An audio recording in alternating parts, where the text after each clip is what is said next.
officially. I think just the recap. Yeah, just needing the recap, good sir. Okay. And hot mic, so.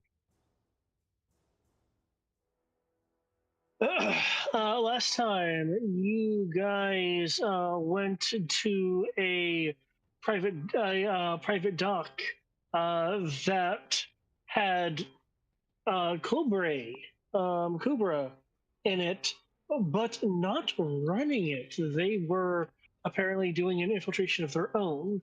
You unfortunately for them, proved to be the superior infiltrators by being able to pretty much take everyone out without them really being able to retaliate.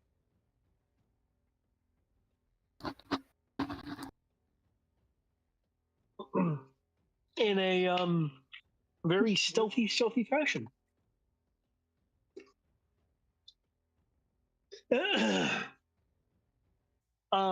While you were there, you were able to collect some data, including investigating a backup sub, as it were. From that, you were able to gain some additional information you would not otherwise have been able to gain. In the form of some backup navigational information.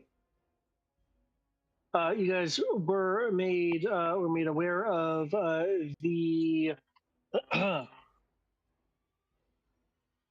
I want to get this right because I want to call it the Apogee device, and that is inaccurate. Apogee is a company, an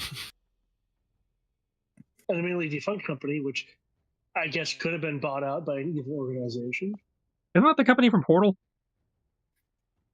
What, Apogee? I don't know. Think, the one from Portal, I'm pretty sure wasn't Apogee. It was something else with an A. Aperture, maybe? That makes more sense Aperture, with Portal. Yep. It was Aperture. God, it's been so long since Portal came up.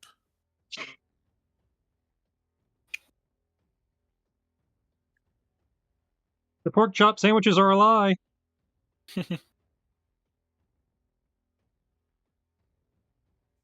Okay. Apergy. Apergy. Apergy. Not Apogee. They're similar, but different. 10% legally distinct.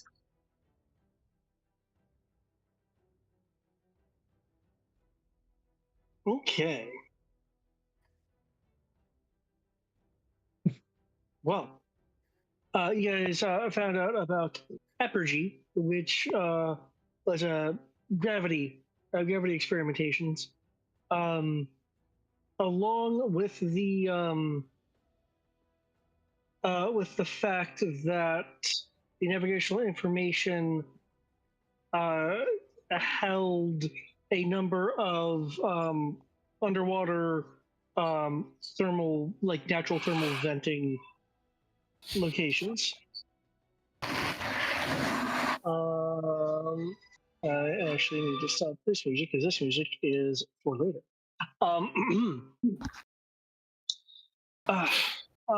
The information you guys brought back. The operations crew of the Blue Wasp is taking a look at it. The guy who I've been referring to as just the chief operations is in fact Commander Donovan. Or Tristan, who, if else I make the same connection, may or may not have had a previous stationing at Project Backstep. Project Backstab? Project Backstep. There's a character named Donovan in that TV series. I heard. Careful, based on some of the stupid shit we've seen in Sunbow, Backstep is not that far-fetched. Oh no, I I actually think that I don't know if it would be Joe in particular, but the U.S. government may be doing that. Um, um, but Commander Donovan, um, after receiving, as everyone else did, a global ultimatum from according to the subtitles, because again, um, evil and ultimatums have to be understood by all. An ultimatum by Messenger May on the rise of King Cobra and the drowning of the world if people don't capitulate. Commander Donovan has requested pretty much all hands start working on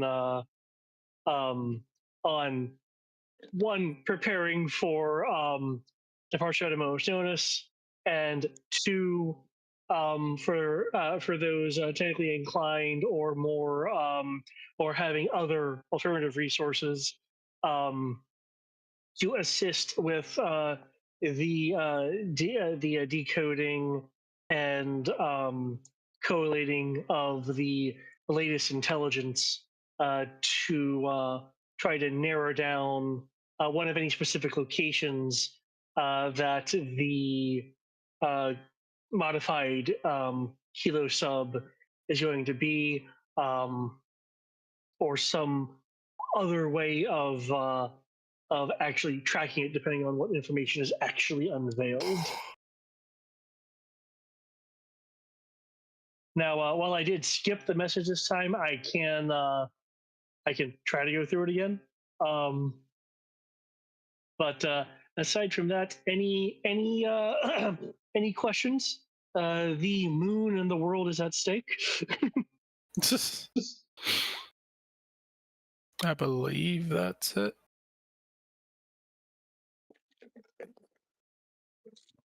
Yeah, I don't have any specific questions. Yeah, no, we're just looking for Team Aqua and the Scaled October.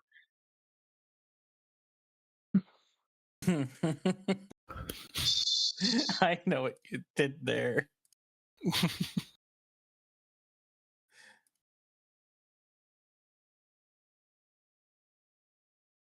Yeah, I can't really defend with the way I did that yeah, okay, there's some Team Aquaness going on here. It's not even a Team Aqua. I was more referring to the Scaled October. Oh, that's fair too.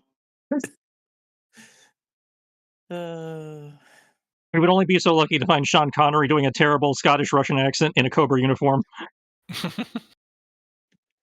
I don't think any one of us can do that voice though, unfortunately.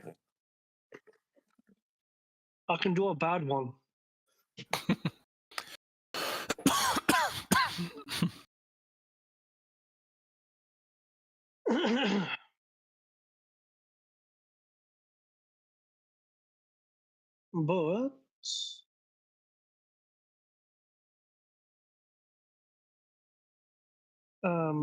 But with that, if there are no other questions, what we can do is see how my screen got weird. See how things are going to pan out from here. Again, as with before, if you feel you can't do anything to contribute, whether that's money, like with the tech service from earlier, or some other way, you can feel free to just be on standby, trying to maybe prepare in other ways. Because the the operations crew of the Blue Wasp is capable. It's just with you guys helping, it generally is a bit more efficient in a time standpoint. Because people in the field have different ways of thinking about things. As for what is what is available to kind of help with.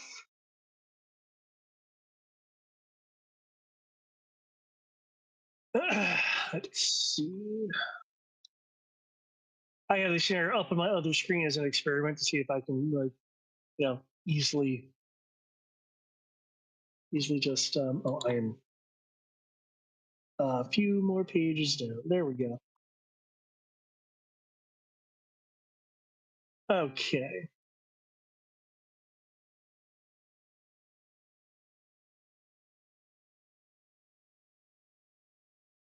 Okay. The various people in operations are kind of working on different sections of this simultaneously. One group of Donovan's team is attempting to predict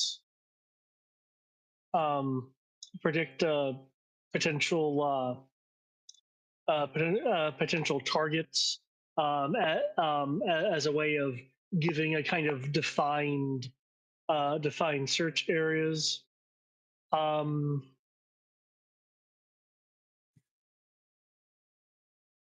Another group is working on oceanography, specifically geothermal vents, given the information and design of the of what was done so far of the retrofit of the backup sub for the thermal energy systems. Um,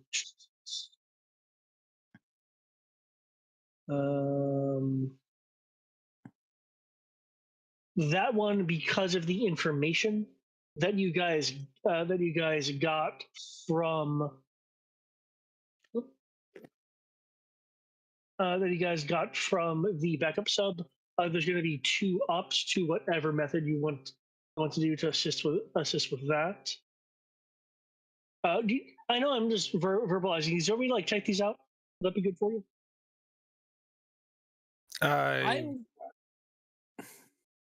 Go ahead, Brian. No. I was gonna say I don't think so. I'll say. Okay. Because I know sometimes when I'm saying a lot, people are like, okay, we get that in bullet points. Which I get. I can get lost too when there's a lot of stuff, which is information. So you'll give us 2 ups and however we decide to help. Well, 2 ups for that specific thing. Because if you're helping with the thermal vents and stuff. Yeah, because that's oceanography, and you guys have navigational data from the backup sub that lists a number of them already. There is a couple more. Another group of operations is actually working with Captain Kane on trying to figure out what kind of response or force that they need to request through the pit and the areas of GI Joe availability. So that's more of a kind of strategic tactical determination there.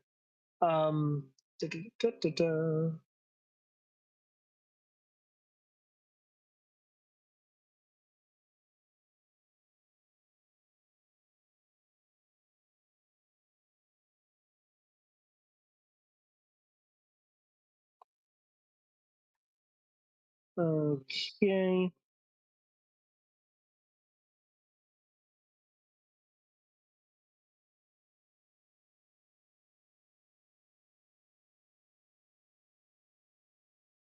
Okay.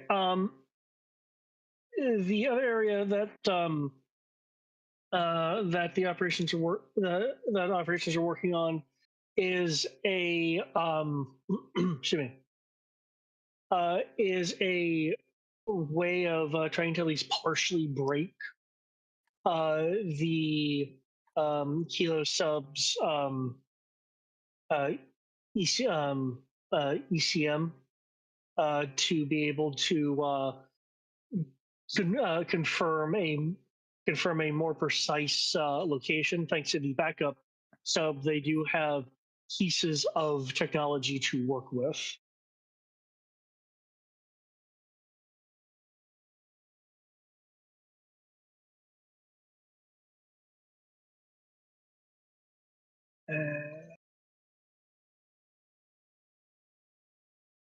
Okay, that part is not necessarily given what has happened so far. So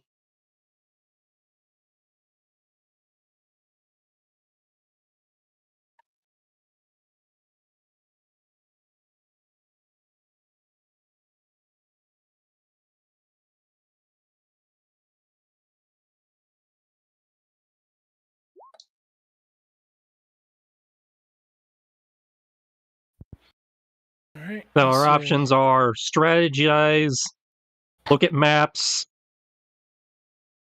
do some technical stuff, do some like technical hacking stuff, or try to do some science stuff.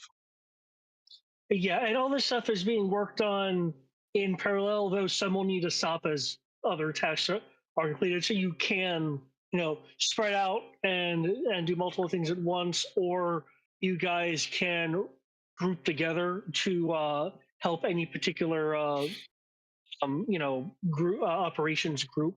If you guys are working together on a single task, I will be treating that as a group check.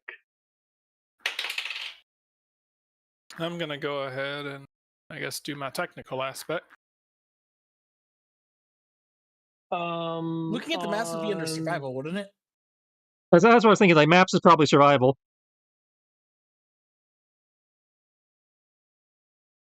I must say, for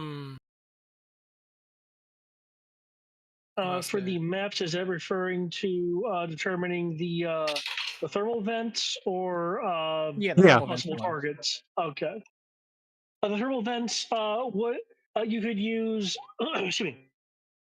There's a number of things you can use. Survival is certainly an option that you can use if you have if you have science. You could use that from a oceanography standpoint. There's multiple kinds of skills that can be used here. If you want to use survival, you can certainly do so with that. Of course, I shall use my survival. Okay. It's the only way I'll be able to make that roll. Before people start throwing numbers and stuff at me, I'd like to know who would want to help with which one, or if you guys are going to group together on particular ones. Let's see. I'm gonna focus on the tech roll, which I believe was to acquire or secure a response.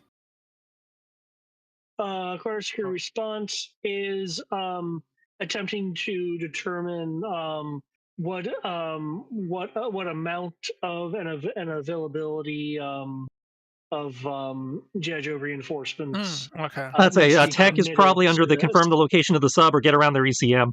Okay, yeah. Then I'll do. Yeah, that's what I was trying to figure out which one was which. Must say. All right. I do want to point out that these various tasks, though they may have certain skills that would, they would kind of lean into naturally. If you can use other skills or contacts or or resources or what have you to try to solve the issue, you can certainly use them. So you don't necessarily need to purely think of something as a technical thing if you think you have some other aspect of your own characters that may be able to help. But okay, so if you want to do the more techie thing, would be trying to at least partially get around the ECM, which is the technical thing. Okay. So anti-venom is going on that one. Okay. I believe it was Foxhound with the survival for the thermal vents. Yep. And you said it's plus two ups. That's for the vents, not for you. Not for what you're working on. All right. freestyle. Which one are you wanting to assist with? Again, you always have the option of helping someone else with their thing, whether it becomes a group check or just going into the locker room or whatever to like just prepare. In which case, it's just going to be the ops staff working on the particular task. Well, I was going to go slap the anti-UMP mod on the sharks, but then I realized that the sharks don't actually have the computerized trait, so they're safe. That's actually funny. So let's see. Determine potential target. I'm not sure what skill that would go under, based on the skills I have, at least. Well, keep in mind, you if you have any contacts that may be able to assist in something like tactics or strategy, you could try using allegiance points to use to their benefits, either having them constantly be on board or via flashback. Well, yeah, but I'm not sure. I'm still not sure what skill. Know what contact would be helpful. I'd have to know what skill in theory applies. Okay. And I believe you're looking at, what was it? I was considering target, potential target, but without knowing what skill it was, I wasn't sure if I wanted to lock into that one yet. Let's see. Let me make sure I'm not confusing my systems right quick.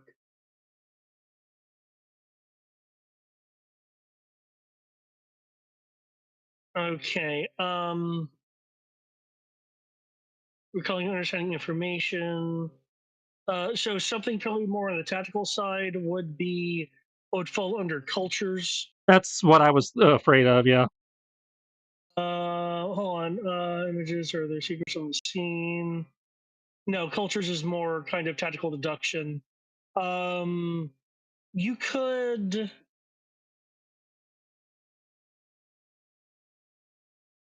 The way they're defining investigation here, searching an area for specific details, hidden images or items or secrets on the scene, that wouldn't quite work here unless you can justify that to me. So yeah.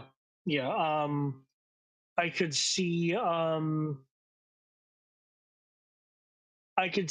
a science role for essentially doing probability math or technology for creating a program to assist with determining the potential target, but neither of those sound like freestyle is bag either. Yeah, none of those are. I'm not good at any of those. So I think I'm going to just go over to the logistics side, and in terms of helping get people where they need to be, I'm going to try to call it a wealth check as I pull on the family foundation background to basically make our cargo jets and stuff available for moving people around as needed. Okay, so that's for number 3. Yeah. Acquire secure response. Okay. Okay. You know what? I'm going to bring up Wingman sheets. Yes, what is the wingman going to do? My guess is help somebody else be better at their job. Wingman actually has cultures. Ah, okay. Well, never mind then. then. Wingman actually has her own skills. She just rarely gets to use them. Too busy helping us.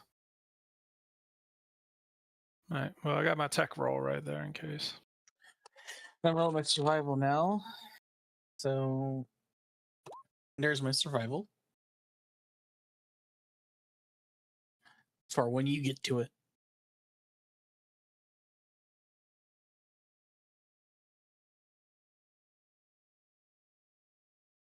Okay.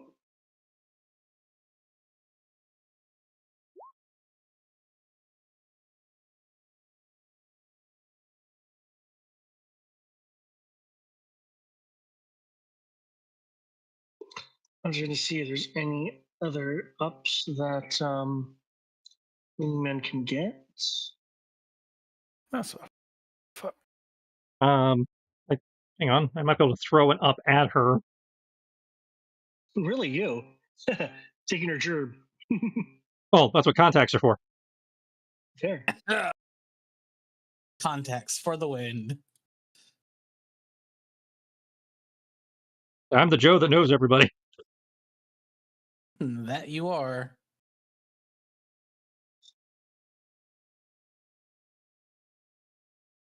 Just don't make shipwreck jealous. Hmm.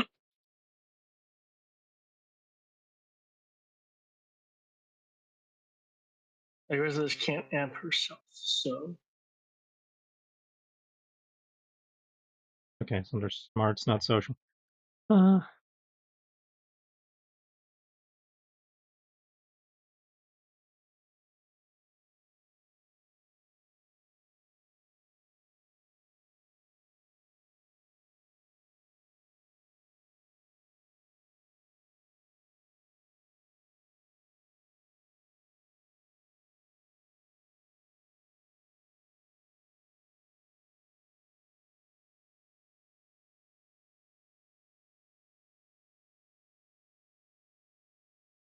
Okay, I'm just pausing her roll because you said you were going to try to up it.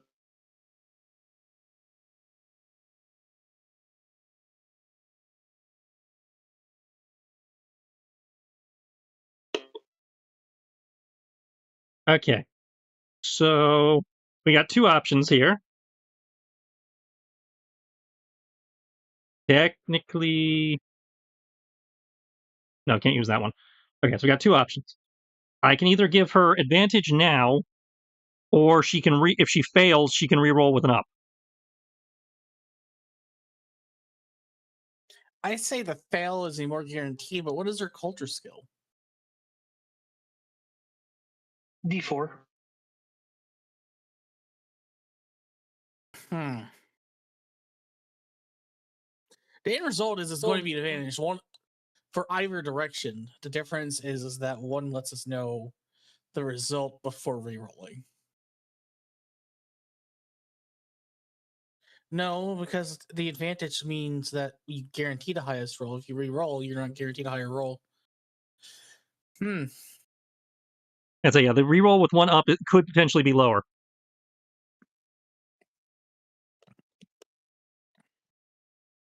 Okay, I think I'm going to go with the giving her advantage, and that'll feed well. She also has like the ability to do rerolls on her own through luck and stuff, so that should work. So I am teaming her up with Jailbait for 2 allegiance points to give her edge on the skill test until the end of the round. So if she ends up having to make multiple rolls on with that particular skill, she'll have advantage on all of them.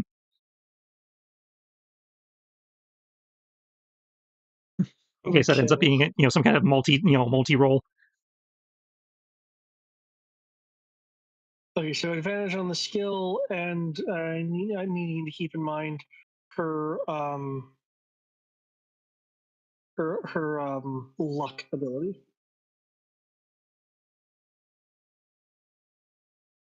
Yeah, she rerolls her first one on a skill check with a skill at a D4 or higher, so it would apply here.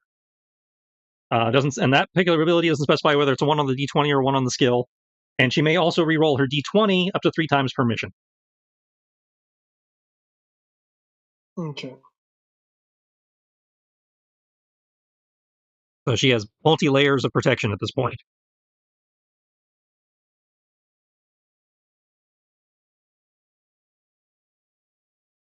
Okay, sounds like a plan.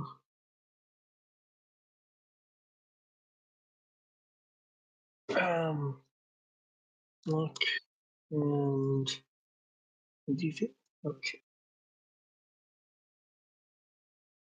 It's always funny making a wingman team up with her predecessor.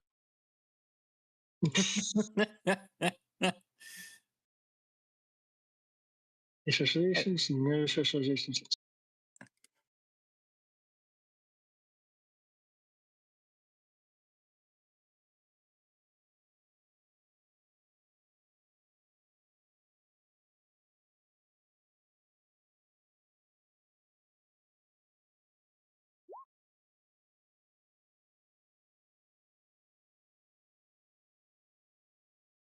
Did it already roll with advantage? Yes. Okay. God damn it, wingman. She could reroll the D20 if she wanted. So it's not going to get her up to 20, which apparently is the DC, unless she rolls amazing. Yeah, the roller. Rolled an No, 11. she failed less. Yeah, she failed less at least. I mean, a DC 20 on a D4, that's pretty steep. That She pretty much has the roll of That's a 25% chance. anywhere from a minimum. 6 to anywhere from a 16 to a Actually, 20. no, it's not even. If she rolls maximum D4, she has a 25% chance to roll high enough to get it. So she has a 5% chance. 5. She has a 25% plus a 25%. Actually, it's 25% chance to get the max result on the D4, which is what she needs. She didn't have a 25% chance on the D4. If she can't get those compounding 25% chances, then at that point she just fails no matter what. Like if she rolls a 3, she fails. Like anything but a 4 and a D4, she fails. And at that point, she has to roll a 16 or higher. Well, actually, no. if she can score 16 or higher on the D20, then the number she needs on the D4 obviously goes down.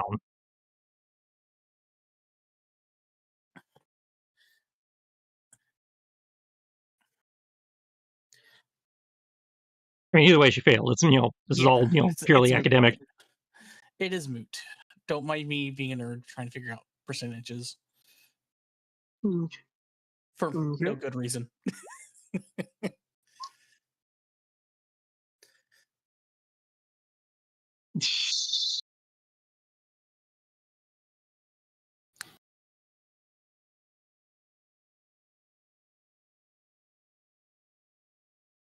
Okay, well.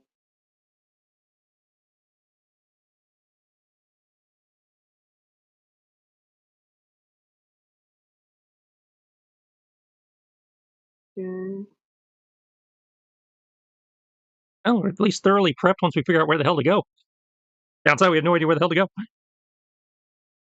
Yeah, there is at least that.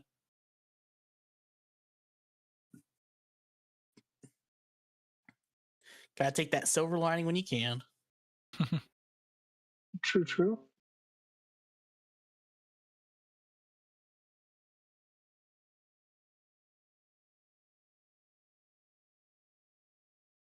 Where is...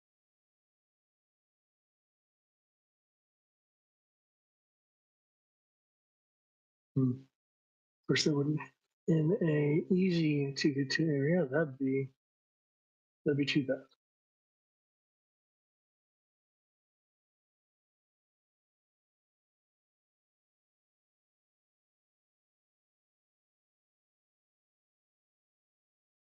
There we go. That's what I was looking for. Okay.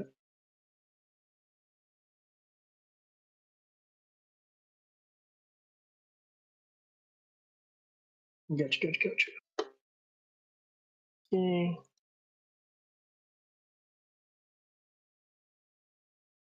There's a thing I have to look up right quick. Cool. So, with how this is going to go,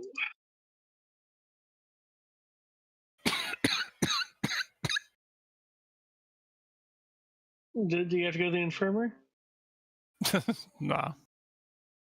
Yeah. I'm the doctor. I don't say I'm the infirmary. Then he'll just treat it right here. He'll just give himself some motion. Be all good. Yep. Okay, so anyone. With the parts of the ECM technology that was recovered from the work in progress backup sub, it'll only take an hour and change if you're working with the that particular part of the operations group to find that they can actually use Obscura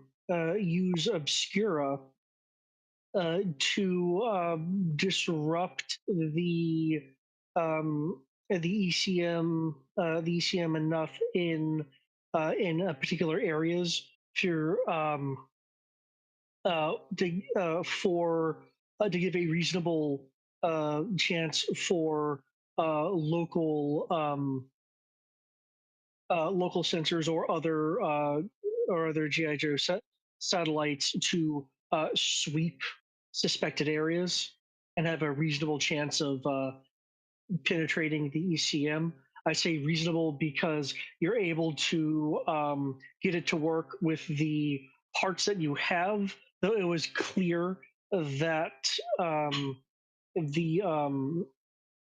Vibora, which is the name of sub proper, um, has a more extensive suite than what was in the process of being retrofitted onto the backup.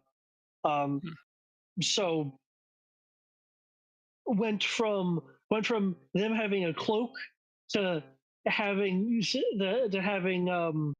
something detectable if someone's competent with their sweeps.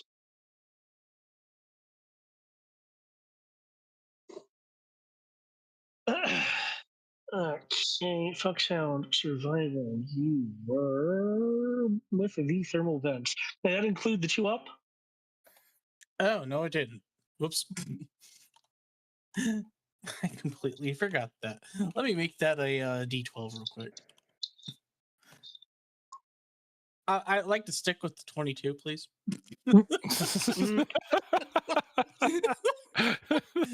Wow. I'll allow it.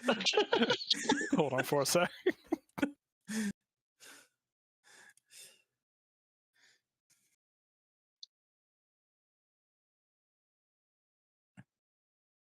Was it hold on to a sec? Asking us to pause? No, I don't think it was. Okay. Or maybe it was, Brian. All good?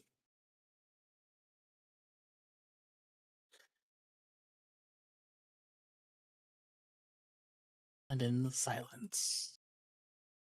Okay. Well, clearly he stepped away, so obviously he can't answer. Yep.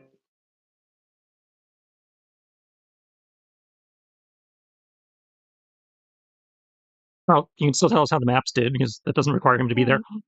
It's fair. Okay.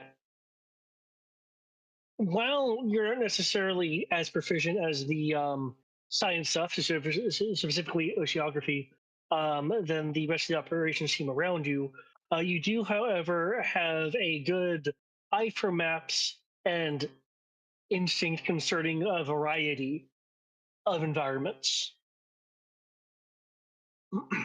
Trusting your training and hunches, and the speculation from the operations team that the apogee ray, which is the gravity device that can freaking shift the moon, is energy intensive. And as a reminder to you guys, that is confirmed by some of the files you brought back. And those files that indicate and is being reinforced by the operations team that the apogee ray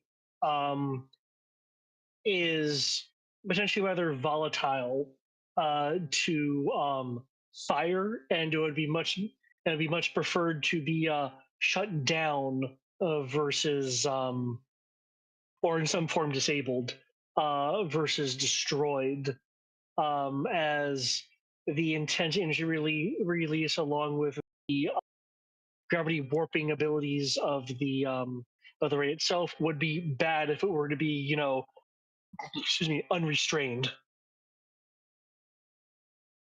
But with all that in mind, and again, the energy nature of it, Foxhound, you were able to point out a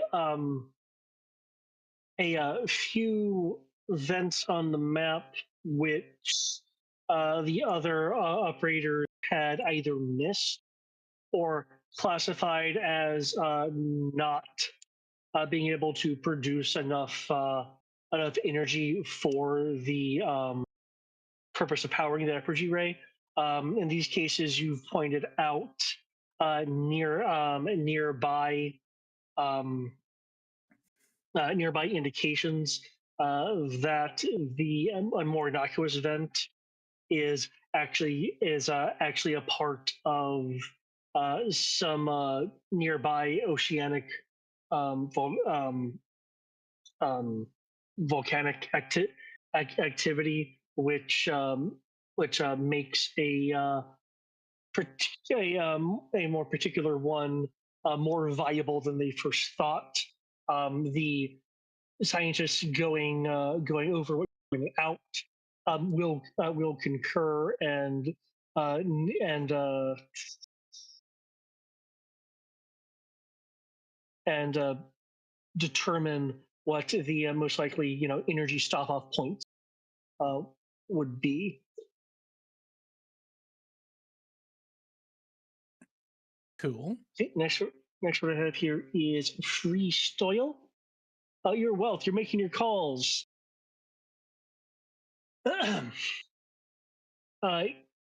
Given I believe you're going with the Highland Foundation. Yeah. Okay. Given everything that's available and the various things that are in flight, uh, the Highland Foundation will be able um, to ship supplies to the Blue Wasp and any GI Joe support vessels. However, it won't be as timely as the tactics would prefer. So it would be it would be helpful, but not in any kind of first first um, first effort. It would be, say, for example, during say the middle of the action, which is where it would be preferred. Unless you have some way of rerolling that with check. No. Okay.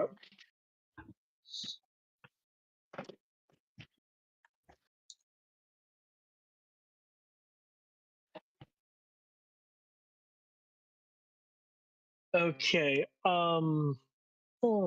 For wingman.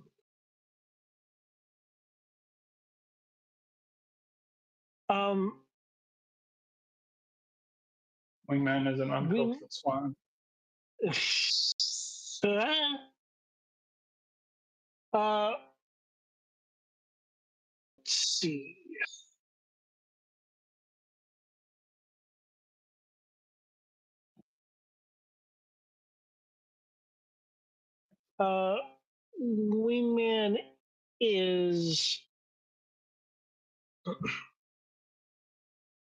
Wingman is unfortunately not helping as much as she would like. She's not exactly derailing anything, but she's essentially one more voice in the group of voices, and it's not exactly being given any more extra weight than any of the other operations personnel and analysts in that group. Given this particular section here, you guys can either let an extra amount of time pass as the group naturally comes to a consensus, or using some means other than cultures, since that has already been attempted by Wingman. You guys can, when you're done with your side of the tasks, attempt to aid in that task. I do want to point out, since you guys via the Donovan operation team are in contact with G.I. Joe proper via dial tone, Scarlet has informed Donovan and therefore you guys that COBRA and what appears to be COBRA hostile forces have been moving around. It appears to be various intelligence assets, and espionage agents and spies, that kind of that kind of thing.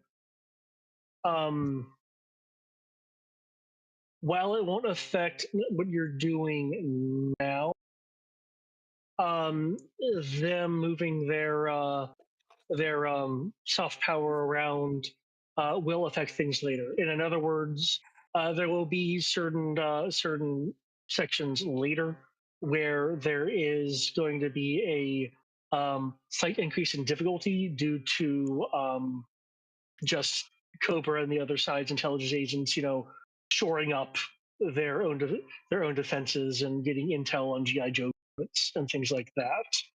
I'm only pointing that out because the longer it takes to complete this task, the more prepared the enemy is going to be.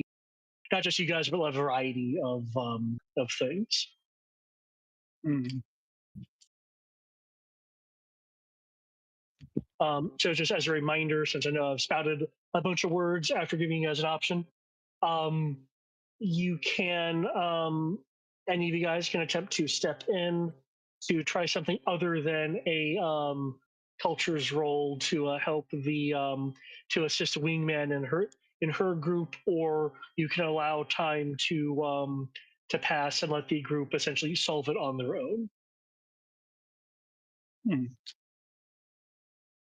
So The trade-off for that is that COBRA and the other side's intel resources will have more time to shore up. It's not a failure; it affects things down the line. Reading the skill descriptions, I think I would like to attempt to step in by making an alertness roll, because I'm looking at the situational awareness specialization, and that might be applicable. Since we're trying to figure out where they're hiding, which kind of applies to finding ambushes is under situational awareness.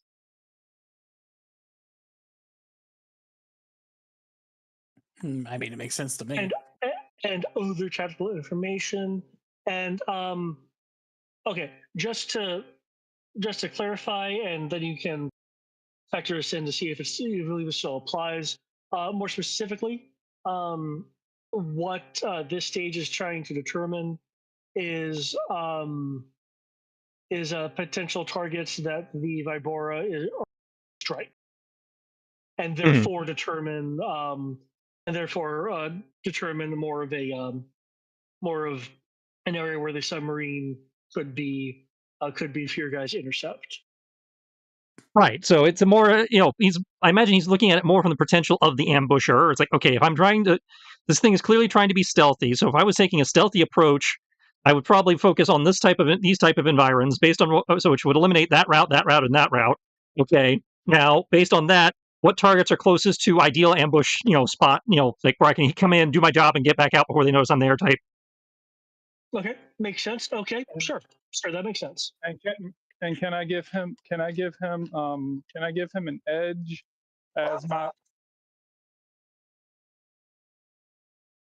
okay. An edge as I'm gonna say, can I give him an edge as my say Beagle's just dying over there. Sorry. I was gonna say, can I give him an edge by using my double agent feat? You mean for COBRA?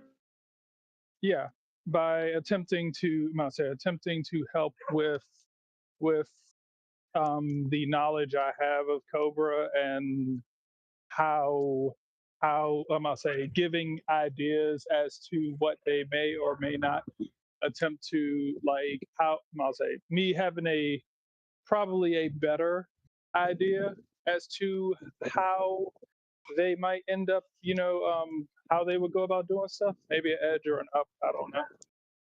Like basically helping him try to whittle down. Like if he has like 10 ideas, helping him whittle down some of the ideas, because he's like, hey, they might do this, and I'm like, no, they probably wouldn't do this because COBRA would probably do this.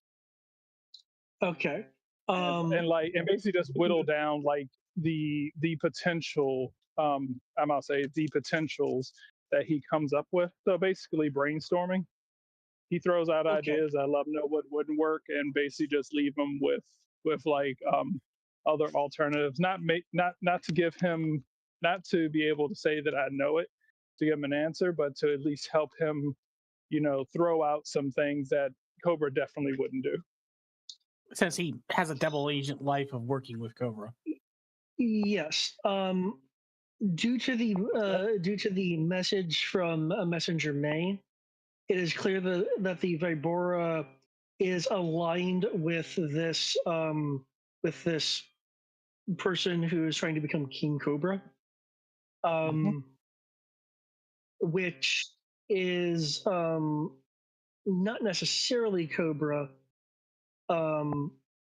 Isn't necessarily Cobra.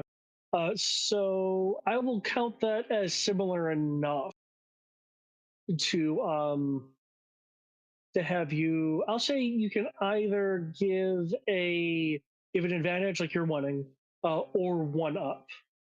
I will take the up because I was having jailbait give me advantage anyway. Okay.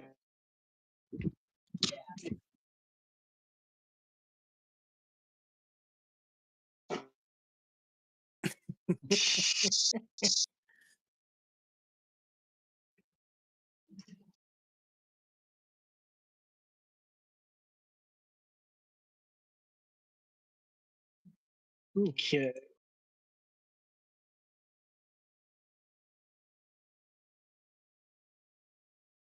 Cool. Okay.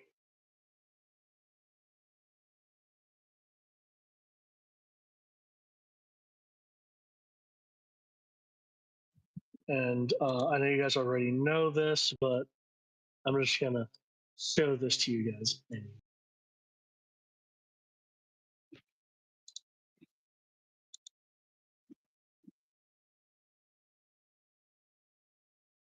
So good job.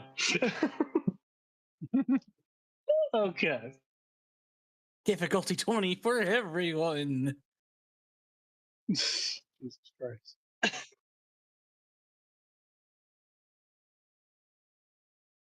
I will say that this scenario is specifically written with for once not level ones in mind.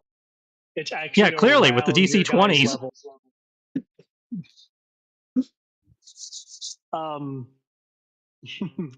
That being said, you guys working operations team will, in a overall accelerated manner, be able to piece the various bits of information and tactics together. Okay.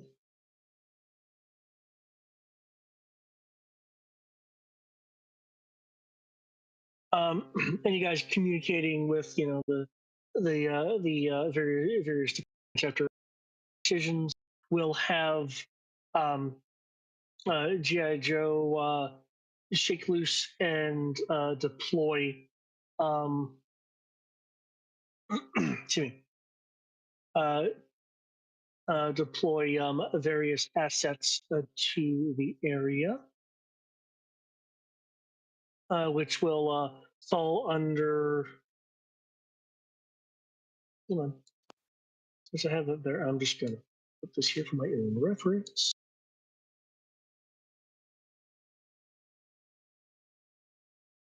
Which will be put under Captain Kane's command, essentially temporarily, quote unquote, promoting her to that of fleet captain. And we all move up in rank.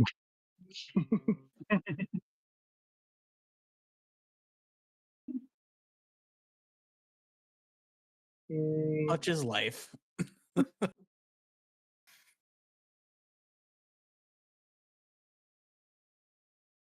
Given the information that you guys have,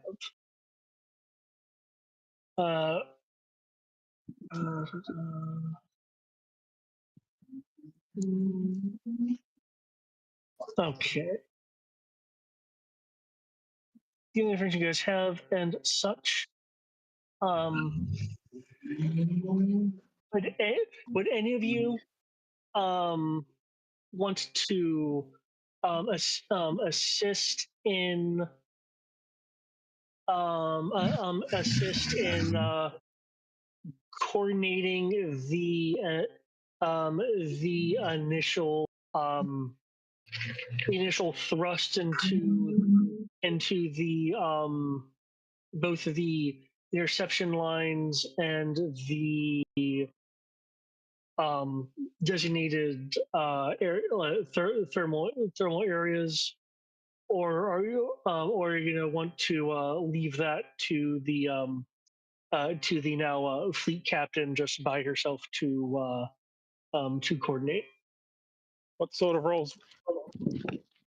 I'm not a naval officer. That is fair. If only Shipwreck were here. He's in the Navy. I'm a Marine, technically. I only ride in Navy equipment. My ass rides at Navy equipment. Yep. You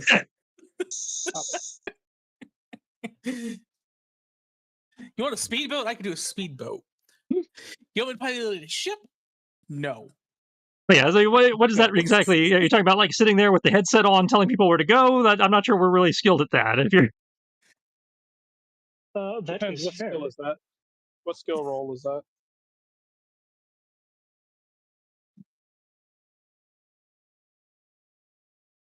We have an entire ship full of professionals. I'm Is going to let the that- professionals do their job.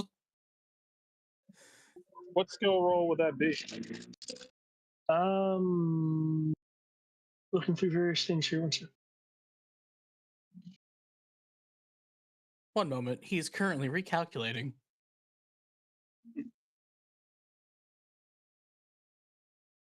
Because if I have the skill, I'll roll for it. Okay. Or I'll offer to assist them. Yeah. Well, given the scale of the situation, you guys, once I give you the list of options here, can operate in the fashion of a group check or just kind of one of you stepping up. If you guys were all to do it individually, some could succeed, some could fail, and that can make a little bit of a messy situation, which I guess you can try that if you'd like. But arr.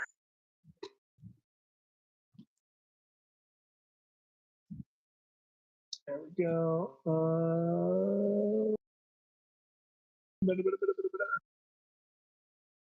Okay. You could use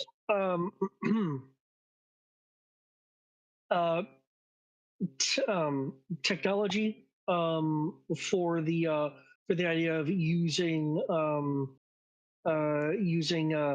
fancy fancy algorithms to assist in various aspects of your assets approach. Infiltration from a more from the idea of like making suggestions for like special ops teams to say like disrupt the thermal vent or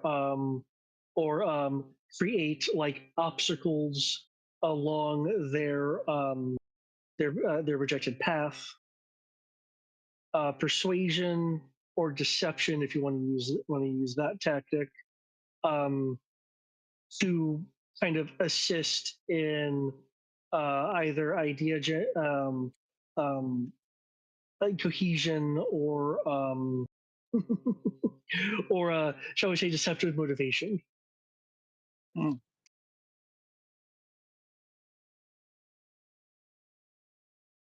if those are my options, I'm going to go with infiltration. I think. Okay. Is this just going to be you, or are you guys going to make this a group check by going in and rolling various skills? I would like to assist freestyle. With I his don't have roll. infiltration, so I will. But you don't necessarily have to use infiltration. You can use a different skill.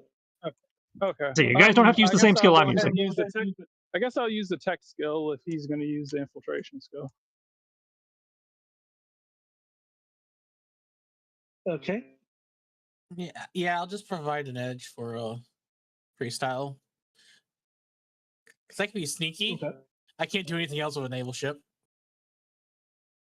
I mean, he's Or read fleet. off a bunch of random skills. I'm sure you had at least one of them, but Can you repeat them for me, please, David? I think it was Technology, infiltration, persuasion, deception. I only have infiltration and a D4. Okay. So, and last I checked, you have a higher infiltration roll. yep. So I will assist you. Okay.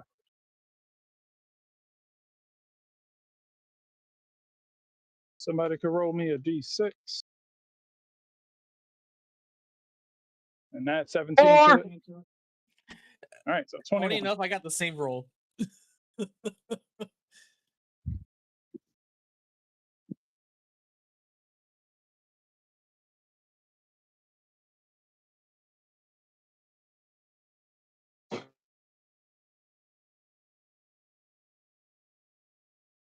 Okay, so I heard apparently 4 for, was it Brian's roll?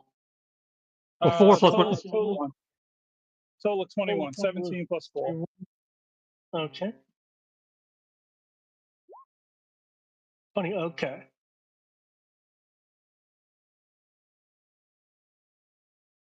Hey, at least you got the second highest roll possible in the D20. Hmm.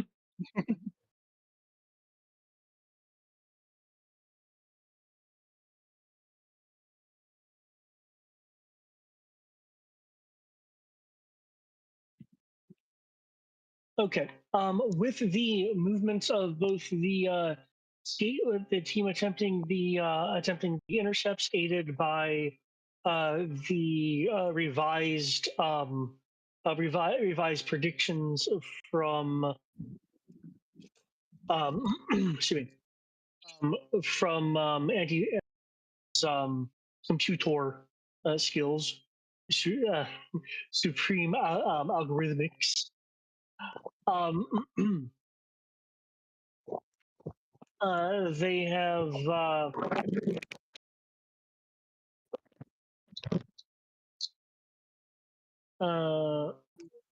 They have been able to move various assets into place, at least confirming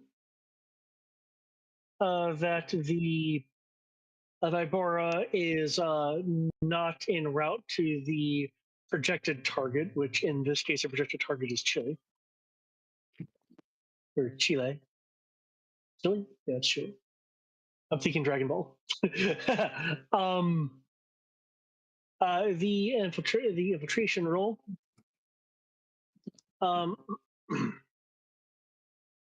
will be able to identify the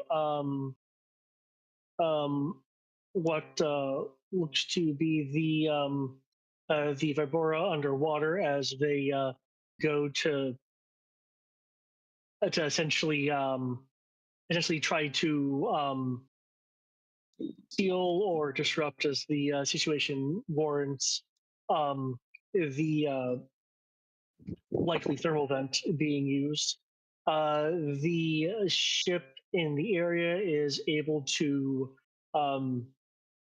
utilize their sonar, modified by the techniques that Anti-Venom and the operations team that was working on the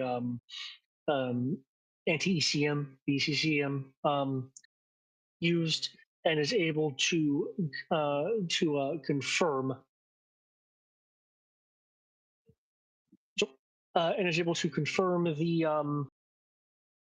the location of the Vibora at the thermal vent, kind of just being there collecting process of collecting energy.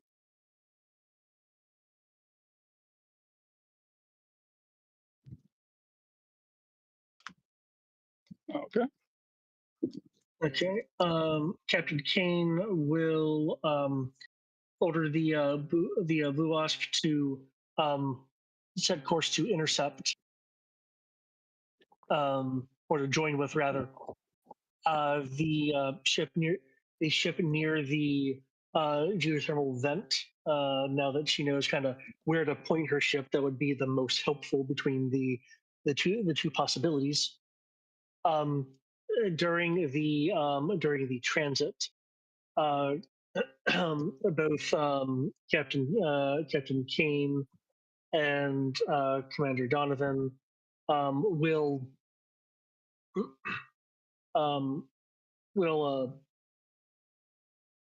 collect what extra information they and resources they can to commence a briefing as Helm is underway with the ship.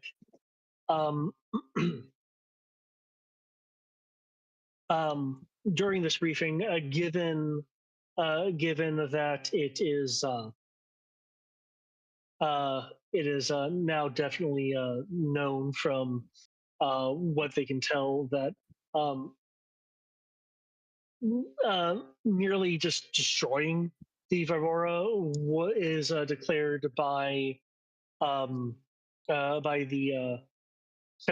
commanders at the pit to be too high a risk of, for lack of a better term, detonating or rupturing the apogee ray, especially as it is gaining extra power at the thermal vent. So the Wasp and the support ships in the area will essentially be aiming more to play a game of suppression to try to keep the Vibora in the area, even if it does complete its energy acquisition, which ideally will be stopped by the snake eaters and the and the green squad, which I will give you some information on in a minute.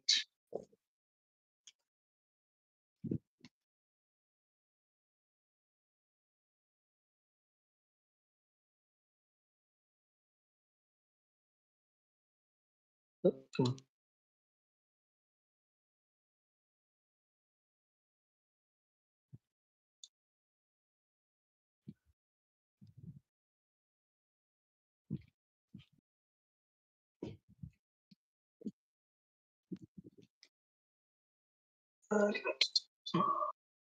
There we go.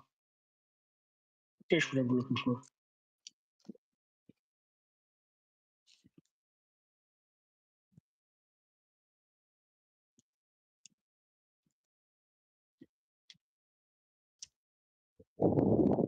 Did that accidentally? That let me correct that before I show it to you guys. Okay.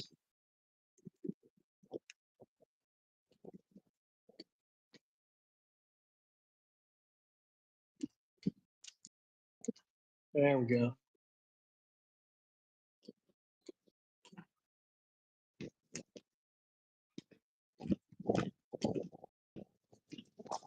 Okay. For the purposes of Green Squad, I will be they'll be considered a second contact that's going with you. And for the purposes of what they can do, I will be using the Frag Vipers contact abilities to as a kind of shorthand for what Green Squad, in the ways Green Squad can assist you. You can, for those who have their own contact, have anyone be present if you need them to be physically present for their abilities. By the time you guys get to the area, but as far as distribution goes, the Snake Eaters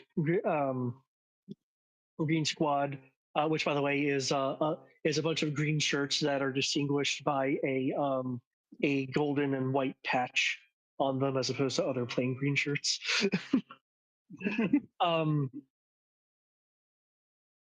Is to take a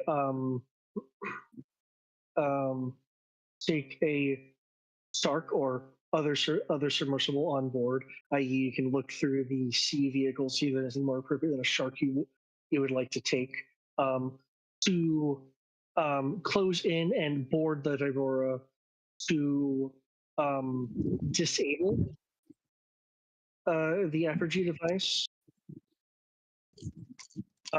thus allowing Vibora to be safely safely destroyed. Your secondary objective is to destroy the Vibora itself from the inside, provided, of course, your primary objective is completed. Okay, so rather straight.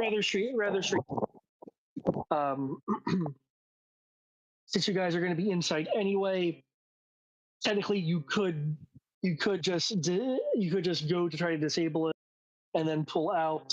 But since you're in there anyway, if you have the opportunity after disabling the you could try to just destroy the sub from the inside out.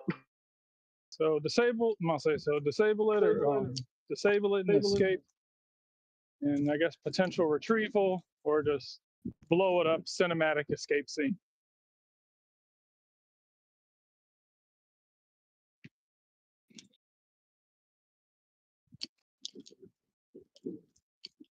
I don't know. Control or destroy, guys. Assuming direct control. Yeah, either objective requires the Apergy ray to be disabled, but yeah. I figure we'll figure that one out once we actually get to the button. Yeah, that's a fair point. We'll see what Star Child has to say.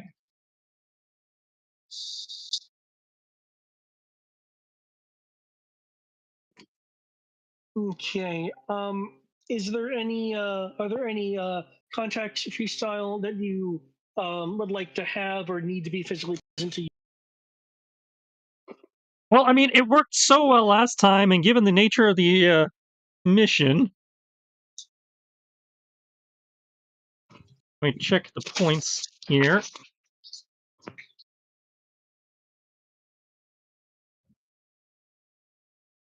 Yeah, I think I'm going to bring the OG 3-in-1.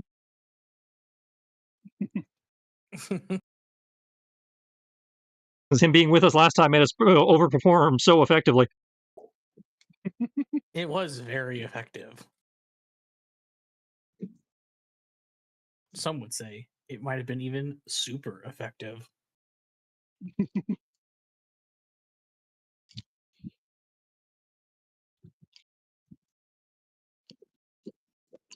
I will say, what's his face fucking, I'm about to say, throwing motherfucker out the window and just having a wolf spider just like distract him or whatever.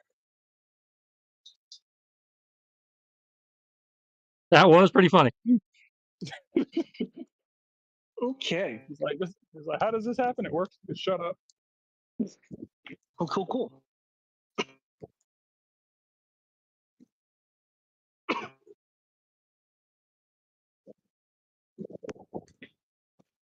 Okay.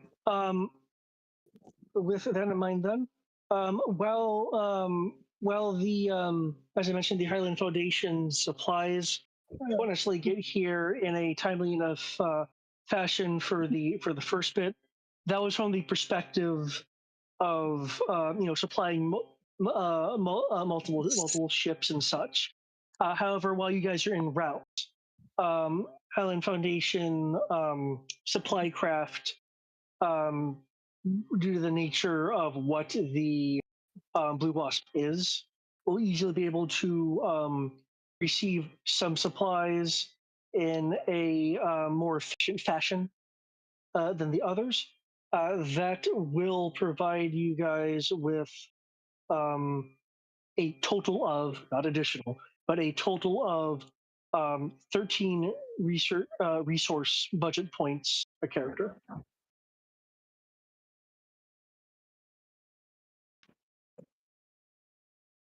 Well, that sounds like it's our standard plus a little bit more. So, Yeah, okay. it is your standard plus a little bit more.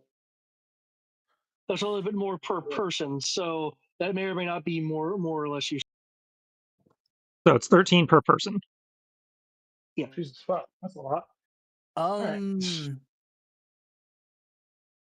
going to advise people grab frangible rounds, which is a standard, just so we don't accidentally shoot holes in the submarine. I do agree with you on that.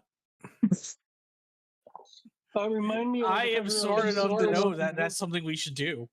Frangible rounds just say we can't blow holes in things. Okay, I thought it also affected damage output. I will double check, but I believe it just says you can't blow holes in the side of the boat. You don't want this to explosively decompress? You know the best. I mean, no, you can only have one ammo type per. No, I can't have my anti-everything. No. I'm not saying. I'm like, if this explosively decompresses, I mean, I'm a medic. I can fix it. So,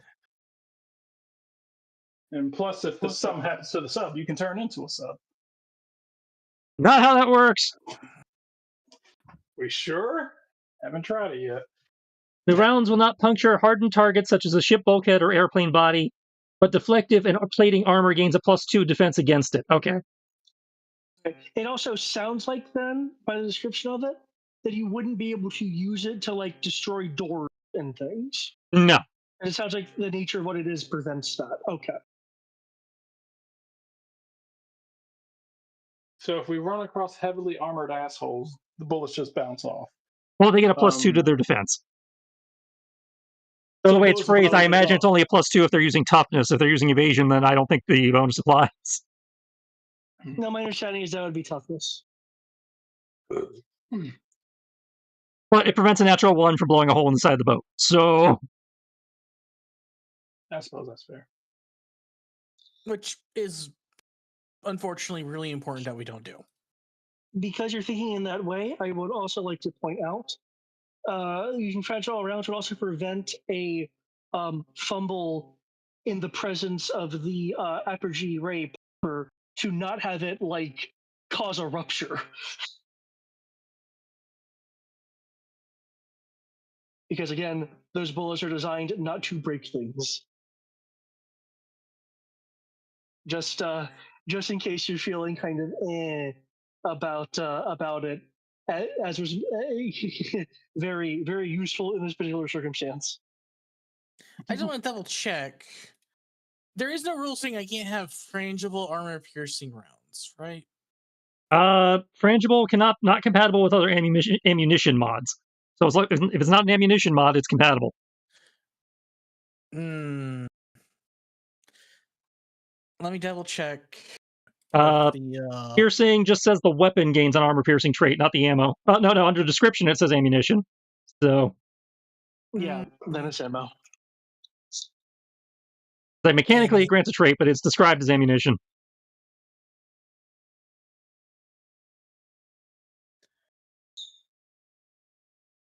I have missed carbonation. Shared with me, and then we need to find. Yeah, I really like this. It's the tactical aptitude of your loadout actually matters this time versus it just being a pure preference. I mean, to be fair, if we're fighting in the close quarters of a submarine, I'm not sure the anti-everything rifle is a practical weapon anyway. That feels more like an assault rifle scenario, or even an SMG scenario. Oh yeah, I'm not saying I'm going to have my anti-everything, but Well, no, I'm still going to carry it anyways. You never know. But it just changes what I'm going to do with my assault rifle, because I suddenly have extra resources to use. If you don't have the amphibious mod already, no, we got that through my supply guy. So yeah, you should still have your amphibious.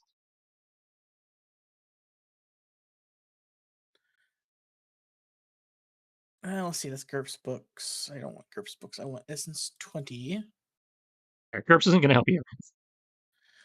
I want the G.I. Joe books. I want the core rulebook. I'm specifically looking at the core rulebook for a reason, because I want to double check something. Since you mentioned that the piercing is considered ammunition, I've suddenly realized something that's kind of important. That might be an issue. Have you been layering ammunitions? Like, is Without realizing also it? an ammunition? Yeah. That's what I'm double checking right now. Well, some ammunitions, they don't explicitly say you can't layer them, and some of them actually explicitly say they can be combined, so I'm not really sure. That's why I'm double checking. It's like, it makes sense that an armor-piercing round can be upgraded to being anti-everything, because anti-everything just means it's anti-vehicle and anti-armor. So there's no reason they can't be combined, logically. Like my shotgun, because it doesn't say I couldn't technically have I have both tracer and paintball rounds as an option. Hence why I'm wanting to double check things. Let's see, that would be page So I just kind of assumed it depends on what shell I'm loading for the attack. Let's see, amphibious, that's fine. Piercing, weapon gains this. Ammunition that ignores armor, weapon with ballistic trait. And then plate piercing, the weapon gains the anti-tank trait, and it's ammunition that ignores plating. So it doesn't prevent it. You have the both armor piercing types? No, it doesn't. Yeah, the armor piercing types are fine. Let's see. So the only one I recall explicitly saying you can't combine is frangible. Yeah. Cool. Okay, I wasn't breaking anything horrible with my gun. Well, I mean, not in terms of rules.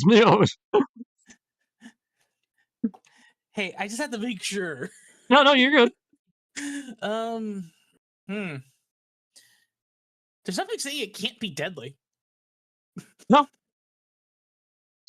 Deadly frangible round. Yeah. Why not? Interesting. Okay. Technically, frangible rounds would be more deadly because they're designed to break apart on hitting a hard surface. So, like hitting someone's bone. Let's see. This. Yeah. I'll say the list of stuff is in our Google Drive, right? There's the Google Drive, or if you open the Joe Regs handout in your Roll20 journal, there's a hyperlink to it. One's called under the Quartermaster tab. There's one for battle dress upgrades and one for weapon upgrades. All right. Is it in the core rulebook? Some of them are in the core rulebook. They've come out in multiple books. That's why there's the Google Doc that has it all in one place. I was just double checking the core rulebook because that's the weapons upgrade thing, right? Yeah, weapon upgrades is the thing for all weapon upgrades, and then there's also battle dress upgrades for armor upgrades if you want those. Okay.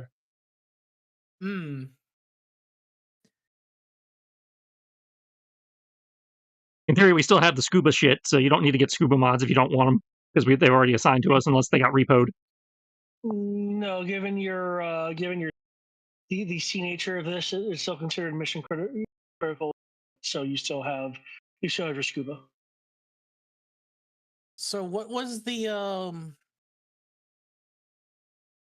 Okay, replace the anti-armor on the assault rifle with frangible. I can add deadly, which is limited if I recall.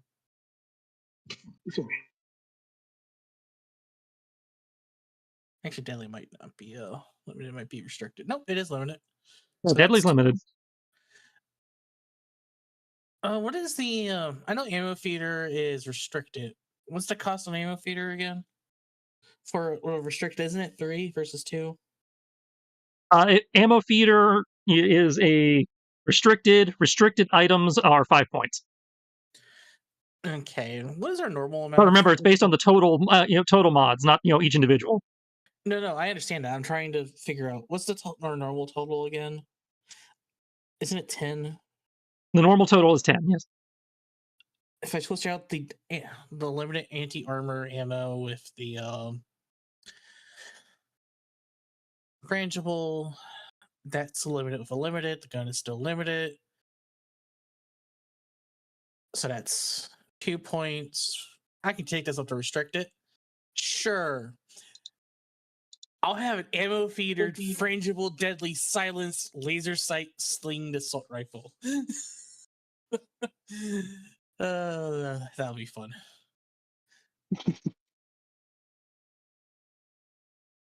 I guess I'll also do the same thing to my pistol.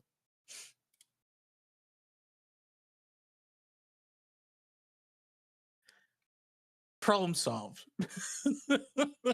Took me a moment to figure it out.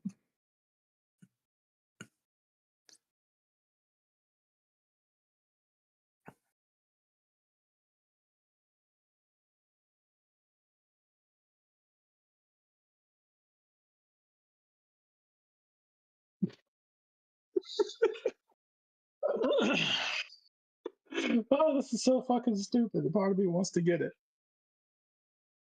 And what is that? The modular standard weapon. A second weapon attachment built into the primary weapon. Oh yeah, that's how you do like grenade launchers and stuff, underbarrel grenade launchers and stuff. I was thinking about going full red brown. Like the I'm about to say the front. I'm about to say, what was it? The image where he had a fucking grenade launcher with a Gatling gun attached underneath it. And so I was like, hey, you know what? I do have my machine gun, but at the same time, I do have that quad rocket launcher that I got. So maybe if I attach the machine gun to the bottom of the quad rocket launcher that has belt fed ammunition, that's not even, and the gun's not even belt fed. Modified to be belt fed. I mean, I just turned an Oh. assault rifle into a very disgusting weapon of torture. I mean, I effectively do have the quad rocket launcher from Resident Evil, and I have a machine gun. So I technically could have the machine gun as the smaller weapon attached to the rocket launcher. But of course, we're not trying to blow this up. So, I will put it this way: I will not stop you from taking those actions. However, wacky things may happen if you do. I know. I just find it funny. I was like, wait. I was like, can I attach the whole thing that doesn't blow up subs onto my rockets? Sensible rockets. It's like, hey, I have a missile that explodes, but it can't harm walls. What's it launching? Styrofoam at high velocity? Nerf missile launchers. Nerf RPGs.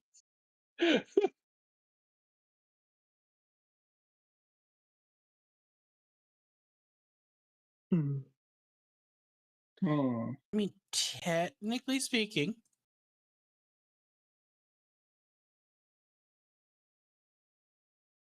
it's not impossible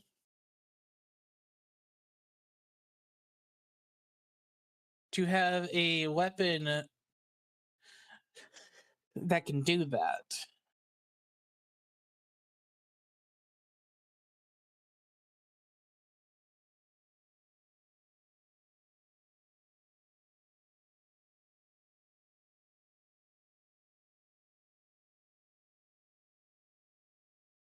Mm-hmm.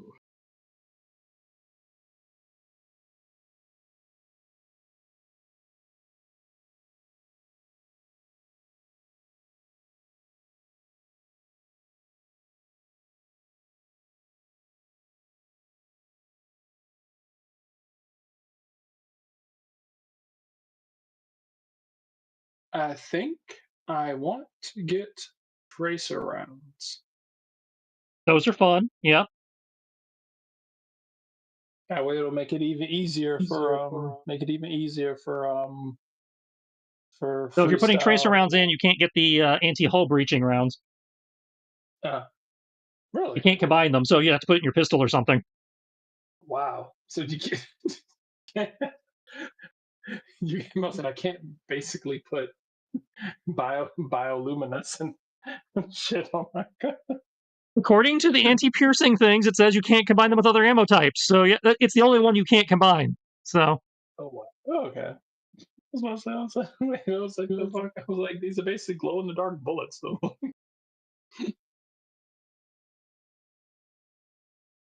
Oh, I agree.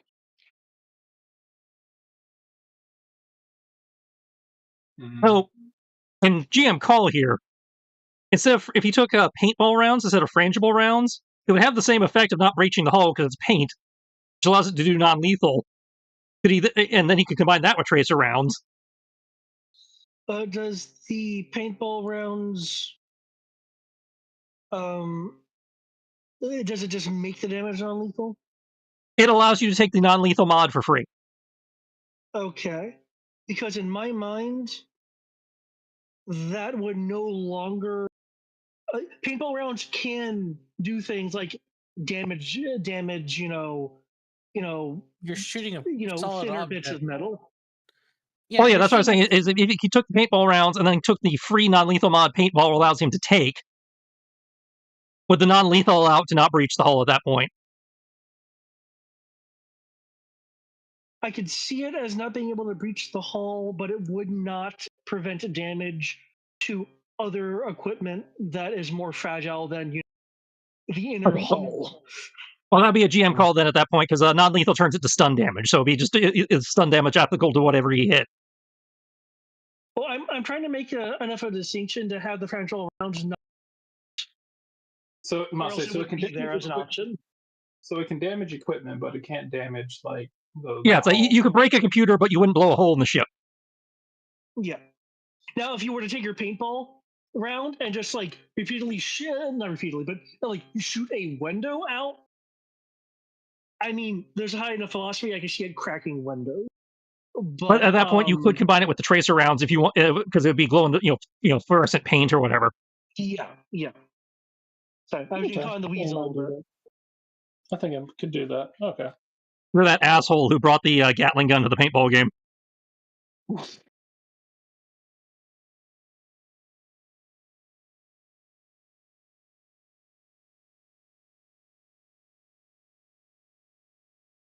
But yeah, I rigged my paintball gun for full auto. What about it? You can't stop me. Yeah. No, realistically, if someone did that, I would totally freaking want to murder them. That's just such a rude thing to do. You and probably everyone else. This does sound kind of funny. If I could also take it as pill form, instead of poison, I could basically just shoot poison pills into people's mouths. I see where you're going with that. Why are they eating the grass? Mostly just run it in the room like Mr. Mentos. Start shoot mints in people's mouths.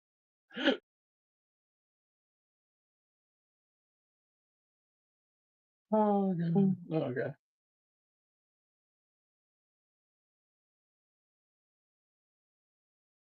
I like how it says radiant. What the fuck? That turns into a laser gun. I know, it really did carry over from D&D. What the fuck? It's like I want a gun that does radiant damage. I didn't get enough of Ladrina. I want more guns with radiant.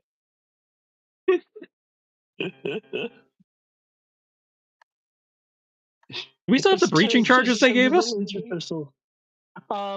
Due to the leg of the mission that you're on, that is no longer a mission commitment. Okay. That being said, I would let you have them if you want to spend a story point. You want to hang on to the breaching charges? Just in case we need to choose the red option? Of what's the skill for that? Your technology skill. Sure. Might have to They- prove something. The medic is also the bomb guy. G.I. Joe is great.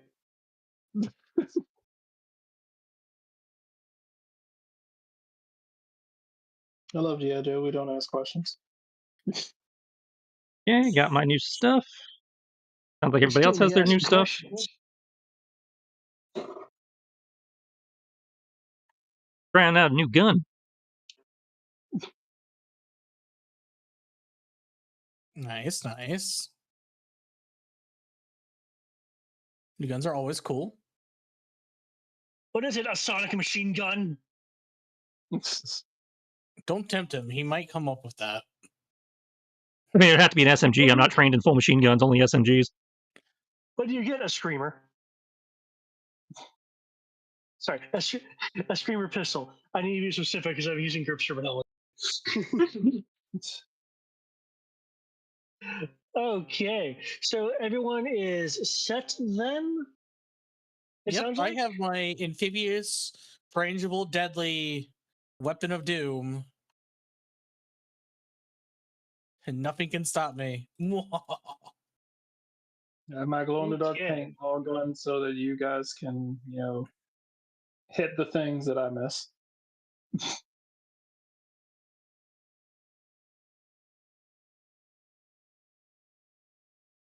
They say AOE explosive.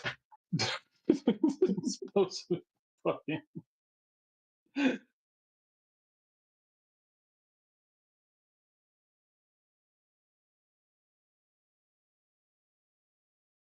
I would like them to be bukake color. Just so I can be that guy. Demoralized. Okay, from what I'm seeing here, the Shark is the only Joe vehicle that is actually a submersible. Yeah, I think the only other thing I've ever seen them use is that thing, which is basically just a propeller, like a boogie board thing you hold on to. Yeah, that's a reconnaissance sled. Yeah.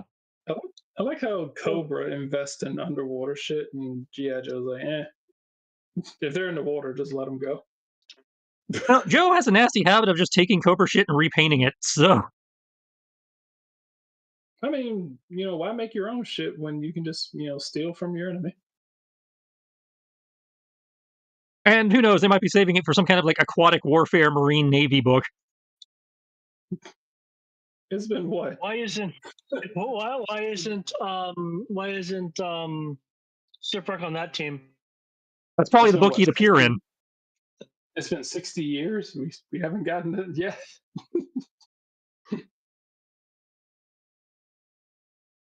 Yeah, Joe's been around for 60 years and we still haven't gotten enough underwater shit. It's not happening. Joe's hate water. No, Joes can't swim.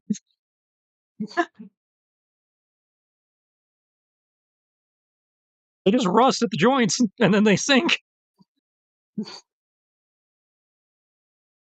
Actively, I'm like, I'll say, if I was looking at stuff, it was like, Joe's have some really cool stuff, but I'm like, goddamn, I was like, Cooler definitely has diversity. It's like Joe's stuff is better quality, but Cobra has access to so much different shit. Yeah, Cobra goes And for everybody- variety. Goes for quantity over quality.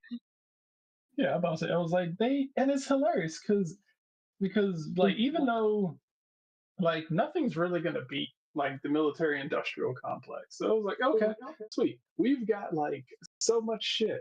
And I'll say it was like we got so much shit. And then like every fucking week, every fucking episode, G.I. Joe's like, how did Cobra come up with that?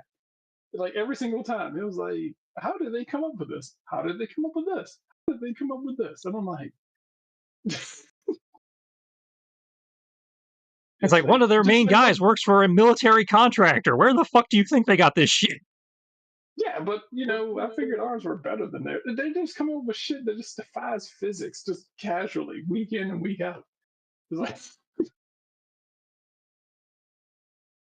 It's like we have our anti-gravity, nuclear black hole generator There's like, the fuck.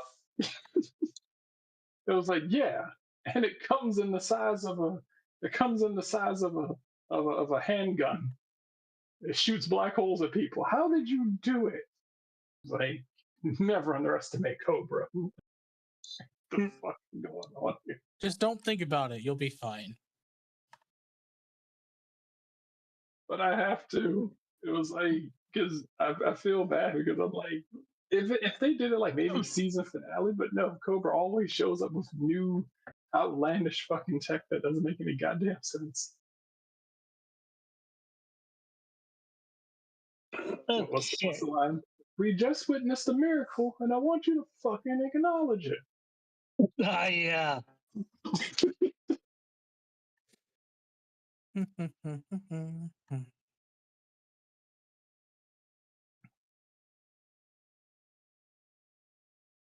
Okay. If I had some ice cubes, I'd put it in your water, Hopper. But we don't have ice cubes because my freezer doesn't make ice cubes. Okay. Any final questions before you guys depart? And what I'm assuming are sharks. Those are really the only viable options. Shark is always the most viable option. The shark is awesome. I want to The make shark sure is that the only option you ever need. before you leave on the only option you have, I want to make sure that you're okay with the only option that you have. Okay. I do have a question then.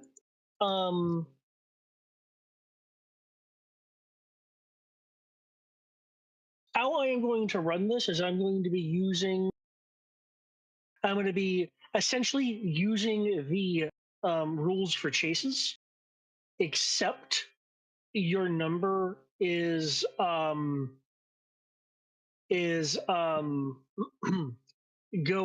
to represent kind of how quickly you guys can both get around the various things you're going to be encountering en route, and when you get to the Vibora before it has completed its charging mechanism or not. As you can see in the initiative, I have the science service engineering teams and the charge benchmark. Basically, if they get if their engineering teams reaches the benchmark first, it will mean that they will have full charge. Provided you guys survive getting there, you would be arriving after we receive full charge. If you get to the other number first, then obviously you get there before the engineering team is able to reach have the system be at full charge. Now, typically speaking, a group of people will still be acting as a single unit for the purposes of chases. Are you wanting to diverse yourself from that and operate independently? Because I believe you'll have two sharks just Yeah, by number we of need people. 2 sharks just to fit everybody. Yeah. Yeah. So you guys can operate as a singular unit, being able to kind of actively help each other, or independently. At which point I would be having the 2 sharks have 2 different arrive indicators. Personally, I think we work as a team. I think it's like if we work as a team and we're close enough. I'm fine with you flying on my wing if that's how you want to operate. Given the treacherous, nature of the terrain we're in theory diving through before we go, I would like to blow a contact point to have Glenda have everybody go over the shark plan real fast so that we can have an edge on the piloting rolls. If that's allowed. Is this like a permanent increase via the And the PCs gain an edge on all driving skill tests related to operating an air vehicle for one scene. So it'd be for the duration of the chase, I imagine. Okay, and you said air vehicle. Well, the shark is an air and sea vehicle. So I wasn't sure if it applied. But you're using its submersible systems. Oh yeah, but because it's an air and sea vehicle, I wasn't sure if that bonus would apply. If it doesn't, that's fine.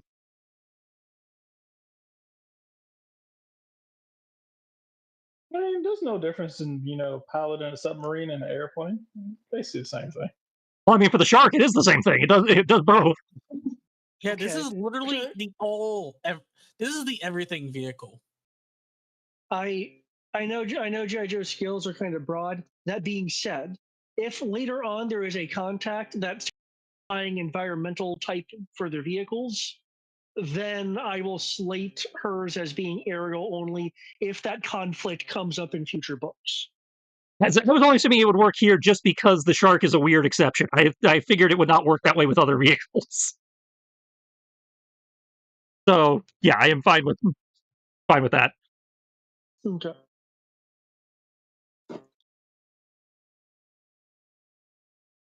Because I know Anti-Venom or whoever's riding with Wingman does not have driving, so being able to help them out, good. I'm driving. You actually have ranks in the driving skills? Yes, driving. Oh, I can just drive anything that has two people. No, Mostly I you can are drive qualified. That means you are trained, but you don't actually have dice in the skill. No, but in case someone else doesn't, then at least Well, last they're I checked, not. I was the only one who did actually have dice in the skill in addition to the training. Yeah, I don't have dice in it, but I can pretty much just pick up any vehicle that can hold more two or more people. Yeah. Well, that just means you're allowed to roll If without taking disadvantage. Yeah, which is better. You roll trained, I believe. Yeah. Yeah, which I'm saying is better than anyone who doesn't have driving. Yeah. Yeah. So I get, so I guess that means we'll put you and the other shark with Wingman, and then between her buff and Glinda's buff, that should bring you up To at least an appropriate Glinda's level, buff is what? Glinda gives you advantage. Okay, so. And then with Wingman, that would bring you up to advantage and 3 ups. Well, So I do want to point out again, I'm using the chase rules, which I know it's been a bit. Well, I understand that you're using the chase rules, but as I recall, it's still technically a skill challenge, right? Yeah, and it's comparing skill results, and you have to get closer and closer based on your success in your degrees of success. Is what I remember it as. No, that is what I'm remembering as well. But there's a few quirks, which is why I am doing. Well, I understand that, but it's affecting what dice he's actually rolling still matters. That's the point. Well, more I was wanting to make sure that lending assistance in the regular way was still allowed under the under. She said, and the fact that she was flying co-pilot, may or may not affect that. Support actions including or lending assistance to other participants on your side.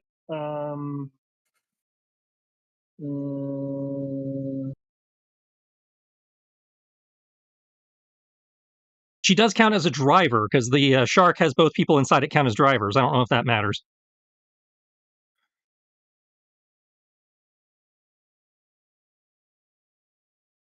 Lending assistance is a support action in a chase requiring a skill test that provides provides a one. Okay, so lending assistance is being interpreted differently under this rule set. Okay. So her power. That being said, you still have her officer bonus though.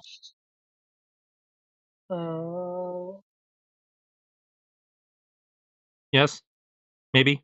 I'm reading. 1 second.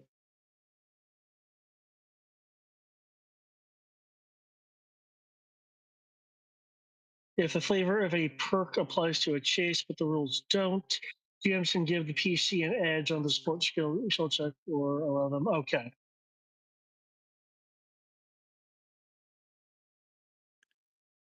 Okay, that's referring to that. Okay.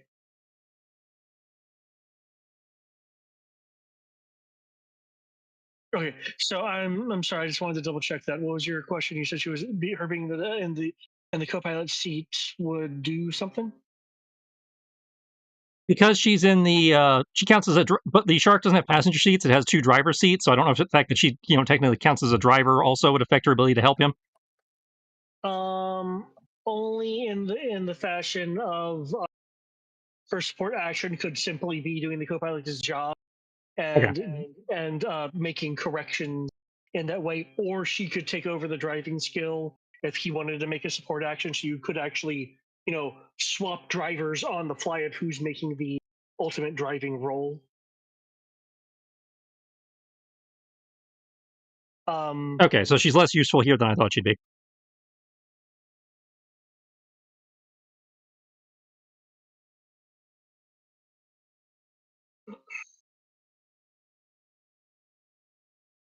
Which point the Glen debuff matters more. And that's a good point.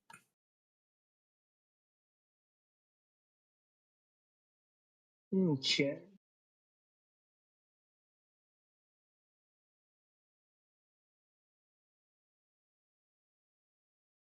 Okay, given you guys are acting as a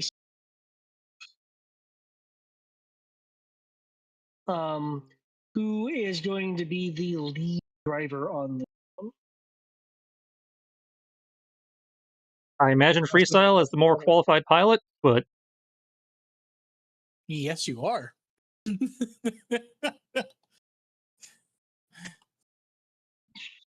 Okay. Okay, in that case, then, the other shark would not be making their own independent driving shield for the purposes of affecting the lead, because again, you're not operating independently as a unit. However, all the crews from both ships and the drivers, in this case of both ships, can do various support, or if it's applicable, combat as a part of the final phase of things, and it'll affect the.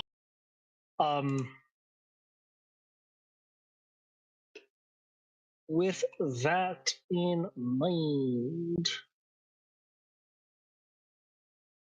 do you have any resource points left that you would like to use to make by the show? No, I used all of mine to make sure we had the kits we normally have. Okay. I spent mine on upgrading my assault rifle into a restricted weapon, so. Okay. Just figured I'd ask, given this opportunity is a little bit different than others. Okay.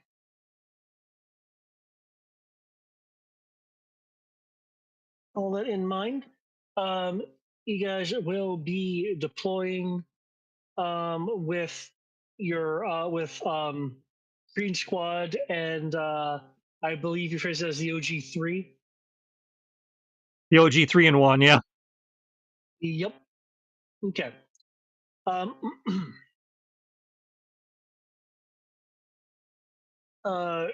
diving the shark into the water. The two sharks descending is having a pretty easy time. However, unlike the first water encounter, you guys are going even deeper. You'll see the depth gauges, pressure readouts increasing as the atmospheres pile up, and the light getting more and more occluded by the level of submersion that you guys have. Are you going to want to turn on the shark's flood lamps, or for whatever reason keep them off, as again the light gets dimmer and dimmer and dimmer? As I understand it, at the moment we are more concerned with speed than stealth.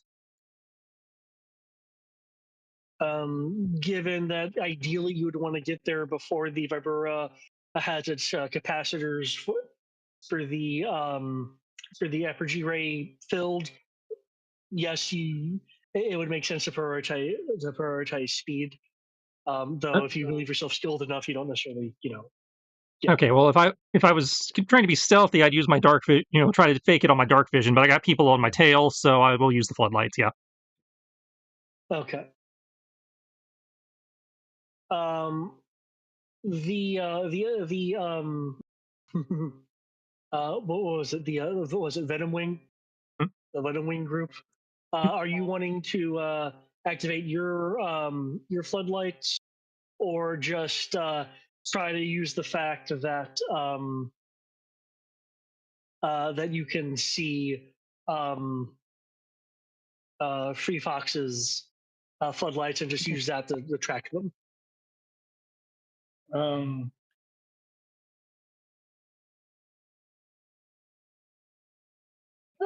Let's see. And you said we're not too worried about stealth right now, right? That would If I be remember correctly. correct. All right, cool. Then yeah, fuck it. We're gonna keep the headlights on. Okay. If we were more worried about stealth, then yeah, I would have turned mine off. That way, they only see them, and that way we could sneak someone if need be. But since we're worried about speed, then Okay. In that case, you guys will be able to see, thanks to the lights, that there are bits and pieces of the um, of the rocks and other oceanic formations, occasionally rupturing, bringing up thermals that affects the current, along with the other marine life, causing them to act a bit unpredictably.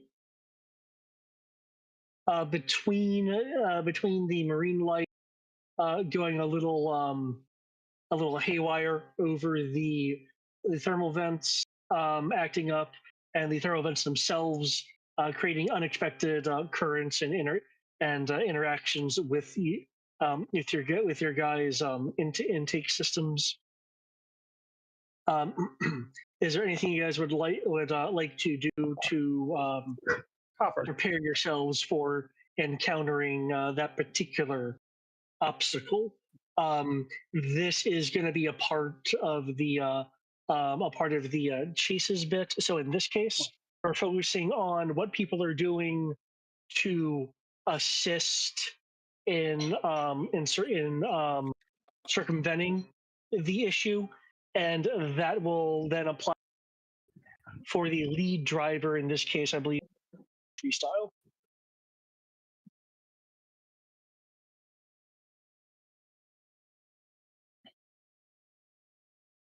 Freestyle, you of course can give people ideas. You have comms and stuff like that.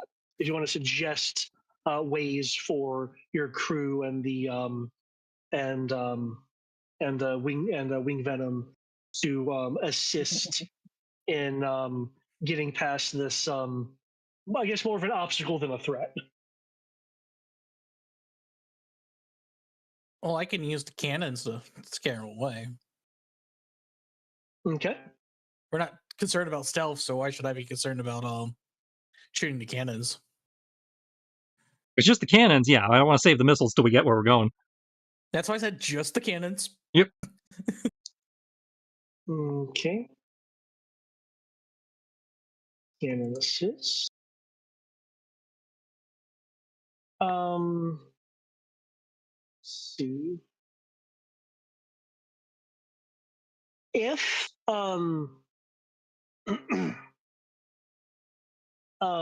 if any venom is wanting to be snazzy with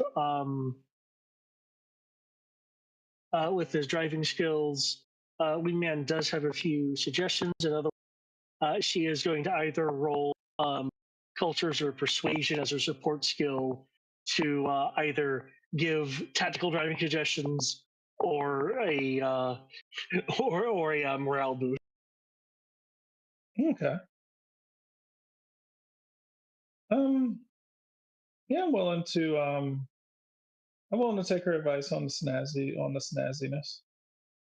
Okay. In addition to what she is suggesting, so I guess this would be technically in both for the both of you, since given the lead driver scenario. Is there anything that you need to do to assist in getting past the situation aside from following Wingman suggestions? I don't think so.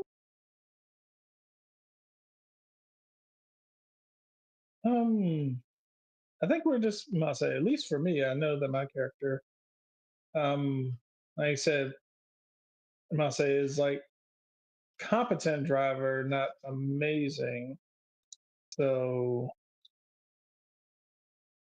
Okay. Is there probably some I'll say, other, some is there some other skill perhaps other than driving that you would like to use to assist in navigating the thermal currents slash spooked marine life? uh, since science seems to be catch-all, the catch-all for anything involving everything. Um, Science to understand ocean currents in this, I must say, ocean currents in this area and the marine life and how to navigate around them. It's like, oh, it's this time of year. The currents are probably doing X, Y, Z, and possibly modified due to the moon trying to fucking crash into the planet. But Okay. Okay then. In that case, right, because the lead driver cannot assist themselves. So for the cannon use skill, any venom for your use, it's skill. So if the two of you can make me a roll with those skills, as I have Wingman a roll with her stuff.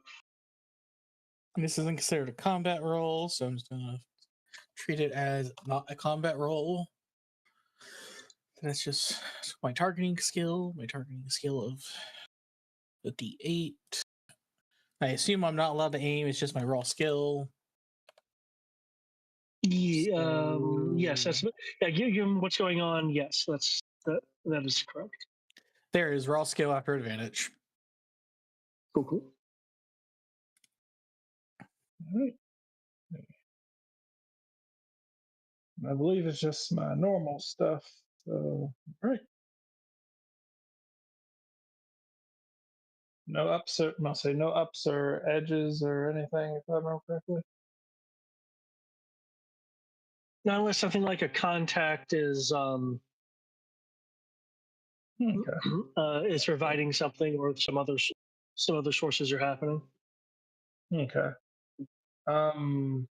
So could someone roll me? I say, could someone roll me a D2, 4, 6, and 8? Result of a natural one. I was hoping she could re-roll that horrible number there, but it's a 2. Whatever you guys get, could you add it to 8. Oh, 8 was the highest? Yep. Oh, okay, so that's a 23 crit then. 23 crit on my science roll. Okay. Gotta science this shit up.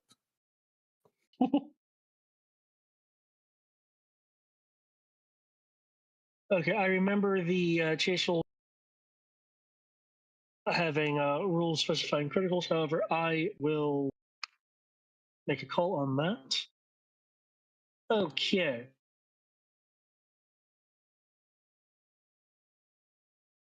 With that going on, the cannons go off. Some unfortunately shaky advice is followed is given by Wingman, and superb science. Science is performed as a bit of marine biology and marine history comes out of I guess Annie Venom's time in Nam. Providing a freestyle with 2 ups to your driving roll. You said 2? Yep. Which again will apply to the group since the other sharks are in line with you. In a formation. to essentially navigate the thermal disruptions in the water, and again the fishy fish. Woo! Critical.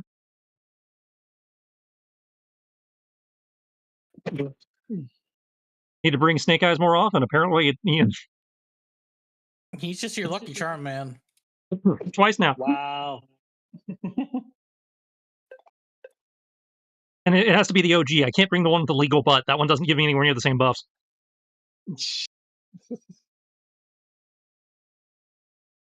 Okay.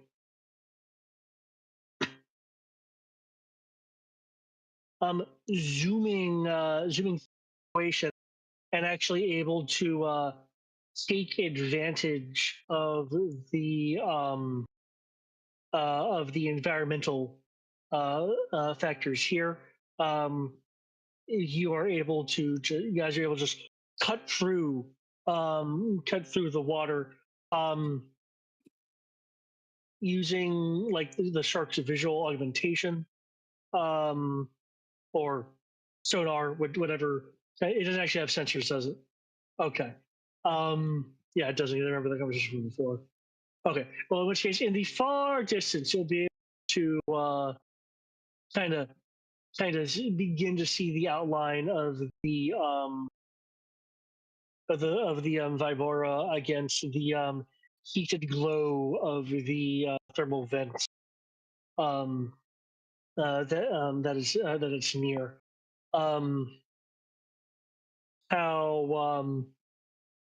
However, there will be a comment from the Starks containing Green Squad. Hey, did anyone see that? No. Wait, no. Yeah, over there. Over there. Sharks. Uh, 230 low and high.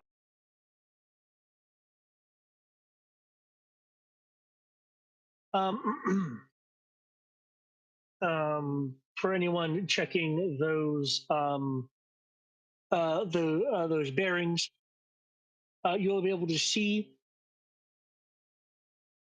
outside the outside the windows of the shark, above and below,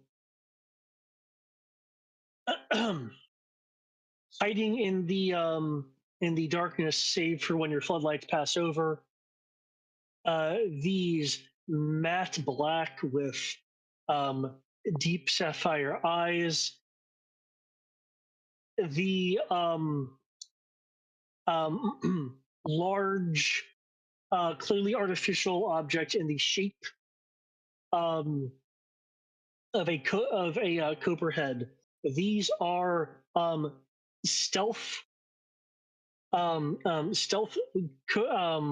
cobra head mines.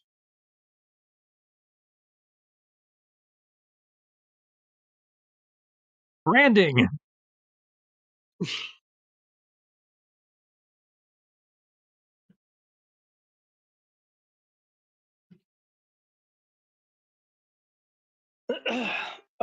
With them being pointed out, and the various sharks sweeping their floodlights through the area, you guys will see that a field of these swaying in the current with like caterpillar drives as a part of the Cobra head fanning, allowing these things to kind of roam and not just be a maze to navigate, not just be a static maze to navigate. So it's actually acting like a minefield. Is ahead, though your floodlights are also showing, due to the intensity of your lights and how they can reach. that you can see the end of the field. It's not all the way to the Vibora. It's just kind of like an outer defense system that must have been erected by some of those intelligence forces for preparing things that Scarlet had mentioned. Fun, fun. Indeed. Let's see. Ba-da-ba-da.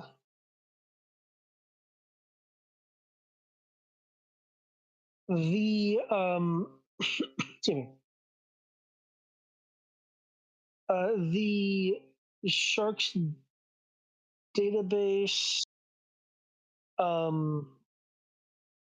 slash slash slash dial tone relaying information from the group at the pit will be able to inform you that the not only, of course, will explode if they get too close to you. The tech boys are recognizing um, the modeling of the sapphire eyepieces um, as being focusing lenses for laser cannons.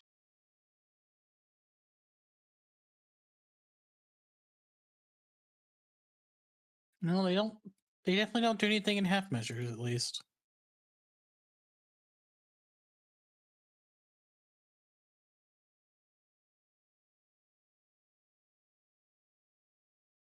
Okay. How do you guys like to handle this particular situation?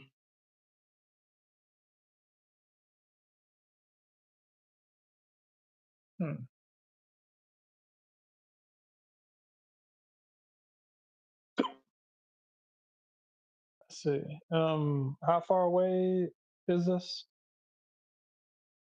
But the minefield? Yeah. You guys have just hit the very edge of it, which is why the Green Squad was able to kind of point them out to let you guys be aware of them before you guys really entered the zone. Okay.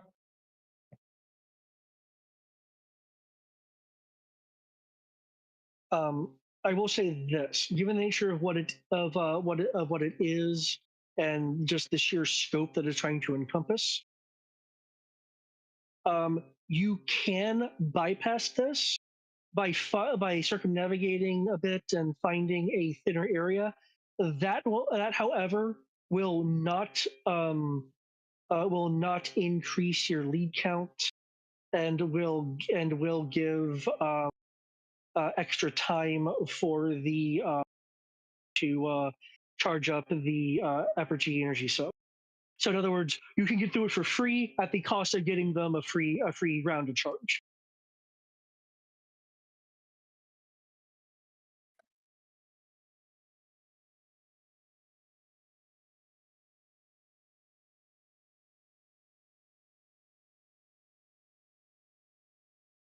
The first roll is really crap, but that doesn't mean the other rolls won't or will be.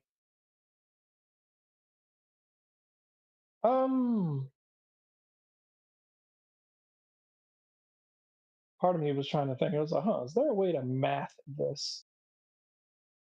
Well, remember, the science skill covers more than just math and medicine. You're technically Dr. Questing it a bit with this skill, so it can be other disciplines. Oh yeah, no, I was thinking science is like kind of like a math geometry type thing. I was like, hey, is there a way to blow up a couple of these that would, I'm about to say, Okay. I'm about to say, like, is there a trajectory to blow? I'm about to say one of two things is like based on where I'm looking, do some some geometry and stuff like that. Actually, we have radios. I assume that we can like communicate with one another, right? Yeah, you guys can freely communicate with one another to like plan up how to deal with the situations you come across and give suggestions and such. Go right ahead to talk to your team. Cool. I need someone to roll me. I need someone to roll me a those same two D2, D4, D68. Tell me what the highest was.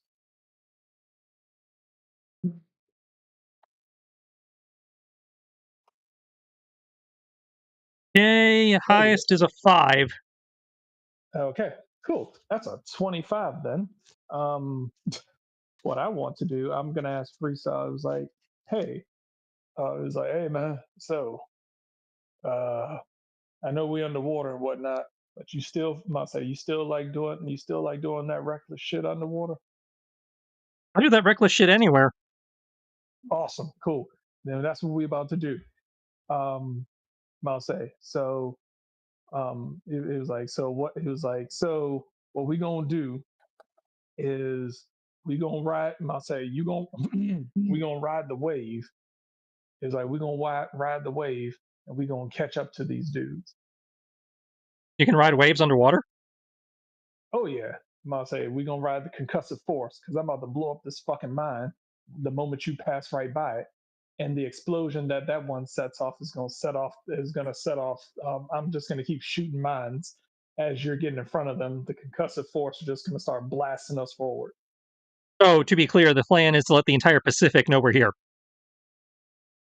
All of China already knows we're here, I thought.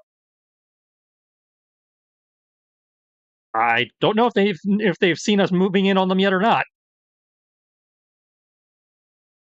Just as a reminder, the part of the G.I. Strike Force that's here, the plan was to essentially box in with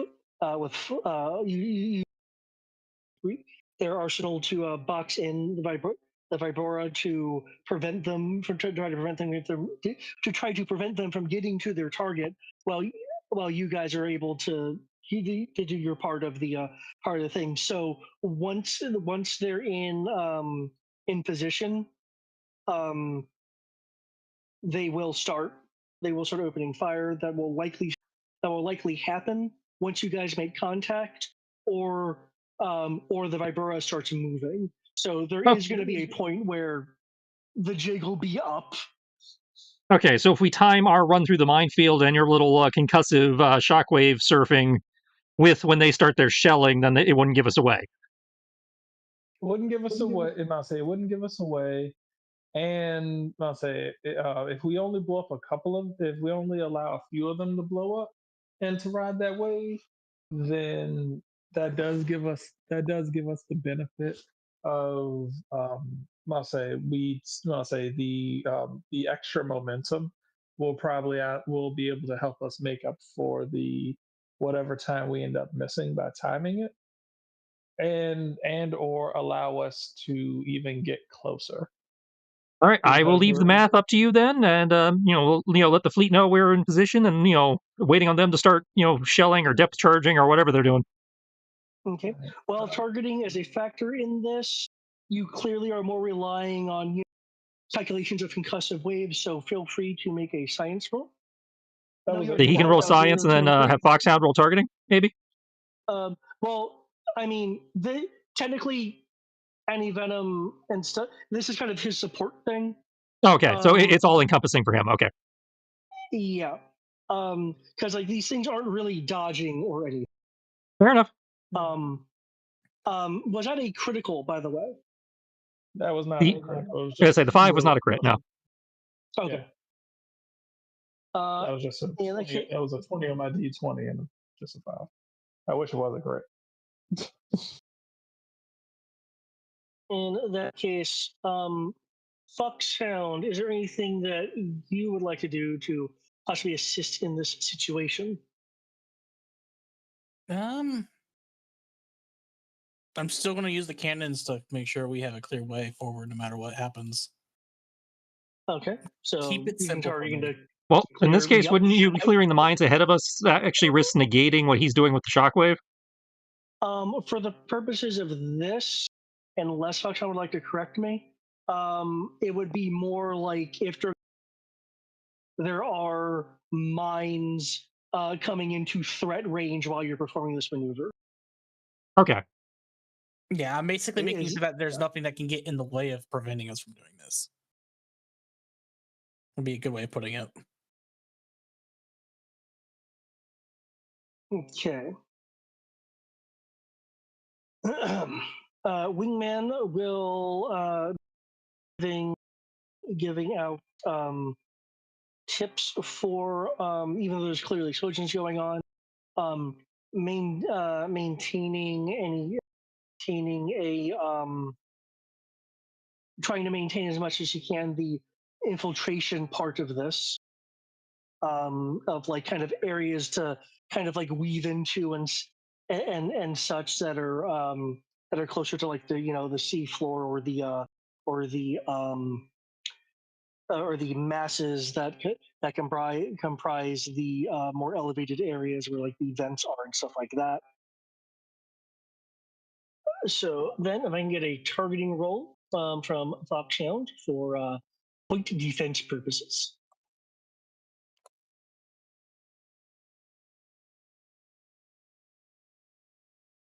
There you go.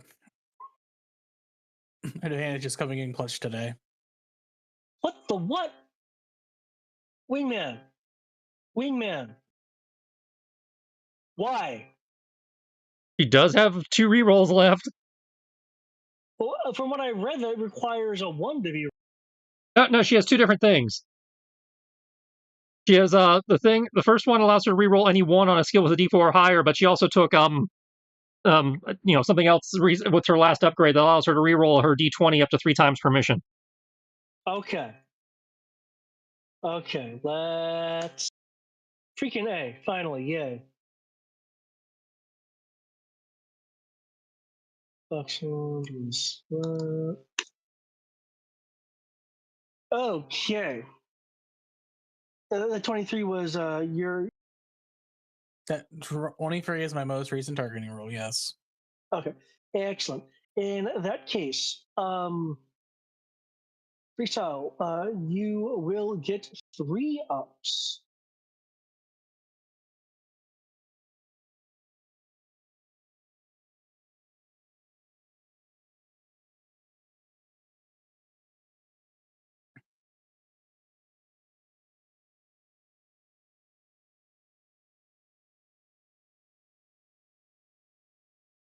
Okay.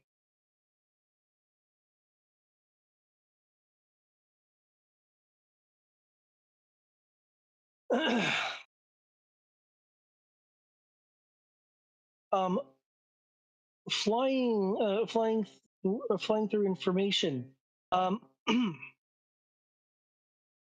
Anti-venom will be targeting and firing at very select mines at the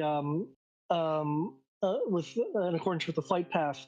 You guys are using the explosions increasing propulsion as you are riding the wave. The sharks are vibrating a bit as they're coasting on the concussive forces. Foxhound, you will know a few of the mines, noting the detonations, and begin using the caliper system to reorient so the laser eyes can come into the firing arc as you blast the ones that are attempting to use their ranged arsenal against you, um, just causing various underwater explosions. When suddenly a mine unexpectedly floats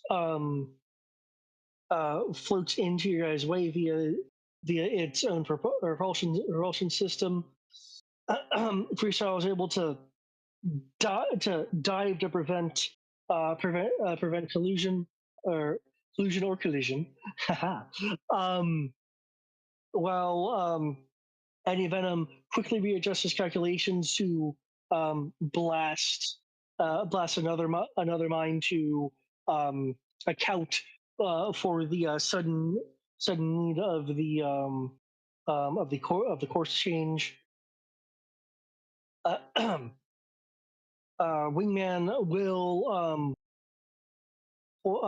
point out once the vibrating has stopped as you guys are exiting the field perimeter and riding the waves. A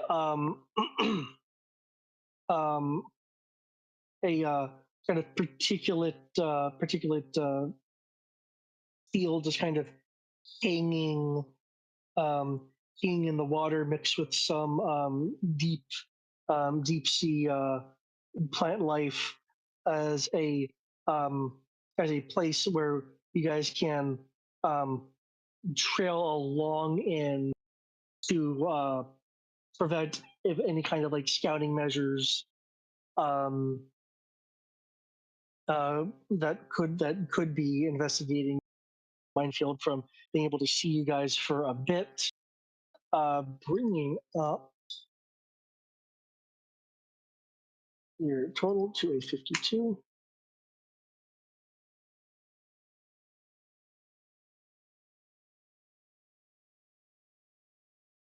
The engineers on the Vibora are getting their act together, probably because the Silent Serpent is giving them glares and at being incompetent. Boosting their charge to a 47. You are still outpacing their engineers' ability to quick charge the system. You're currently outpacing that for the moment. Having gotten closer, you can see the Vibora, and as I recall, you wanted to explosions and such with the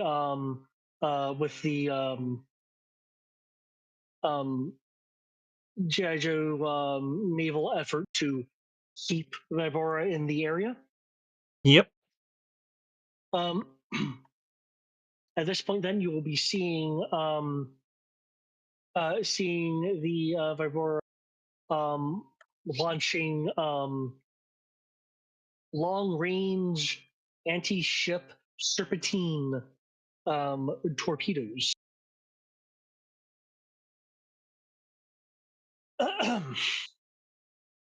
Clearly not aimed at you. It's trying to go after ships that are launching, various anti-submarine, G.I. Joe anti-submarine weapons and various, disruptions into the area.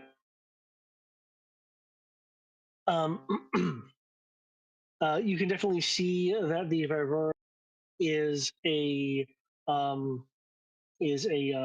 modified craft.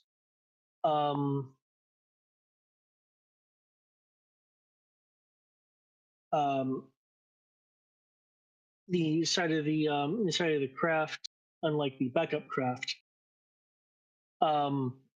has some additional markings to it that are superfluous to its regular identifying markings. More specifically, what you guys can see is is along the side of the hull a golden golden cobra body and head with a, not specifically a crown, but it clearly is a attempt at giving the depiction of a crown onto a cobra. That is adorable. I can't even disagree with that. Every way that I could think of that is actually kind of funny and adorable.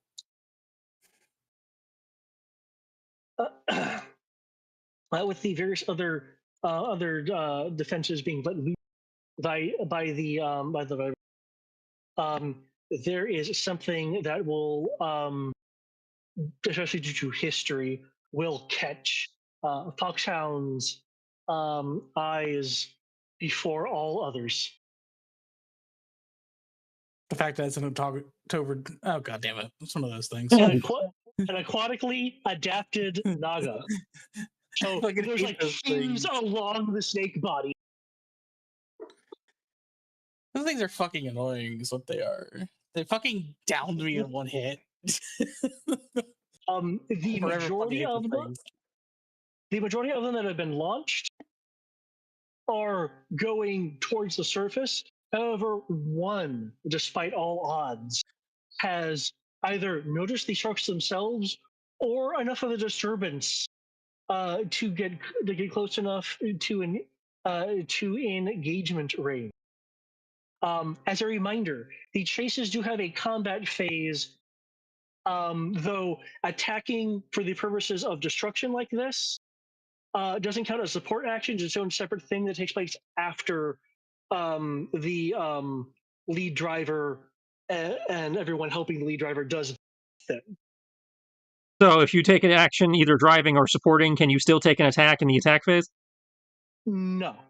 Okay, so it's either participate in the chase phase or the combat phase, but not both. Got it. Yeah. If through the combat phase you destroy or make your opponent fall back, then clearly they are no longer an issue and no longer impact what's going on. It is only one. It's not a group of them.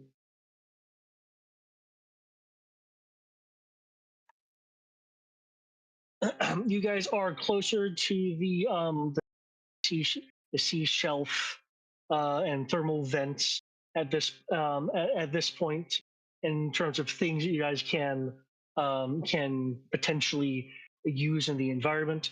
Given there are thermal vents and stuff like that, there are like crevasses and dead-ending areas within the surface that can be utilized if you guys would like to utilize some form of assist in that direction. People who are not freestyle, unless you want to forego making any progress, can also focus on just trying to destroy this thing. You have a gamut of options. Here. All right, freestyle is going to want to angle, closer down to the deck, so we can take advantage of the crevasses and the thermal vents to fuck with the enemy sensors. If we're lucky, maybe I can get a thermal vent discharge to fuck with the Naga itself. But ideally, I'm just trying to mask our approach and possibly create a pop-up ambush, situation, so Foxhound can tag the Naga before it sees us. Ideally, Okay. or rather, before it identifies us. Clearly, it's already seen something that makes it suspicious. Okay. I know, strictly speaking, the story points aren't going to be can't really be used for this. But if you'd like, I can let you use a story point to give one of your companions a specialization in their role, representing taking advantage of the driving that you were doing. I will happily throw that if people want it. I do not mind. It sounds like it'll be fun. I will throw a story point then for specialization. Okay. Just to clarify, to make sure I'm understanding this correctly, you were still wanting to roll for making progress. You were just describing how you're. Yeah, my intention is still to make progress. I'm just trying to take advantage of the terrain for making the progress and trying to make my team's life easier, for dealing with this problem. Gotcha. Okay, that's what I thought. I just wanted to make sure. Okay. In that case, then, what would the rest of folks like to do to assist in the situation? Again, you can try to hinder the Aqua Naga versus purely attacking it, you could try something else to aid your guys maneuvering through the situation, or you can take direct combat maneuvers again against the Aqua Naga.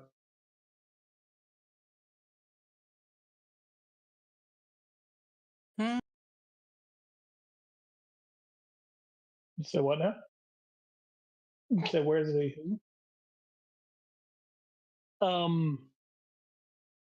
hinder the Aqua Naga, help the group progress closer, directly attack the Naga.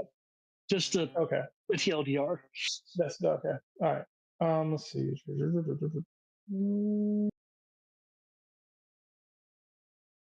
How much do folks think that we could actually help? I'm gonna say this coming from our, I guess, our 2 combat specialists. Well, if Naga sees us, it's going to raise the alarm. So it's a question of, do you want to try and silence the guard, or do you want to try and give me a buff? I mean, that really is what it boils down to. I was about to say I'm not that kind of commander, but the only way I can give you a buff is if I miss. Oh no! The buff would be if you keep doing like your science and stuff, I get a buff based on how well you roll. Okay. That's how this chase thing has been working. You've been rolling your random skill, and if you succeed, I get a bonus. Okay. Cool. So it's a matter of, do you want to keep giving me a bonus, or do you want to silence the guy that'll raise the alarm before we get close? I might as well try to silence the guy. Okay, so you both are attacking. That sounds like. That's probably best. What about you guys? Well, I'm still driving, so that's what I'm doing. And I imagine Foxhound is attacking. Courtesy of being told, go ahead and attack, and here are bonuses for it. I'm going to attack. By the way, Wingman can technically also decide to attack instead if she wanted to. Because as long as she doesn't do anything to hinder your movement, she technically has control of the weapons. Okay. Okay. Just like you do. So to confirm, Anti-Venom, are you directly attacking? No. What I'm must say, this guard is must say we're trying to stop them from raising the alarm. Are there any fish around here? Yes. Like schools of fish. Yes, there is schools of deep sea aquarium. They're using the thermal vents for things that support their ecosystem. I would like to attempt to scare the fish into his direction. Okay. What skill do you believe would be appropriate to accomplish?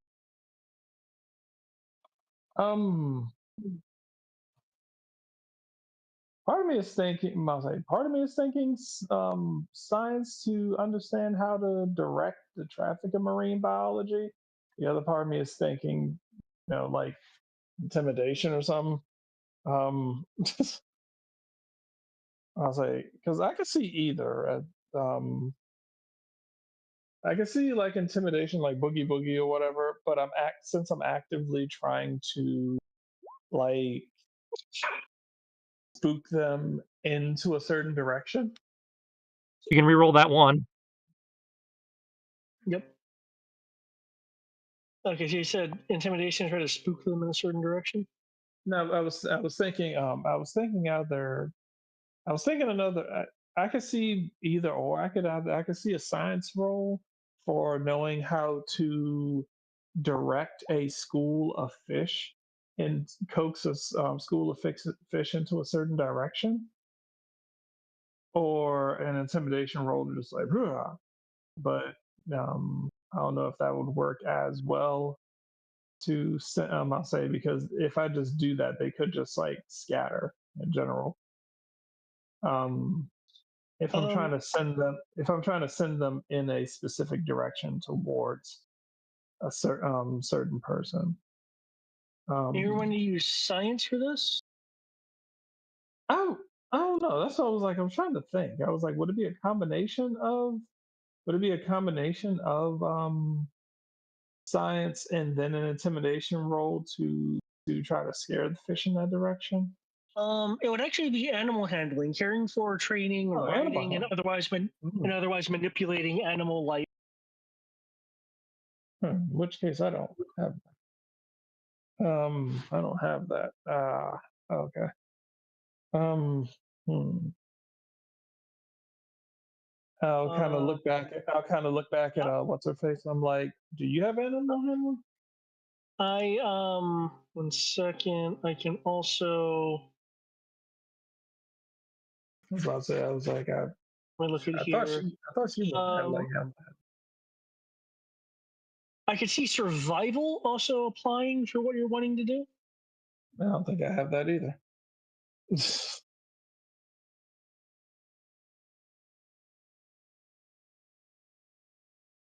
I mean, we could trade. You can shoot it, and I can do that. That I could. So you can ignore my targeting roll. I guess I'll roll my survival. And you said it was a specialization for shooting, wasn't that right, Preston? David? Whoever's shooting counts as specialized. Yes. Then definitely give that to any of it, not me, because I'm already specialized when it comes to shooting at things. Because combat. Well, I'd have to spend an adaptation point. But since I don't have to shoot, I don't have to do that. So cool. Survival.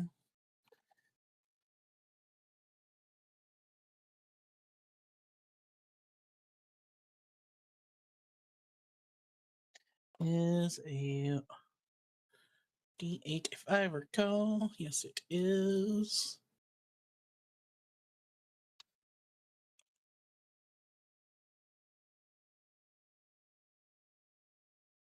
Yep.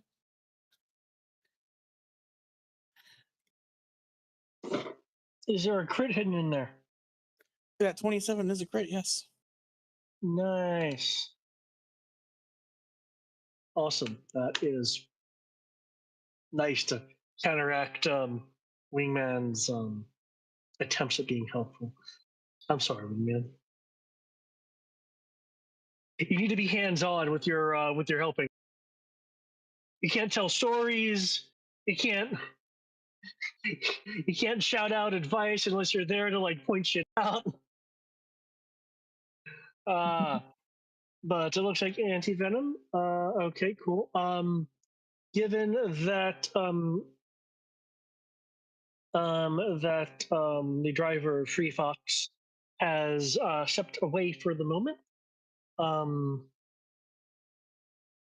any of them you can make your direct attack roll onto the onto Aquatic Naga. Keep in mind, unless you are like it to like fire out or something, which would give you a disadvantage. Yeah, I presume you'd be using the shark's weapons. Yeah. All right.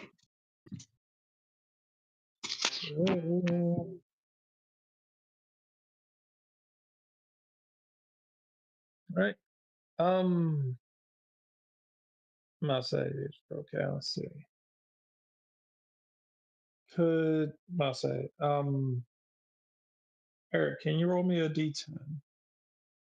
A D10, you say? Yes. You got a 7. Okay, that'd be a 23.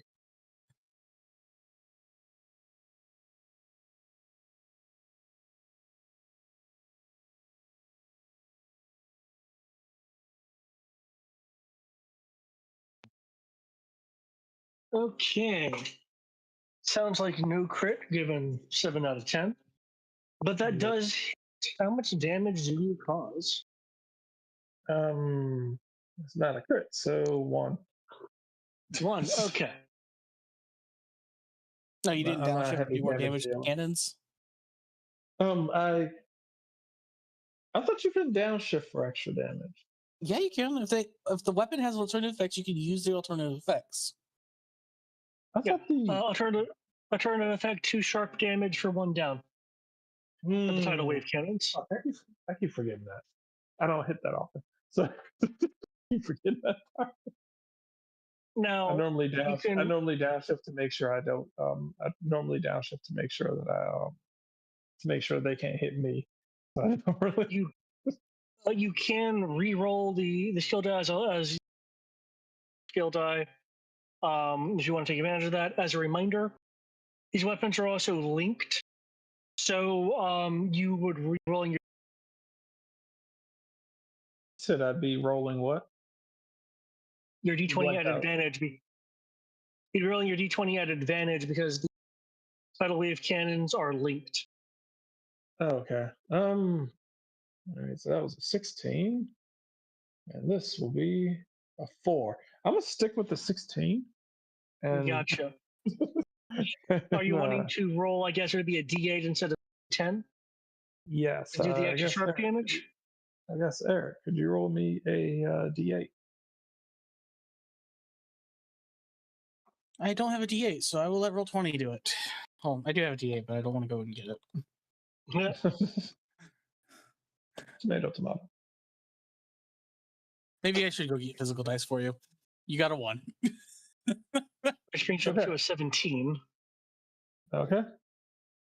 The tidal cannons,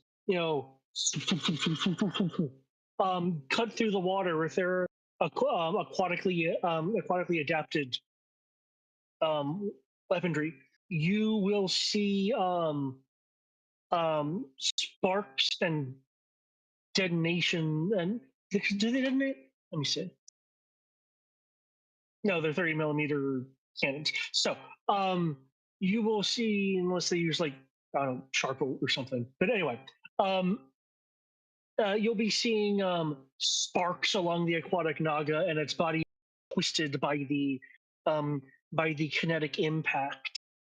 However, you see no lessening of efficiency in its movements or any real damage to its armor. The 17 does not beat the toughness. Gotcha. Okay.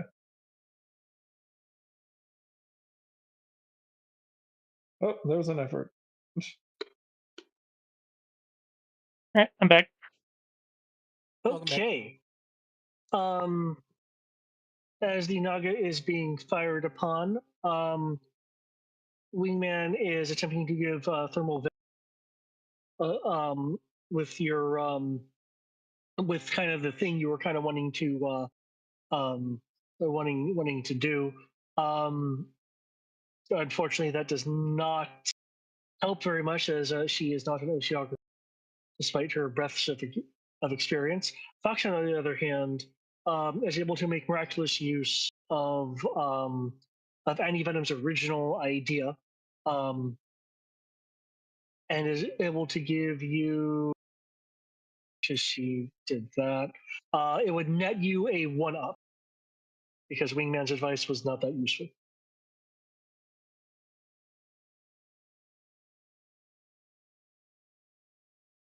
Actually, hold on. There's something I do need to do. Okay, just a 1-up. The Aquanaga is not able to move in any kind of a shrinking way. 20.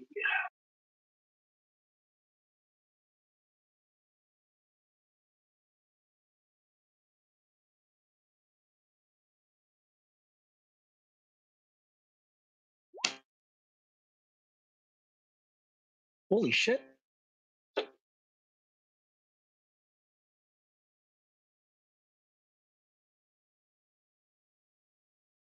Oh, that's a problem.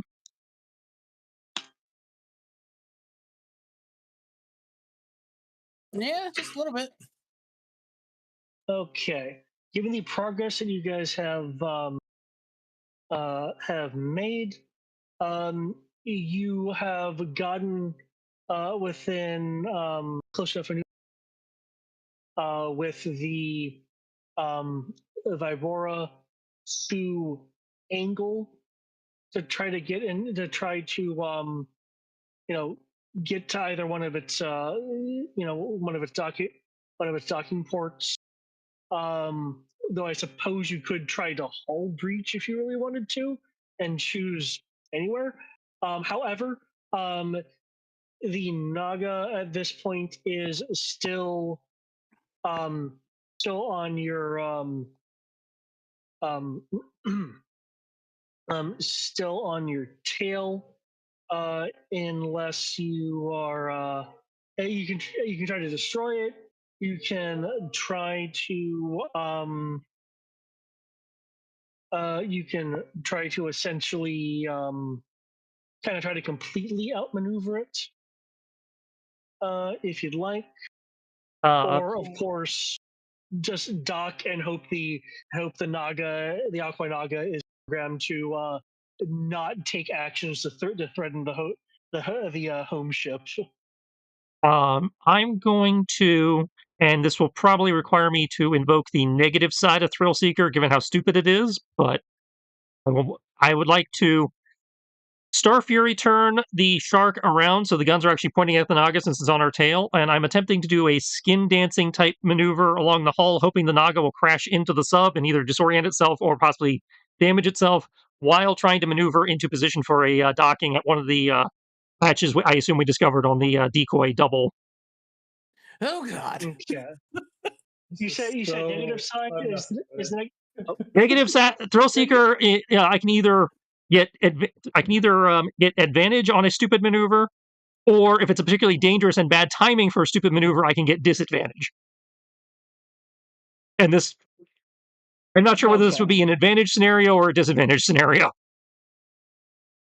Because it's a thing that says I can either ask the GM for advantage, or the GM can tell me, no, this is a bad time for that, so you'll have disadvantage. Okay. You know what I'll do? Instead of, given what you're doing and how you're doing, and this is kind of like a class feature thing you're invoking, because you're both trying to it's an influence, make progress, but yeah, and have another effect. Well, it's effectively a I know what you mean. Kind of I was just clarifying. Yeah, thank you. Instead of the story point like before, given the nature of what you're doing is like very ingrained with the progress, I'll say disadvantage on your roll when that roll comes up. I will want a disadvantage driving roll now and for the purposes of I will want the disadvantage driving roll now to kind of set the difficulty to see if the Naga will slam into the hole.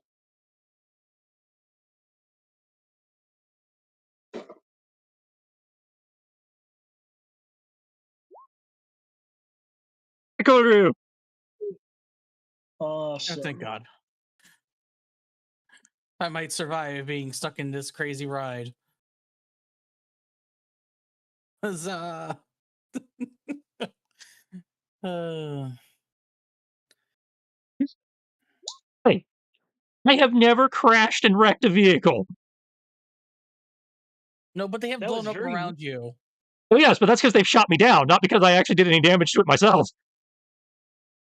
That was very nearly a fumble. Okay. Say I have never wrecked a vehicle through stupid driving. Okay, that is fair. I can't. I still scream bloody murder about it. But you are well within your rights to reflexively, clench and scream bloody murder in whatever language comes to mind first. I can't, fault, reflexive action. I'm just saying, it's like, no. If he takes a minute to think about it, Freestyle has never actually wrecked a vehicle through stupid driving. We've been shot down a few times. But okay. I have the skill to back up stupid maneuvers. A question for you guys. Okay. The Aqua Naga, would you prefer ups for directly attacking it, given that it has in fact rammed into and kind of partially pulled around the Vibora, or would you want it to take some amount of damage?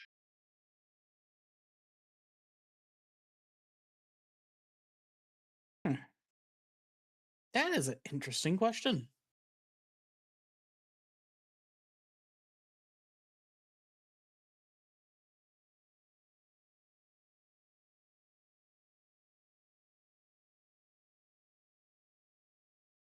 Which I don't have an immediate answer to be honest. I would lean towards damage just to make up for the fact that we missed it last round, but that's just me. That does sound good. Okay with that. Okay, you here with that? Okay, so no ups for directed. Gotcha. Just straight Okay. damage. Works for me. Okay.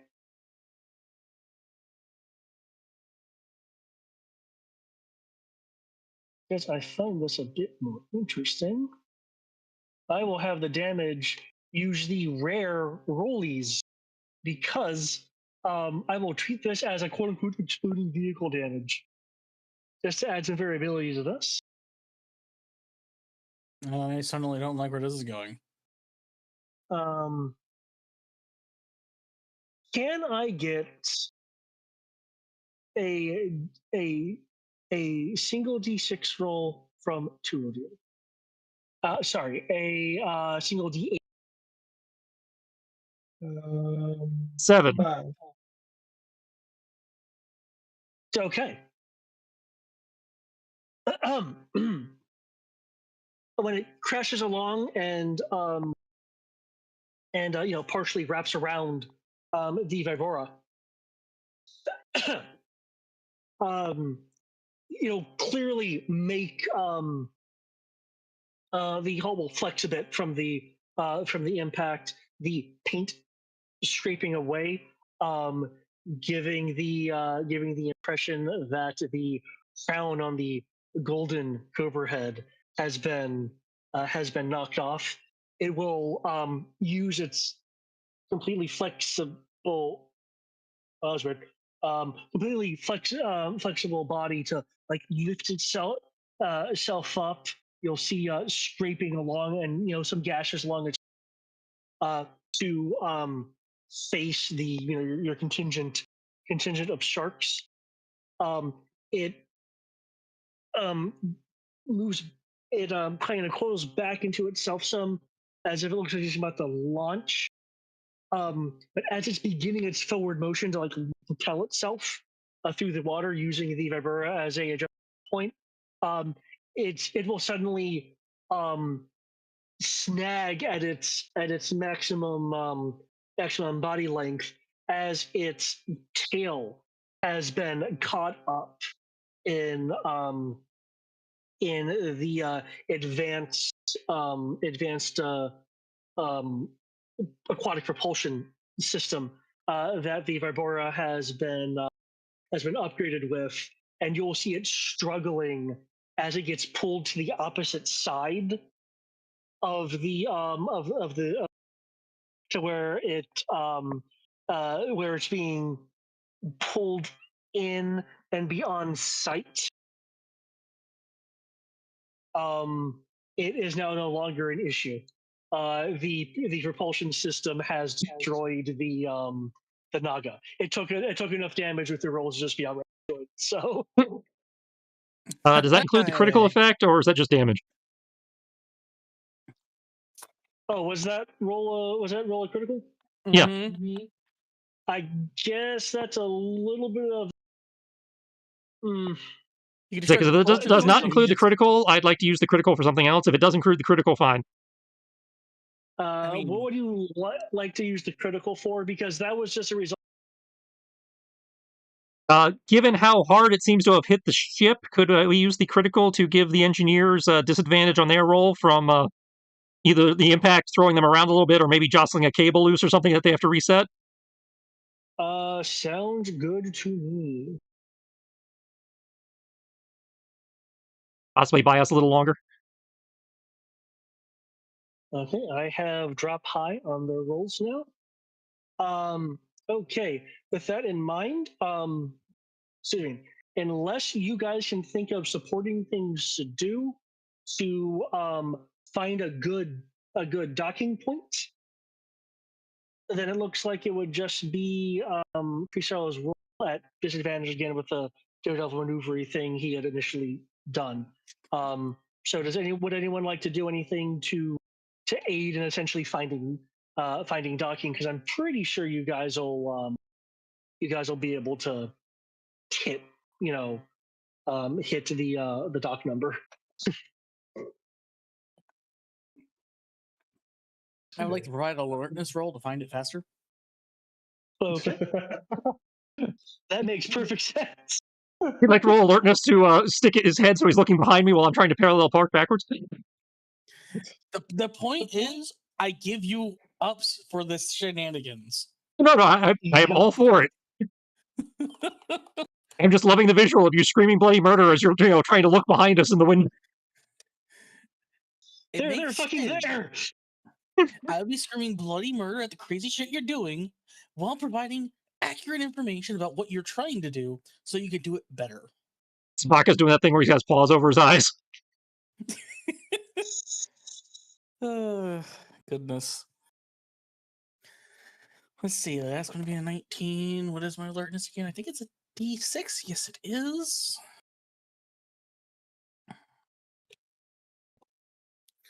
Oh, look. I criticaled. Nice.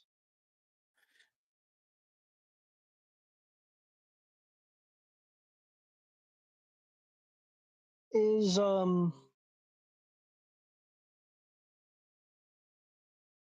would anyone else like to take a supporting attempt?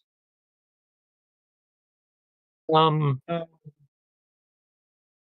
was about to say I can't think of anything that I'd be. I was about to ask, could Anti-Venom maybe make a, not necessarily for the actual docking, but for immediately after the docking, could Anti-Venom maybe do like a use tech or something to cycle the lock faster by bypassing some procedures? I'll consider that like a preparatory thing. Sure. There you go. Roll your use tech, the Anti-Venom. Oh, okay.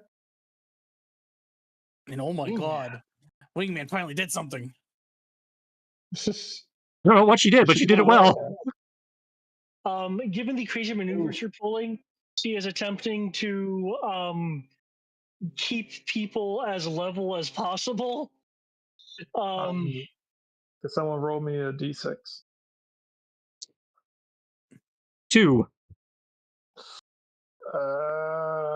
That's a 12. Okay. That unfortunately will cancel out the efforts of Wingman unless you have. Remember, if you roll a 1, you can use a story point if on your left. Should we roll a 1 on? I believe it's the. Actually, never mind. I don't need to. I have veteran, so I can just re-roll shit that I don't like. 1 second. Let me make sure. Oh, that's right. We're at the point where we can finally take veteran. I know what I'm taking next. Let's see, where is it? Yeah. 3 times per mission, you may re-roll a d20 on a skill test as long as you aren't suffering a snap. All right. Yep. 20. So that's a 22 now. Okay, nice. Okay. With the rest of the security team lending their assistance, rendering assistance to you, Freestyle, along with the rest of the convoy here. While you are rolling at disadvantage you will receive 4 ups. 10, 12. Missed it by that much. 1 away from auto success.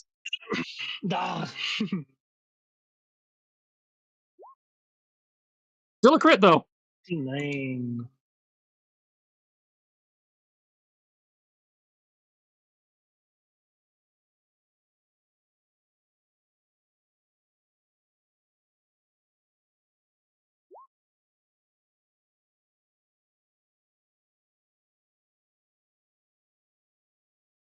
I guess I shook them around a little bit more classic trick than I thought. Whoa.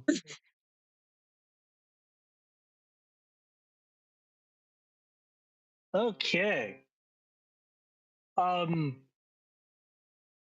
all appearances, the Vibora still staying within thermal charge while launching counter and offensive fire to their surface assailants as the sharks circle and dock on the Vibora.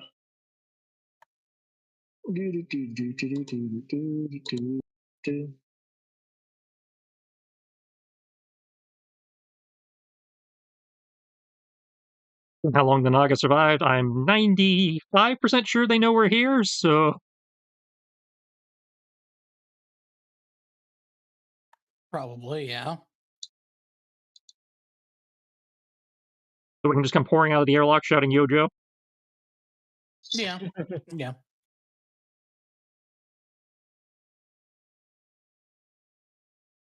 Spraying laser beams in random directions for no reason.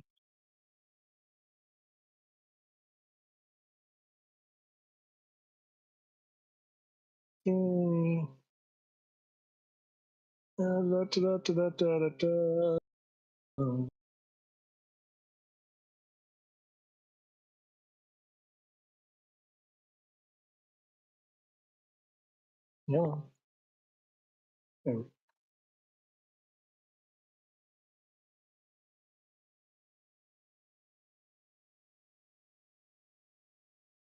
I forgot. Pardon me.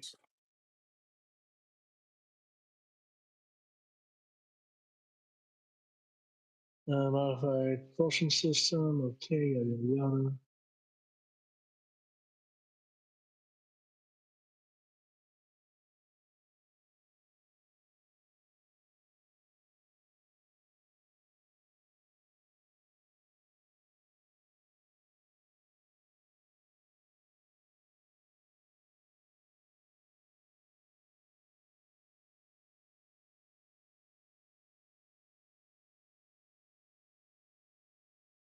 Really, really, are you for reals?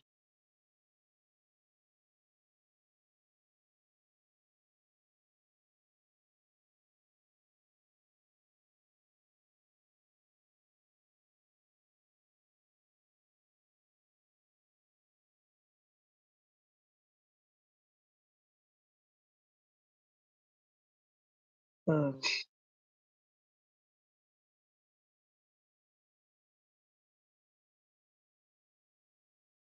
there we go.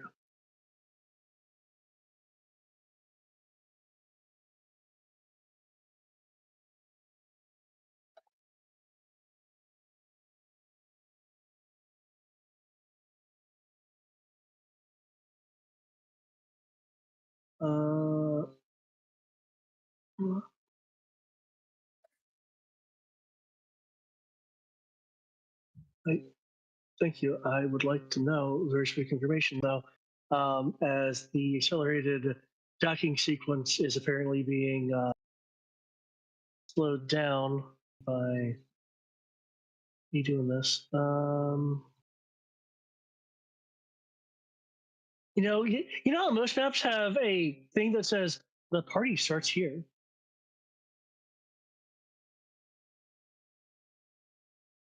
Okay, here's what I'm gonna do then.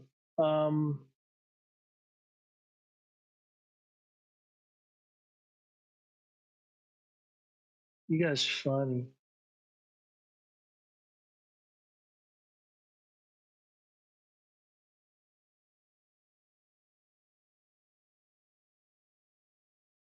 Well.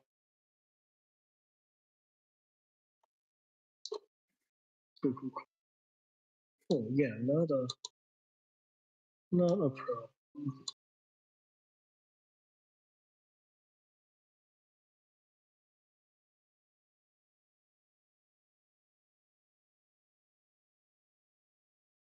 So,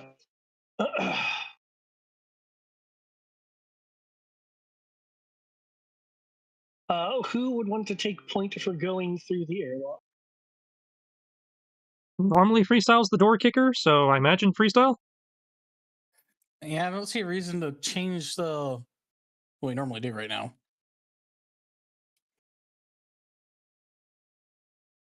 Okay.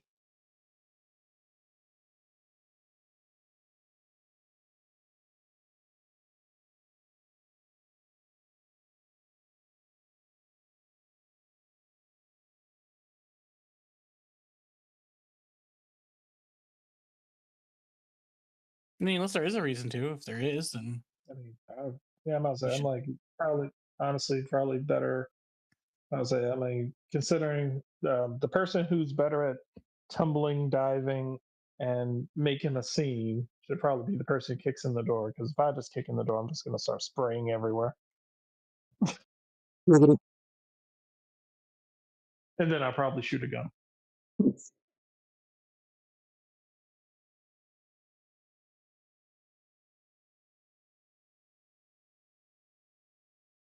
Ah, now we fight them on the ground.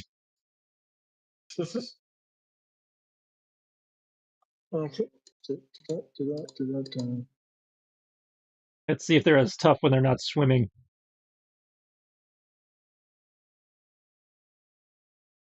that is actually a good question. These ones are red versus blue. Yeah, red instead of blue. Interesting. Presumably because they're the land variant. Yes, they're the Team Magma version.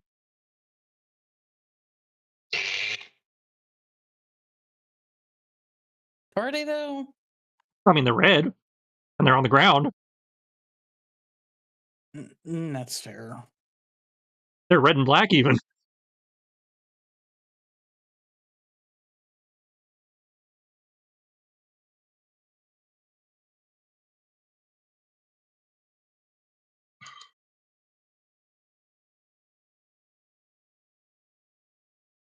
Do you guys have any special things that you know about? Are they tiny? Yeah, they're tiny to me. I mean, that could actually be their size, which would be hilarious. That's what I'm asking. I'm not hallucinating. They're actually.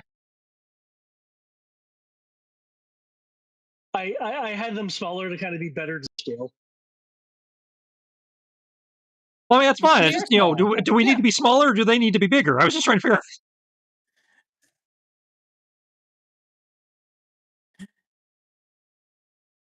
I think for simplicity's sake, a little bit.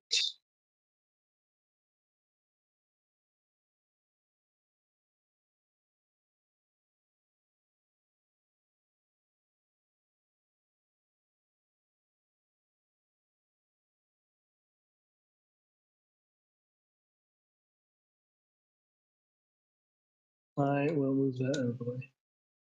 There's also green rings going on. It'll be fun.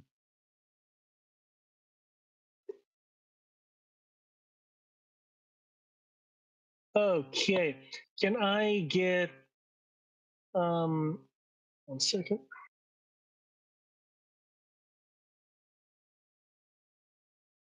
Can I get initiative rolls? As a reminder, blah, blah, blah, blah. Foxhound, I believe your auto move does kick in. Yes, it would. And since I can't use my my fun weapons, Uh,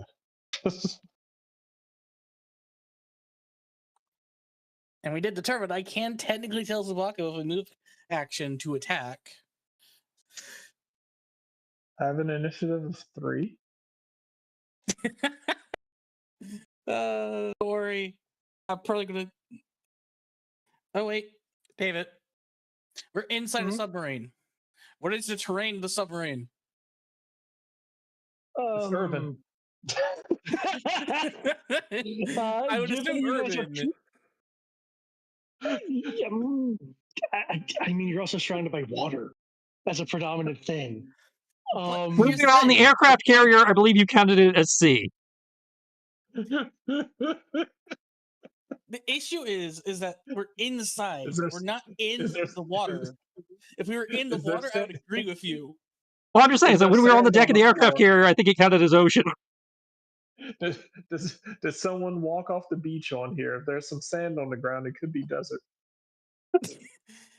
No, the reason why it counted as that on the deck of the carrier is because we're technically just on a flat top in the ocean. That's fair. You're You're enclosed. inside the carrier. You're in an enclosed environment, which is practically a city. Does someone does someone have a plant in here? It could be a forest. Okay. Okay. I will. Because these things matter. I will. I will count this. I will count this as urban. If for whatever reason the Vibora somehow gets sunk without catastrophic things happening, I will then count the environment as sea. But for so now it is urban. I like this. Cool. The Titanic in the last parts of the movie was struggling between an urban environment and an underwater battle. Let me Cool. see. But based on that, I have successfully commanded Sobaka to attack the nearest person that is on this ship that's not us. Okay. Conveniently, there's a snake person right next to Sobaka. Yup. The reason this is not a surprise round is just that Vibora is on alert. So That is all good.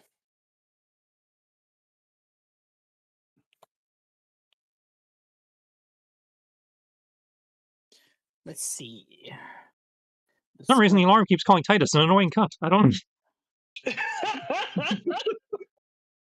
Let's see. 17 plus KH1. His might roll is a D10 if I recall. Yes, he has a D10 in might. And you cannot aim melee attacks as much as I wish you could. You mean you can't aim a melee attack? I feel like you should. Mechanically, you can only aim with ranged weapons. Those are called precision strikes. Because trust me, if I can aim with a melee attack, you know what I'm going to do? I'm going to put a tiny little laser pointer on Spock's head and have it, whenever he looks at, has a laser pointer. Yeah, we can have laser guided raptors. I don't see why we can't have a laser guided dog. I like that laser guided dog. I mean, if you have laser pointers, you can do for raptors. I don't see why you can't do it with dogs.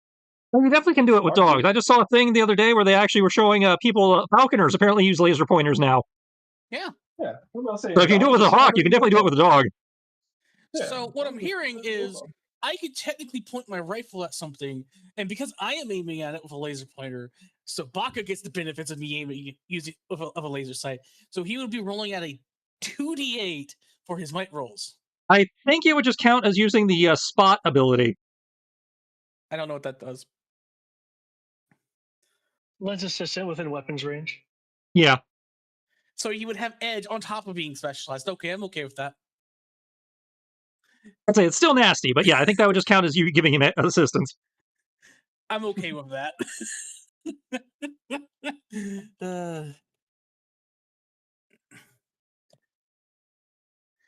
He chomps. Oh, I was hoping it would have been a crit. But 22 for 2 damage as he jumps out of his little tactical dump pouch I keep him in. There was a muffled surprise sound. Oh! Ah! One of those creatures is trying to bite me. Wait, what? No, it's a dog! Ah! Ah!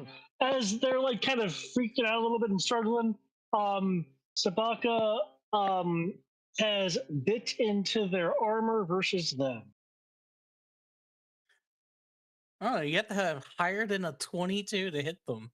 I'll be damned.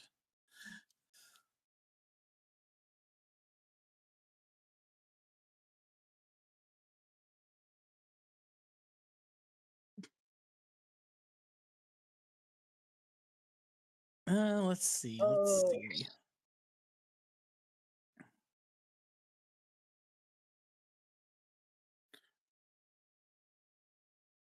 I'm gonna see if I can correct this. Okay, you'll probably hurt yourself. Actually, we know who's who. So, okay. Keep in mind, you are amongst torpedoes at the moment. Yeah, I don't care. Just don't shoot the warhead. We have frangible rounds. In theory, that's not a problem. That too. Fair. Though frangible rounds doesn't stop you from hitting the impact fuse. Well, depending on the type of torpedo, it might actually have a proxy fuse. And even then, these aren't torpedoes in a torpedo rack designed primed to be launched out. So in theory, they should actually be rendered inert right now, with no fuse. In theory. This environment serves as the main torpedo section of the submarine. Automated systems are load and torpedoes. Man, the person writing this. Hey, Foxhound, guess what? What? Are specifically 533 millimeter torpedoes. Okay. Torpedoes have weird sizes. That doesn't bother me. I think it was more the point they got extra technical just for you versus just saying torpedo. I mean, I'm not a naval person. I'd say most people would just say torpedo. This book is actually giving you millimeters. Which has active sonar homing and TV guidance. No, it's a fancy, expensive missile torpedo. TV guys, let me not catch the game while we're down here. Yeah. Let's see, that's going to be that. KH1. I am aiming. Fortunately, he's within 30 feet of me, so I only get 2 ups. So that's going to be that. So 2d8, 1d12, 1d10, 1d8, 1d6, 1d4, 1d2. There is also this right here. Oh, dear Lord, I just realized something terrifying I've done. I didn't even think about it. I doubled the damage of the weapon. Because I doubled the damage of the weapon, the alternative effects are also increased. My Yep. assault rifle does 4 damage now by downshift. Yeah, congrats. Your assault rifle is equivalent to a super weapon. I forgot that it does that. It affects everything, not just the base damage. I didn't downshift anyways, so it doesn't matter, but I mean, all deadly does is a +1. It's not actually double. oh, then it only becomes 3 damage. That's not that bad then. That's still pretty goddamn bad in this. Tanks don't do 3 damage. I thought they did more bonus damage to things smaller than them, though. No. Huh. Scale just gives you a bonus to hit, and then if you roll like a 10 over their defense or something, you get a +1. So that's right. Frangible doesn't work with armor piercing and all that stuff. So, David, this technically matters. Because don't they get a bonus to their defense? Like, I get a penalty to my attack because I'm using frangible ammunition. They get a +2 to their defense if they're using toughness and have hard armor. Cool. Plus 2 to their defense. Okay. Are you using frangible rounds? I believe you were. Yes. Also, let me roll that 1d10 because I accidentally made it 1d0. Cool. Wouldn't matter. Because my highest result is still a 10 on 2d8, so I don't crit. But 27 to do 2 damage. Okay. Even with the bonus, that will hit. Same one that Sabako was going after? I'm about to get there. That was my action. I moved 5 feet, so I'm right here at the edge of the torpedo, so I can see them and shoot them. By free action, I'm commanding Sabaka. So Sabaka gets, and since you agreed that we get spot for this, he gets an edge. So let me roll Well, this spot again. is an alternate effect, so I imagine you'd still have to activate it. Spot is Never also- mind.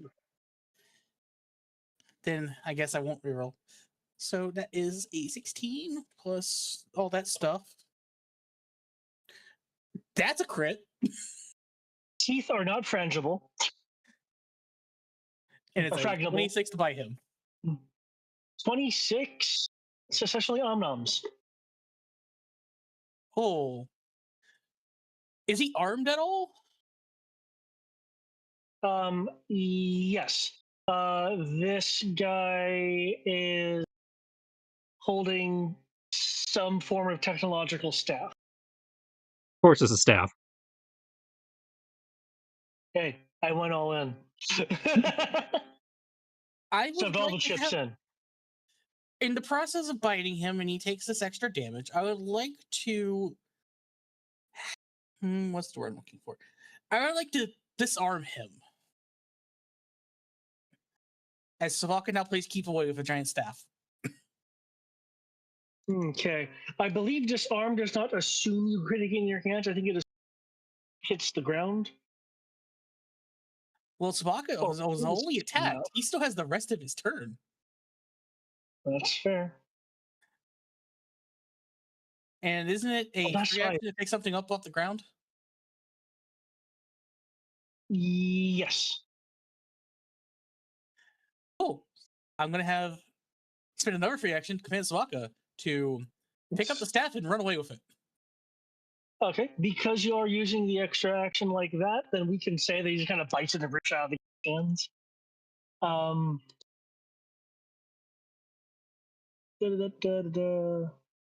Really? Really? Okay, fine. So that's 4 damage to him, and he is disarmed. As Spocker runs away with a giant staff. Over to freestyle, actually.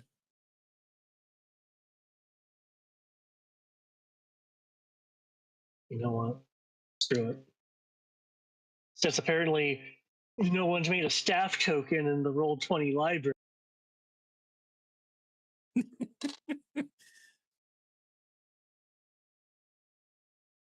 Yeah, you have better luck looking for rod or pole or stick. Oh, I'm going to do something that's even more common.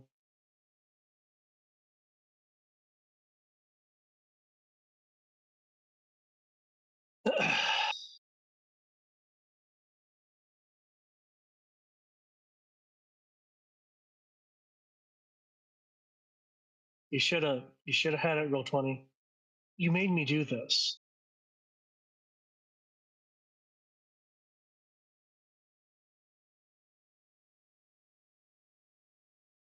Drink it to be better skin.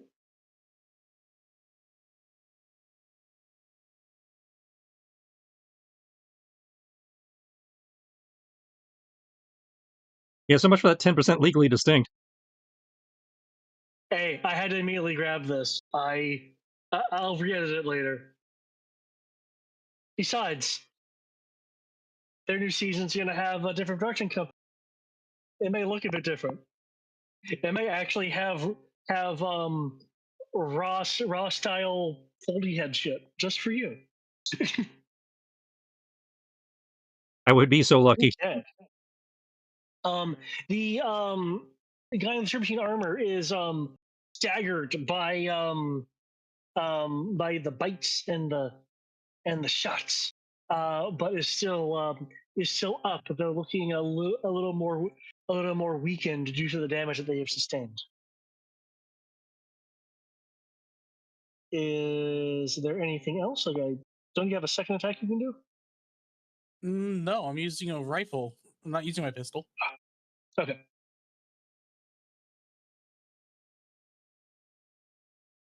man, that person was going to stuff, but now they don't have that as an option. Okay.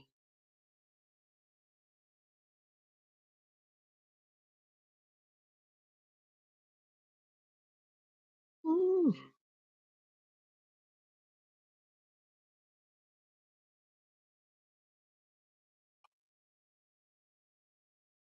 Eh. Limps. Um. Limps. Limps over.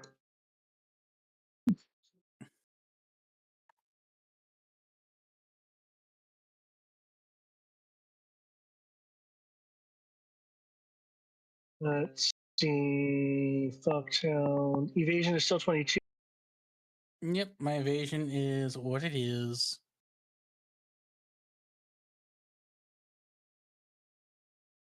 Okay, a downshift was taken to actually do blunt. However, a gauntleted fist heads in your direction, which you are able to either like parry or dodge, however you'd like to do. I'll just redirect it away from me and have him just hit the side of the hole. Nah.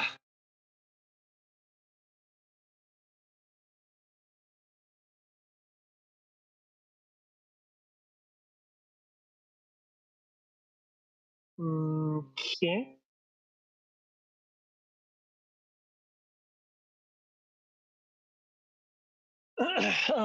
Rushing over this particular, I'll just use the. I don't know if you turn thing. This particular Inferno Serpent will grip their staff by both hands and go to swing it down into Sabaka. They don't want to. They don't want to risk firing at the torpedoes. Cool, cool.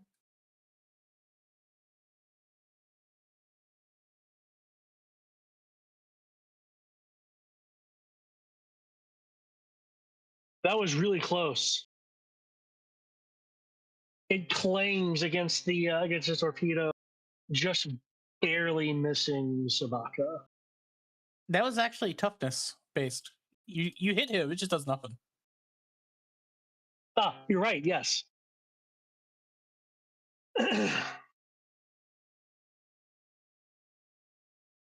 Please tell. I would like to rage. Okay, you're raging on top of a torpedo, or maybe Dive, right next to a torpedo, depending on how you want. dive over You the dog. You also had Sabaka looking at you with what is equivalent of a giant bone in his in his mouth. He's like, I'm a good boy, ain't I?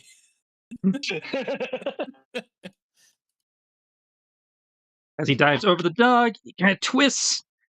So he's parallel to the floor, rolling down the torpedo as I use contort to extend my reach so I can hit both these fuckers. Yeah. Probably whiff terribly here. Let's see. 15, I'm pretty sure misses. Yep. 24 might hit. What are you using? Your sword claw thing? The 24 is with the claw. Okay, that does hit. Okay, so that's one crit. I'll come back to that in a second. 12 and 10 to willpower. 12 and 10 to will. There was a little bit stronger than. Okay, and then 12 and 18 to willpower. The 18 hits. Okay, so this guy will take one sonic. No. This one, let's see, 24. We're going to call that 2 sharp, and I'm going to use the crit effect to try and attack them both again. Duh, my gunshot wound. Okay.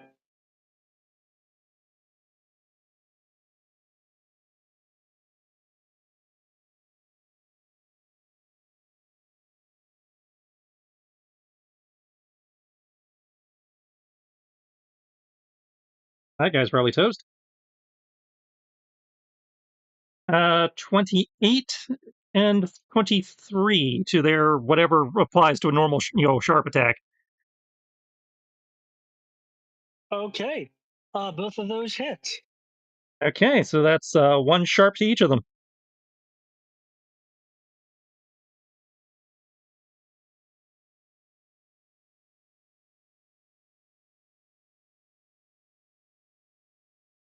Ugh. And since time is in theory of the essence, where the hell are we trying to get? Well, you don't actually have a map of the fully modified sub. However, your objective is to disable the apogee ray. Like it's the main part of the apogee ray, meaning the The apogee emitter, the ray business end. itself. The one. Yeah, because it's an internal system being powered, so you can, if you get to that and you disable it. Okay, so theoretically we're trying to get to Then- engineering unless we saw like a big dish or something on the front of the submarine. And we, in theory, know where engineering is. That's usually in the back of the submarine. Plus, we were on a duplicate of the submarine, so I'm in theory just trying to get to the back of the boat. Because you're on the duplicate of the submarine, can I? Because the submarine was, partially, retrofit. Come on. Nope.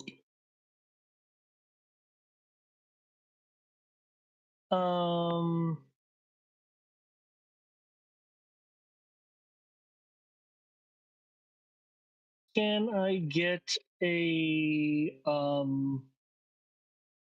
okay, so this can other need to know stuff. Okay. Can I get a cultures roll with 3 ups? Are you actually giving me dice and cultures? Huzzah!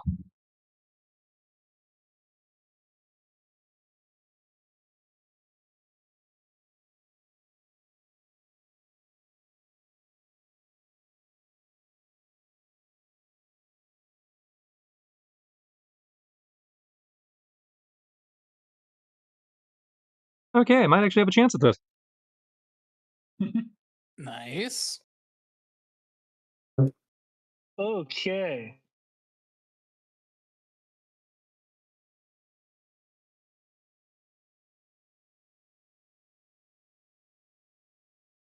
mean, I don't think I need to roll that high to know engineering is in the back of the boat where the engine is. But Generally speaking, yeah. Or it's at the bottom of the boat. Sometimes. Or well, you even if got it's in the all bottom, this- it's probably also towards the back. Yeah, that too. Sometimes That roll is for this. This hatch right here, and this tag should be visible. The interior watertight thing, yeah. Yeah, this goes to the lower level. The lower level is, of course, where the engineering would be. Not necessarily where this directly goes, but you do recall that hatch goes down to the second level of 2. Okay. Well, Instead of having to go like all the way to somewhere else and down. love how I had to roll cultures to basically do read a sign. Well, it was more like you're remembering like where does this lead, because you're on a mostly duplicate part of the ship. Okay. In which As case, opposed to say going to maintenance. I will just move still. over there. That's half my movement. Can I use a free action for item interaction to, since I believe opening doors and hatches counts as a free action? That particular door is is magnetically sealed.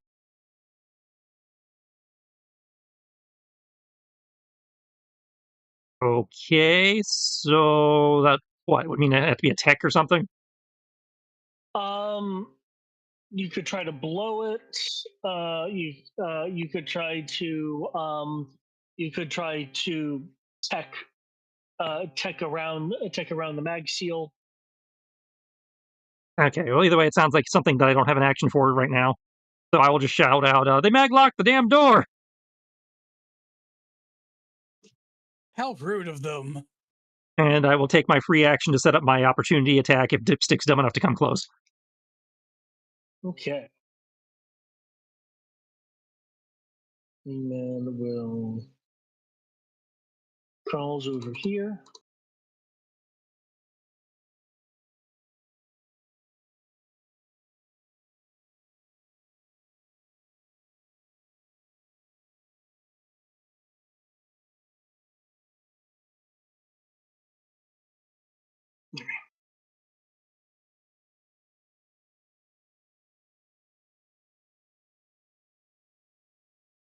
Mm.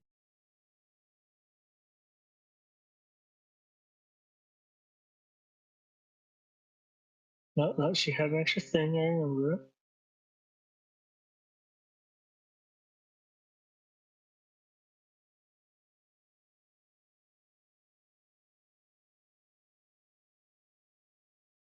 I thought she had an extra thing to help with her bulk up. She's got her laser sight, and if she's within, I think it's 40 feet, she gets 1 up. Yeah, I thought there was an extra thing. Ballistic precision. Yeah, that's what gives her the 1 up within 40 feet. Yeah, that's what I was remembering that there was an extra. Yeah, she should have a total of 3 ups.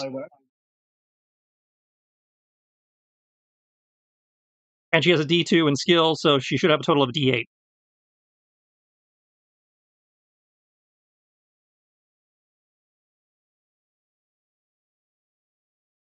It sparks against the armor.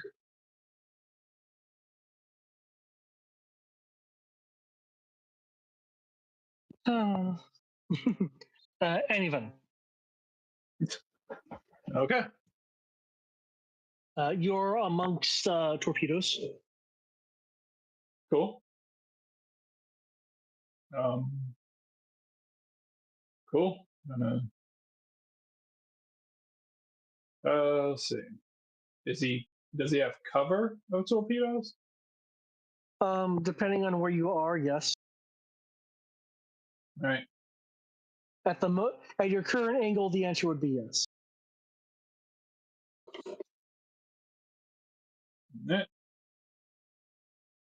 Net. How's about now? Okay. You good? Hmm? You good? Okay. No cover. All right. All right.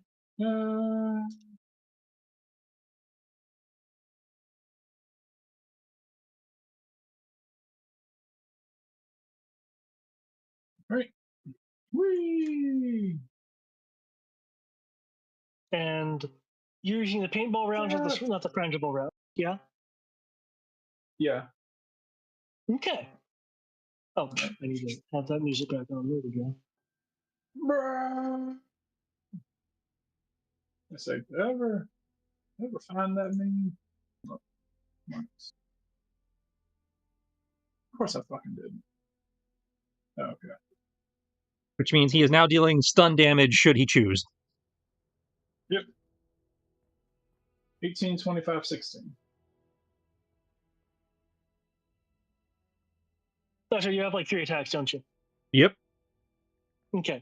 25 hits. Okay. Cool. As I guess paint is splotching on the guy's serpentine armor. Okay. I believe that gives spot to whoever. He is marked. Yeah. Which is different than spot. Yeah, it makes the target easier to see. No, I thought the To fluorescent. the description. I thought the fluorescent thing said it gave spot. No, the paint rounds count them as marked. The tracer rounds count as spot, but you have to use the alternate effect to get the spot. Okay. So you can choose to either do damage or count or spot him. Okay. Okay. Dealing with the paintball gun for stun. But the fact that you did even one stun damage to him is actually significant, because that really gives him some debuffs. Yeah. I'll say Yes, I it will. does. Yeah, I will apparently hold an he can't move. I will hold an action to take a shot if he decides to, get too froggy. I'll say, I'm like, all right. It's like, all right, man. It's like, all right, oh man, I don't know exactly what the fuck's up with you. Face looks kind of weird, but Oh, that's right. Are they you won't- considered mutants? They're in armor. Well, if they're mutants, his gun gets a 1-up. I'll Yeah. say,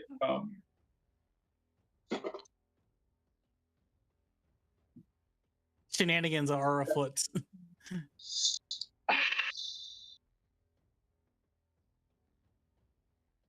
The genetic engineering ... That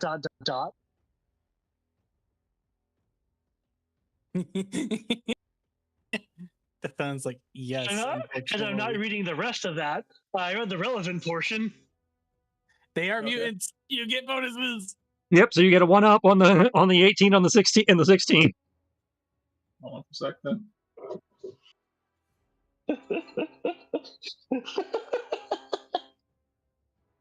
Murder. Like I said, it's going to be better. Well, I mean, you keep your D20 roll, so it's just with the die upgrades, it might do better. See, so that was an 11. So 11 plus a First. D12, and 10 plus a D12.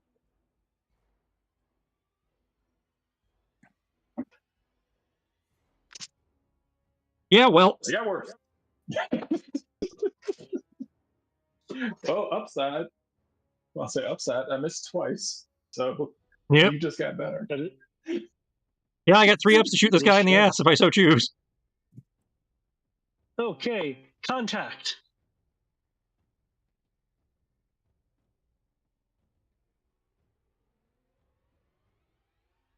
All right. By the way, just thinking about this, technically speaking, just technically, we could just blow up the front half of the sub. The sub sinks. Sub is no longer a threat to anyone, courtesy of them all drowning to death. Oh yes, but remember, destroying the ship was supposed to be the last resort. We're supposed to be trying to recover the damn thing. Well, I want to be more specific here. Well, I'm not saying recovering it isn't an option. The objectives were to disable it so the ship could be safely destroyed, either by you or outside bombardment. Now, you can make your own objective of trying to retrieve the device if you want. So technically speaking, just blowing up the front half of the sub will safely destroy the ship.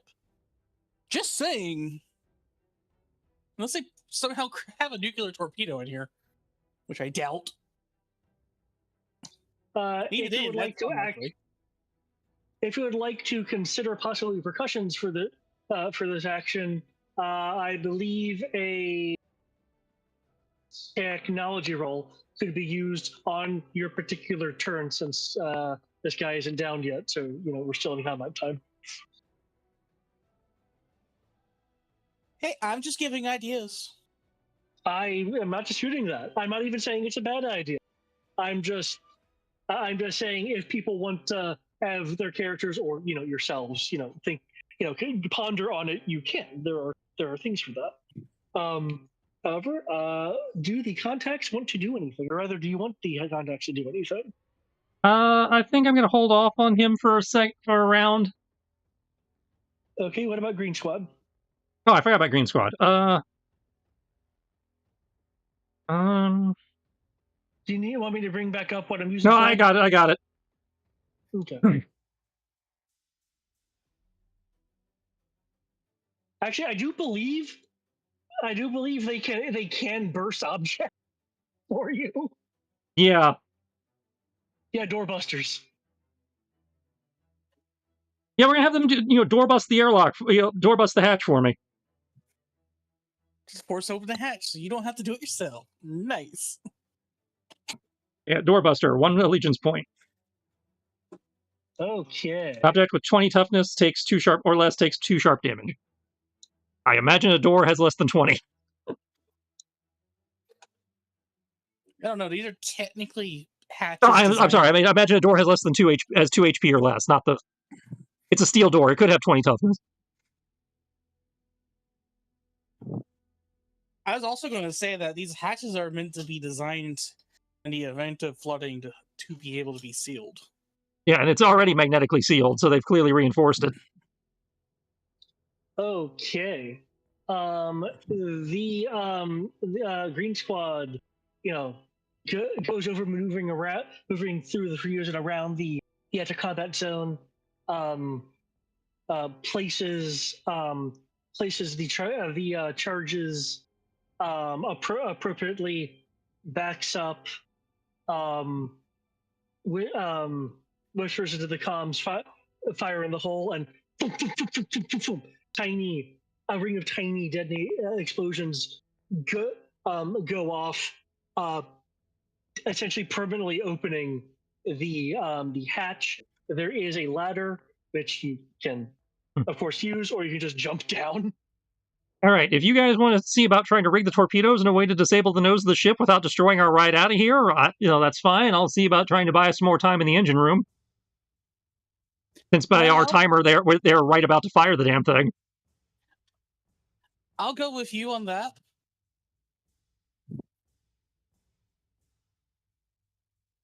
Because destroying the nose of the ship and causing massive flooding is not going to stop them from doing that. But it would prevent them from using it again. Yeah. I said we still have to stop the initial firing. At least we want to try and stop the initial firing.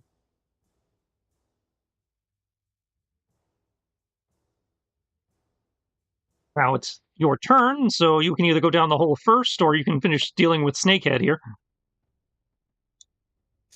It won't know because I'm putting dishes away, but I will gladly go down first and have Spock follow me down.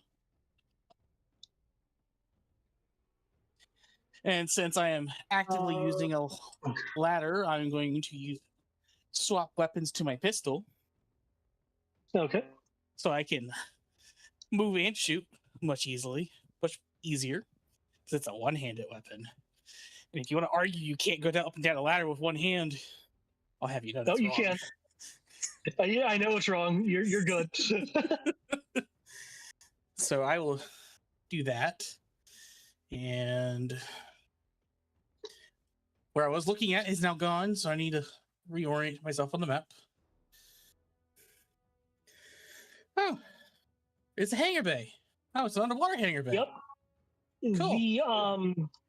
The backup ship did not have a hangar deck here. Cool. I see that.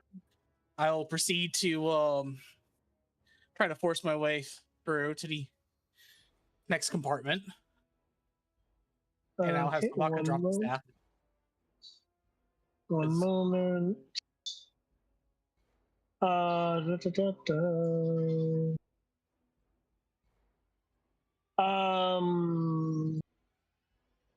just seeing if there's anything in the bay that Please, let there be things. I want to shoot things with my deadly pistol that does 2 damage.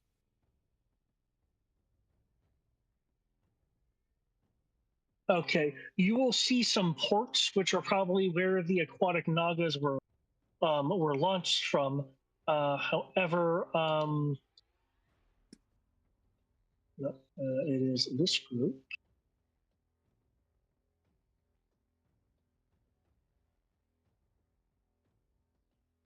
There are 2 and I'll just drop them as the images that are up.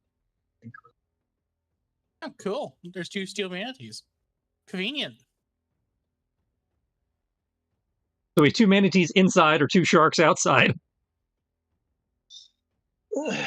Okay, and you're going to go through that door? I mean, I assume there's no further down. Correct. So the answer is we're at the front of the ship. We need to go to the back of the ship. Okay. Or sub. So yeah. I'll proceed to use a free action to interact with the door. Okay. And try to force it open. Gotcha. You can certainly open it. I'm gonna look through the door and by the way, it's dragging me up a wall, but everything is off center. The grid of the Unfortunately, map is yeah. in the middle of the squares in roll 20. Unfortunately, yeah, it was a bitch to try to get alignment on this thing. Sorry, I misaligned the entire interior of the hull when I rammed it. I'm totally blaming Freestyle for this. I probably have a concussion or something.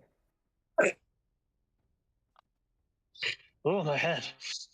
Okay. I told you to use the seatbelts. I know they don't have them in Soviet Russia, but... Peeking in, those with the status markers on them are people in their bunks that are asleep. The ones that do not have status markers on them are awake in their bunks.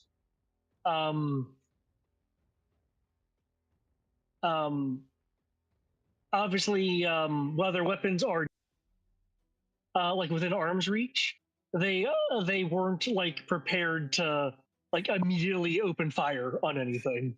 Surprise round!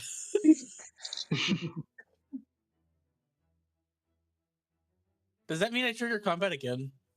Do I get another move action? Pretty sure it's the same combat. It is the same combat. I will treat them as I believe surprise is basically a condition. Yeah, it's a condition, just like in It's a Fifth. condition. They just can't do anything. Yeah.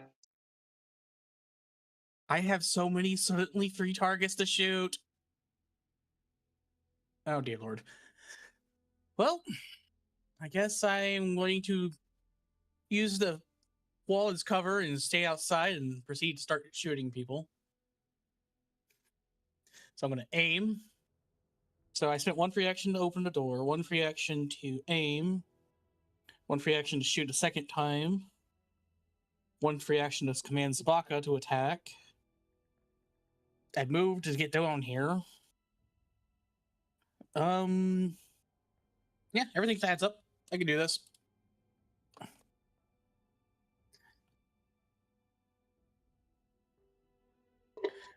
This is a suppressed pistol, by the way. Not that it really makes much of a difference in a enclosed space like this.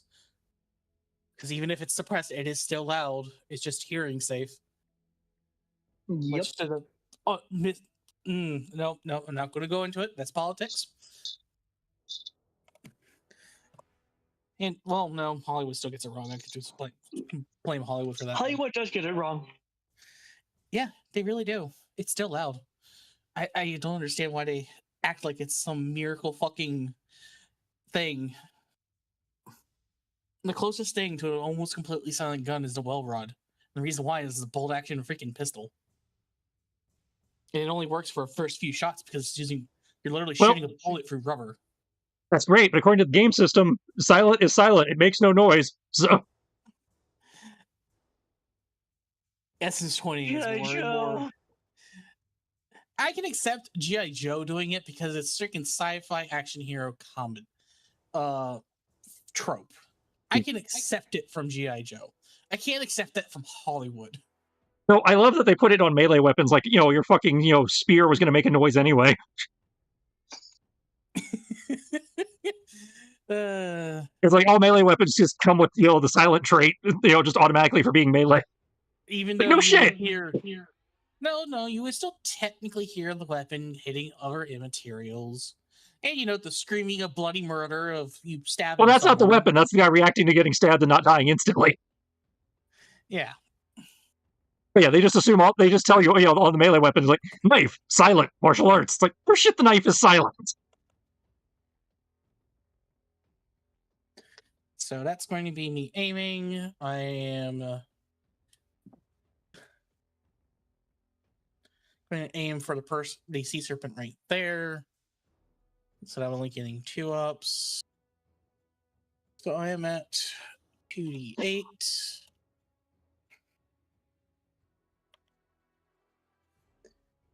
Wait, why am I trying to retype everything? I just hit up a couple of times. I'll just have to fix that to be 1d10. And then...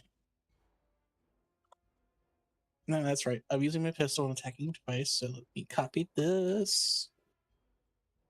Hit Control V. Roll my new attack. That one's going to be funny. The damage is 2 and 2. So here's the results of me shooting the serpent. I still don't crit because technically my 2d8 rolled higher than an 8. I'm mad.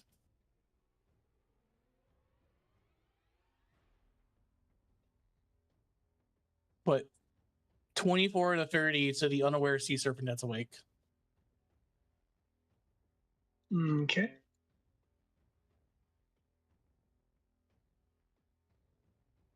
And Sabaka's also going to proceed to maul said sea serpent. And he rolled an 18. So that is that. If that 22 hits, it is a crit, though.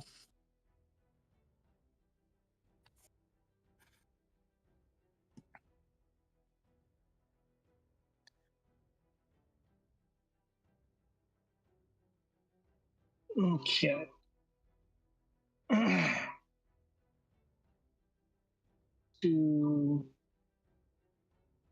Okay, let me check the phone right quick.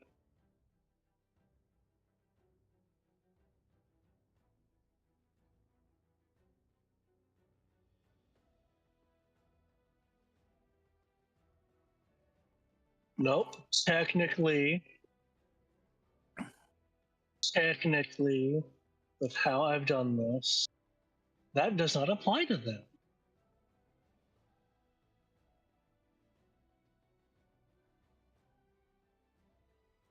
Huh. Okay.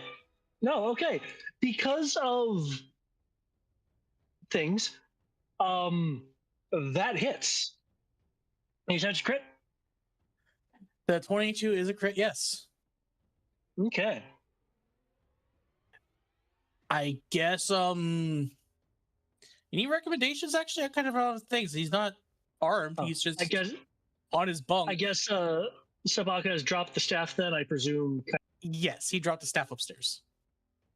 Oh, upstairs. Okay.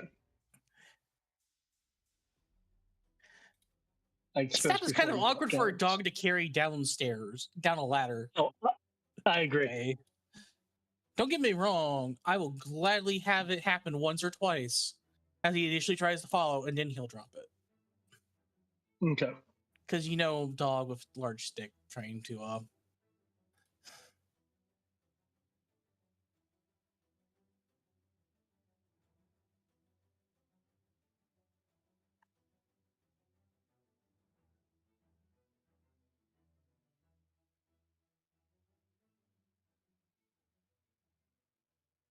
Yep. Okay, so what do you want to do with that crit? Pin him down. Pin him Like down. grapple. Okay. Yeah, you can use the crit to initiate a grapple. There is a roll, however, that comes with that. That comes with actually having the grapple occur. Because usually that is, an action, but using a crit to negate the fact that it's, an alternative effect use. Okay. Yeah, I'm using an alternative effect. I'm using the crit to trigger the alternative effect of grappling it. Yep. Which means I might immediately went to 5e, and that is incorrect. Auto hit, given what's going on.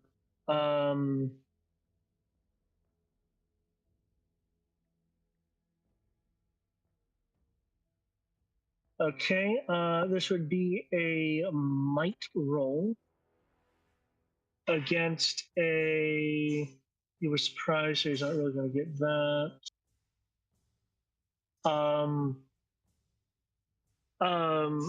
What's Sabaka's size considered? He is considered a medium? Yeah, medium.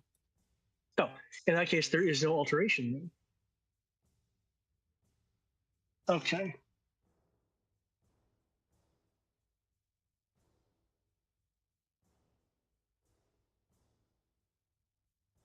Oh, no, I'm thinking of pushing that requires a separate roll. Okay, given, yeah, okay, they're pinned. Huzzah.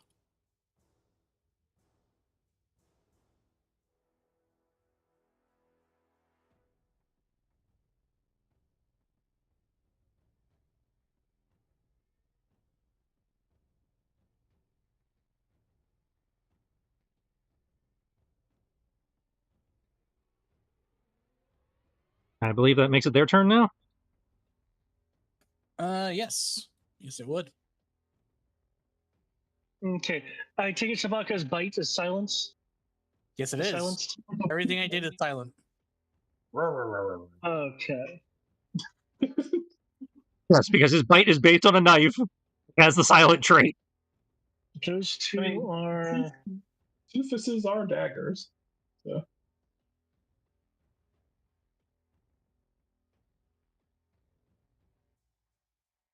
Okay. Okay. Due to how the network vipers work, even though it's silenced, they do get a chance to see shit. And it makes no noise. They still see a dog, freaking German Shepherd lunging in here and tearing a guy to pieces. Oh, well, yeah, but if you look at the people where the people are, their line of sight would not be very good under.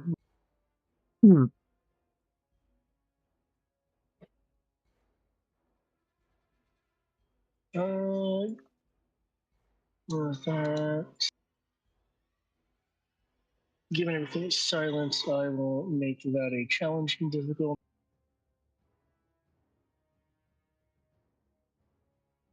Okay.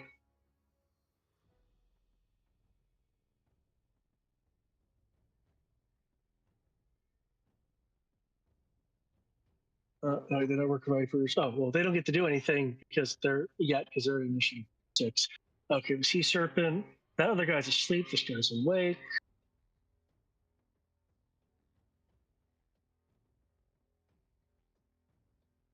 Oh, that's the silent serpent, not the sea serpent. There we go. There's a difference. I did mention it was within arm's reach. There was a sag, I'm not really to the grapple. Okay.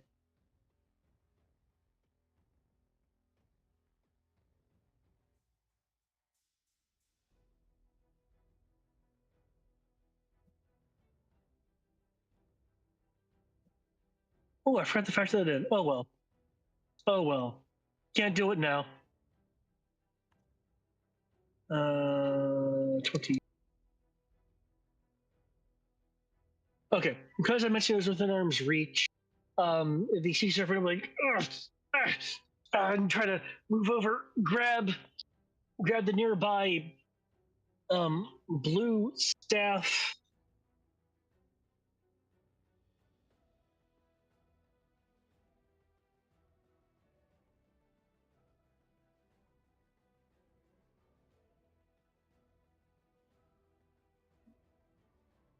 Snag. And will discharge a blue blast, missing and hitting the wall. There will be some mist coming from the area that was shot. I believe Foxhound is around the door, though, so I can't immediately describe the effect. No, I'm at the door using the opening door as cover. I'm looking inside still. Oh, okay, I wasn't sure if with the cover you were like kind of rolling back. Okay, cool. In that case, you will see where the wall was shot. the area that was hit has ice form over it, and you can see it kind of slowly icing over some more of the wall. Is that silence? No, shooting it is not silenced. Okay. At which, in that case, there will be a sound as it is shot. Also, wouldn't the network vipers currently be surprised? As per that fact, they wouldn't actually be able to act this turn. You're right. You're right.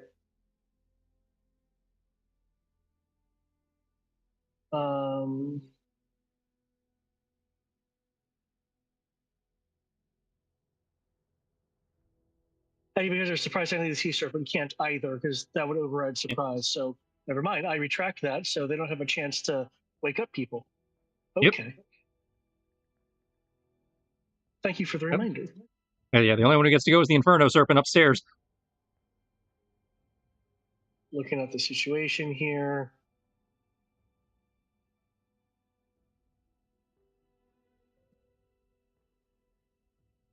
Given the angle. Okay.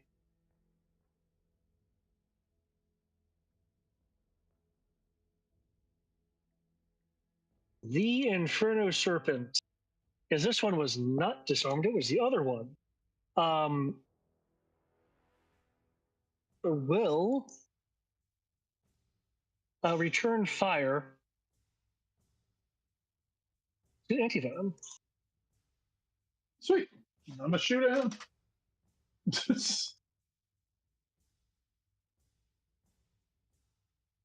That's a 20 to Will to stab him in the boot. No, wait, I'm sorry, I couldn't do that. I forgot my extended reach ended at the end of my turn. Never mind.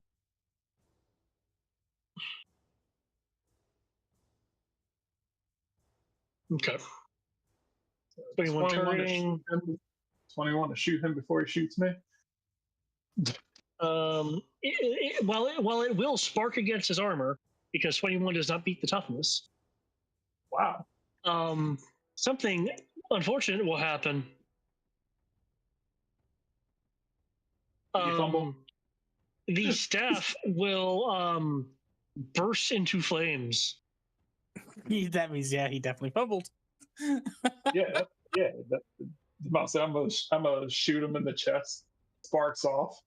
Then his staff just blows up. He's like part of the flame.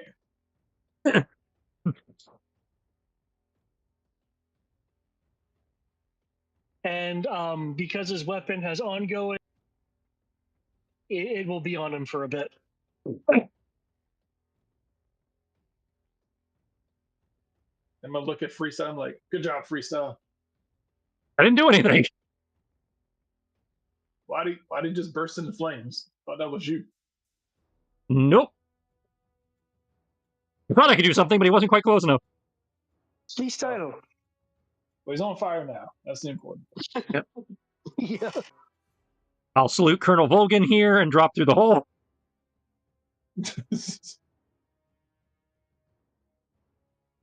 Oh, you're moving yourself? Cool. Okay.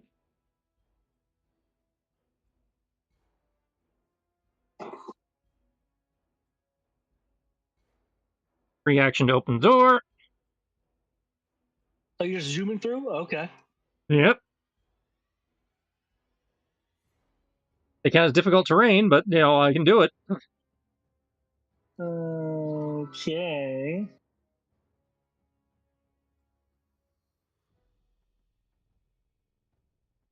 Okay. You open the door to see a small galley. This guy is Oh shit! It's adjustable. Yeah.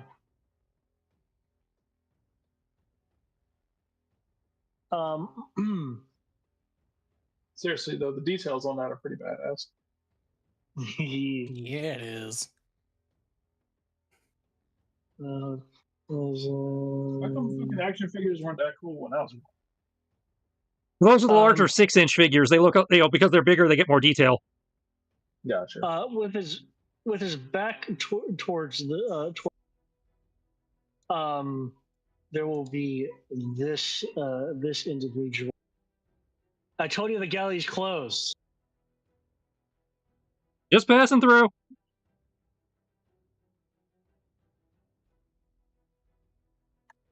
What, are there two of you now?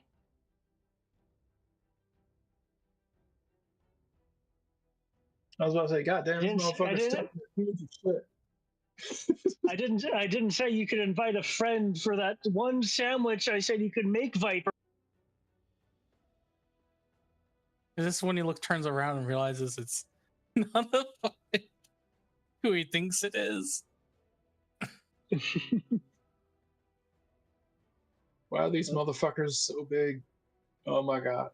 Just to mess with you. Why are they so big? Just to mess with you. Okay, free action dash to run up on this guy. That cook is like insane.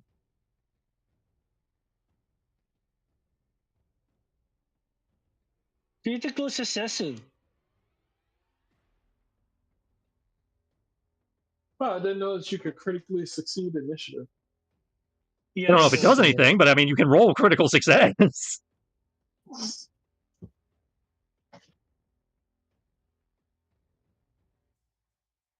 Taylor, it was your turn. Let me move this guy technically below you.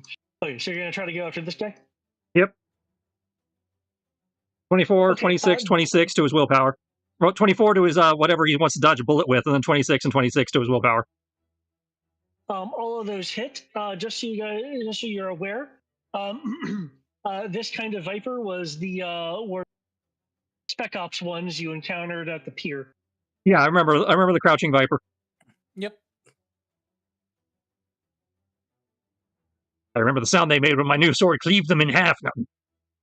Speaking of that, how much damage are you doing with all those hits? Well, the pistol, for the one shot that actually probably hit, did 1 damage. And then the sword did 2 sonic twice. So that's a total of 5.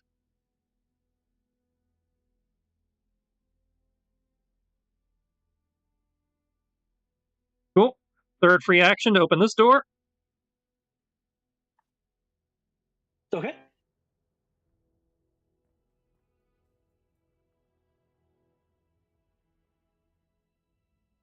"35 feet of movement.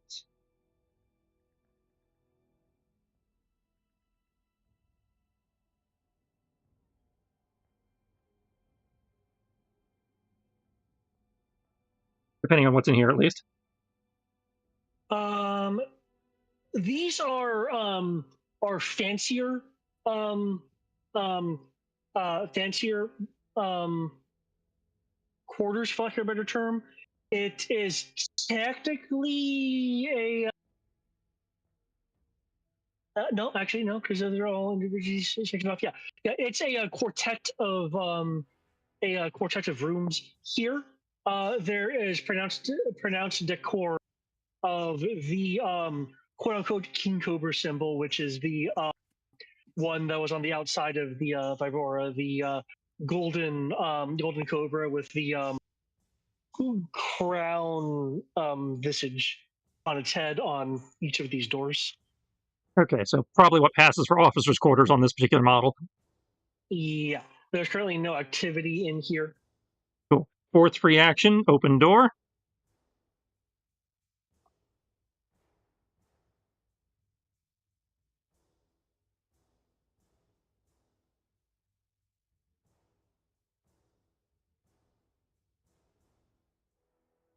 Fifth free action, crap my pants, and end my turn.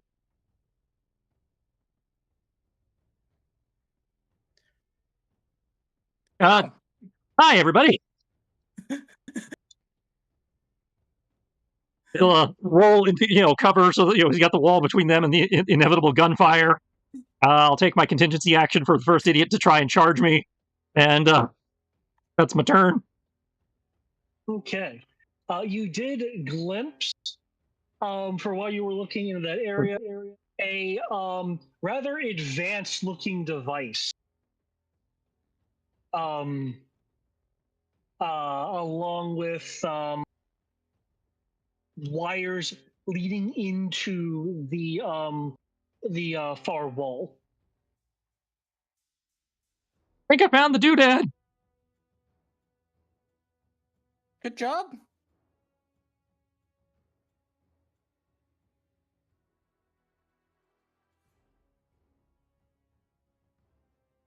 I see a Reuben was too much for you to make.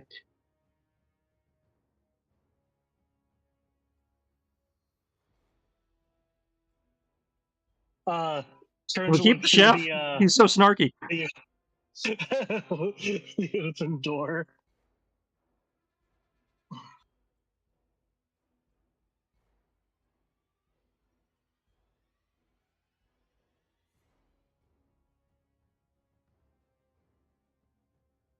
Oh, let me.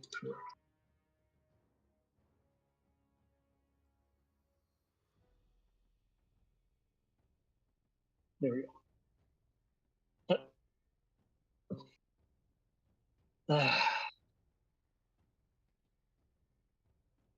You're a bit too green to be on this ship.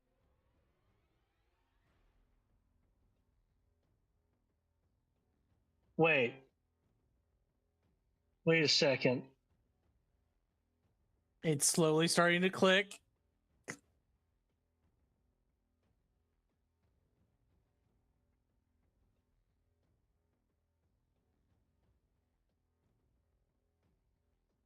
I don't serve Joes. I didn't ask you to.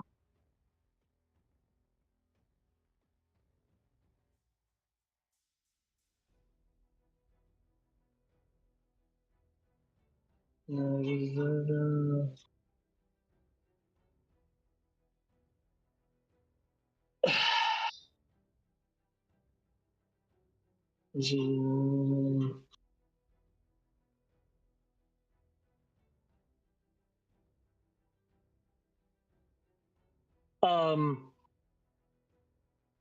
his vibe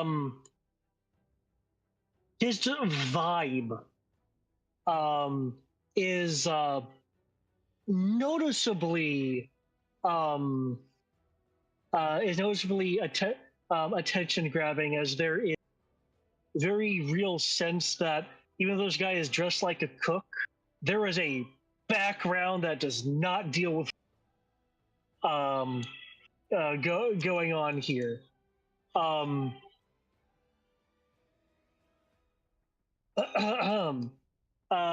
Because you are close enough, I will just let you know.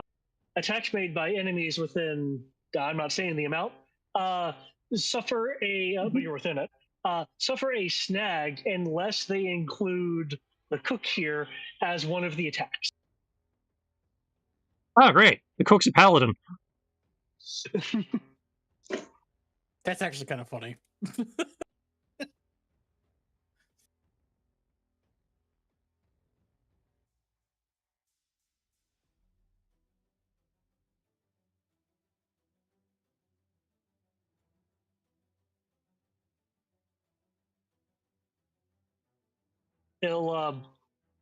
You'll see him reach find himself to fish something off of the guy. Well, back to my roots.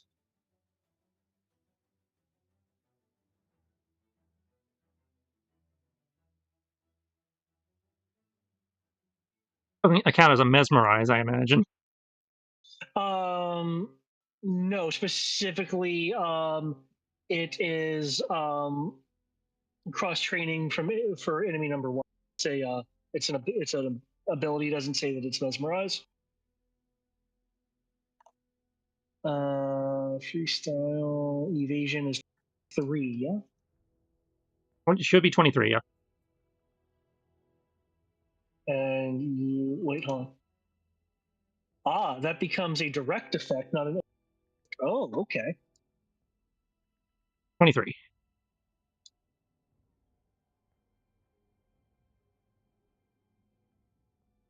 Shit. Okay. Ignore what's under damage right there, because he will throw a from what you got behind him. They'll bring it forward and throw a a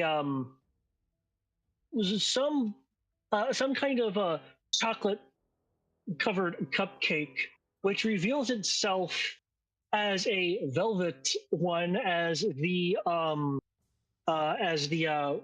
wrapper, the wrapper at the bottom of it, comes undone from the throw. You will see for a moment a really short string attached to the wrapper to something within the velvet, as the wrapper detaches as it gets close to you. And there's a boom as a really short concussion wave detonates out of the now splattering cupcake. You are able to take like a few steps back, or corner yourself into the wall, as you step outside of the really short concussive blast. That's just wrong.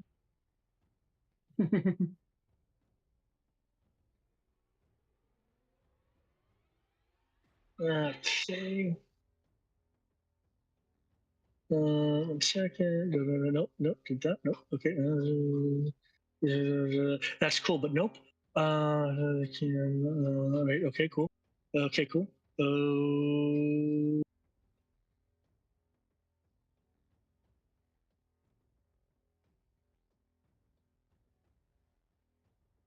He is approaching you. What the hell happened to son of a bitch? Actually, he would be approaching the melee range. I know you can do contingency actions. Was it set? Yeah, that was set. Okay.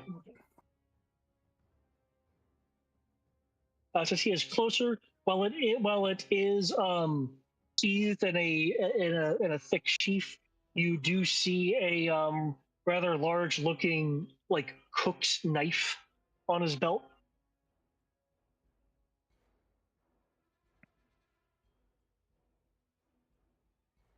$28. Okay, anything? No, moving more than 5 feet. And it's Sonic, so it goes to willpower. Okay, willpower is that. His Sonic sword of fuck you. It's also got armor piercing, not that I think it matters for the chef. Specifically for a chef. 2 damage? 2 Sonic, yep. Unless I beat him by enough to get the extra. 28. No. Okay. He'll like shake his head. Now I won't be able to hear if the microwave's done.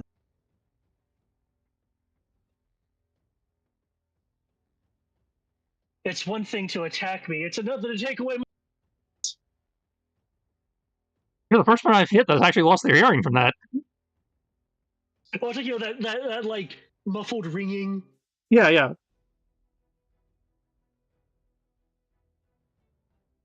I just see this happening cruising over into the sun. I'm just like, The cook is apparently very tough. I've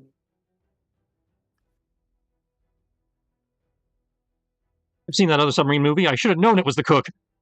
It's always the cook, man. It's always the cook. Personally, I love the cook stats.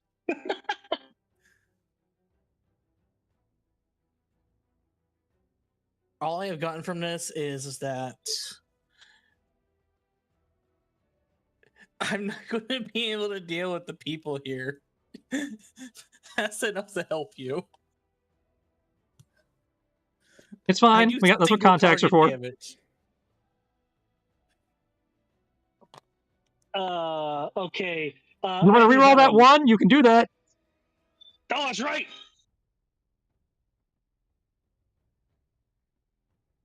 Woo! Because we can't see her. Oh yeah, I'm on a different floor of the submarine. I can't see her. You're right. As she is shooting the guy of the P90, he staggers back, just from the hits actually penetrating the armor while he's on fire. Go Anti-Venom, there's your opening. You get 3 ups. Oh god. You do stuff. Anti-Venom. Yep. All right. Your turn. You have 3 ups to targeting. Jesus fuck. Okay. So what's 3 ups from a D12? From a 2d8, 3d6, auto success. You're just an auto success now.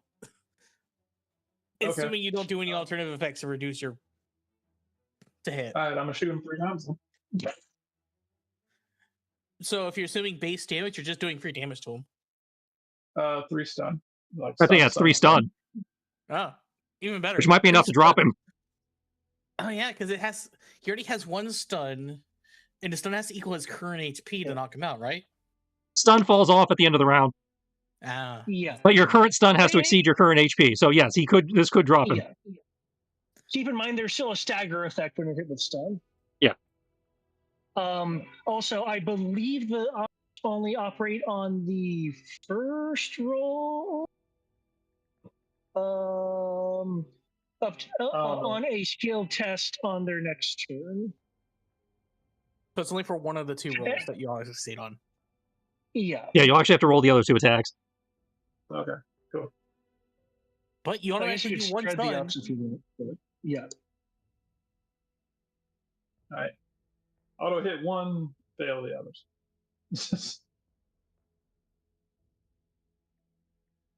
Duh, staggers. Also, I forgot to do that. While he's no longer on fire, he does take another point of damage. Okay. Before your contacts go, since everything's happening at 0, you guys will wait. What? I was like, I have a question. Moving. Stop making me shoot you. I actually have a what's the question since it didn't come up. Huh? That sea serpent took 6 damage. Is that health bar actually accurate? 6 damage. Did I miss? I shot him twice, and then Subaka mauled him. Okay, my apologies. I must have missed. I just wanted to double check that. Yeah, thank you for letting me know. Okay, yeah, KO. Okay, you guys will feel the submarine rock. Any character with previous naval experience will be able to immediately recognize that it's blowing its ballasts to surface. I imagine it wouldn't be too much of a deductive leap to guess that they might need to surface to fire the damn thing. Yeah, that's not too much of a leap. You will also hear Donovan's voice.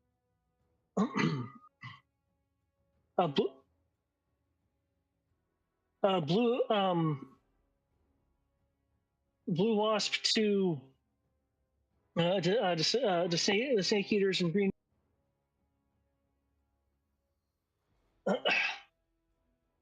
Looks like something new is entering the area. We're getting and then the words begin to break up, and your HCBs are sent a somewhat glitched image as what clearly is jamming, coming over the area.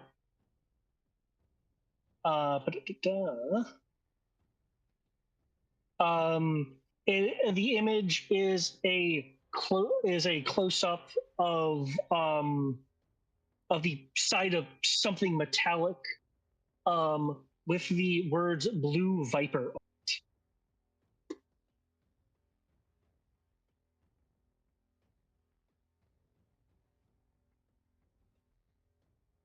The words Blue Viper.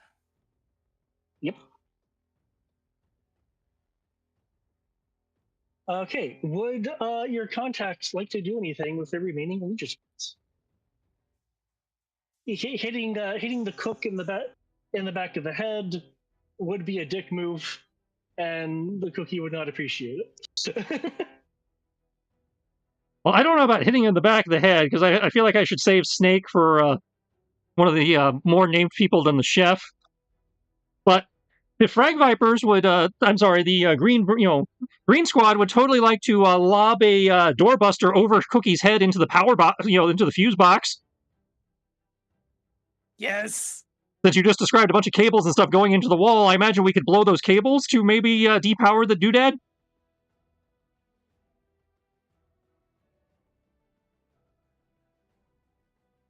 It says you can target an object, yeah? Yeah. Okay. An object with toughness 20 or less takes 2 sharp damage. Okay.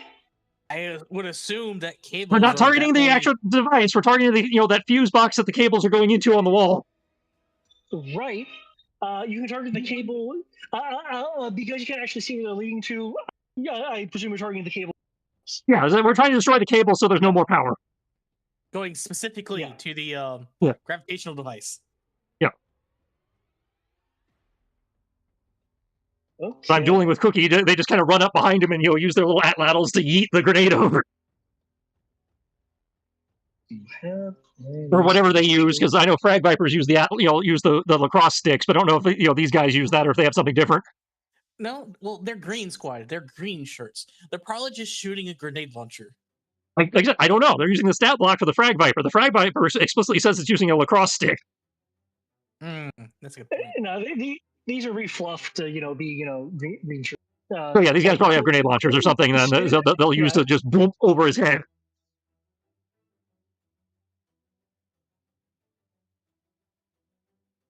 Hearing Okay. explosives go off would probably scare the bejesus out of everyone in here. Boom, boom. Because, explosives in an underwater vehicle is not a good idea. It is true. Good thing the allegiance points are very specific as to what they're targeting. Yep. Yep. Okay. Not that Cobra knows that. Or King Cobra. We haven't gotten to King Cobra yet. We just have Messenger May. Well, Messenger May is a part of King Cobra. Oh yeah, so I'm just saying we haven't gotten to the actual King Cobra yet. Messenger May was the person who was announcing all this stuff. Oh yeah, I know. She's the messenger. I'm just saying we haven't gotten to the actual head of the organization yet, the King Cobra. That's fair. That's fair. So we've just gotten to the herald of King Cobra. Does that mean we're shooting the messenger currently? Well, technically we're shooting at the messenger's feet and scaring the crap out of her. No, that's good enough. We're not shooting the messenger yet.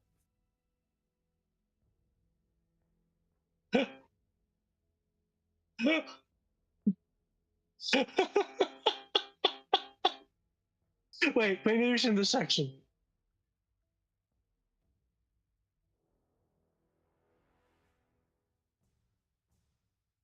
I do have another contact if I need it, but Green Squad should have done it. Okay. No, I was wondering, because the map shows wires, but the section concerning the device, while giving various options, does not mention anything about cutting the wires. Okay. I like how the map had the submarine on it, but the actual adventure didn't have the submarine in there. No, I mean it's on the map, so I will have it be a thing.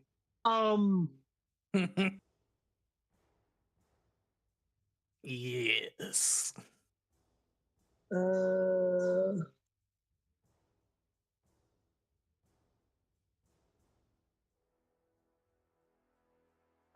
Okay. Cool.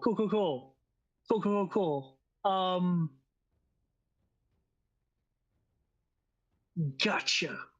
Okay.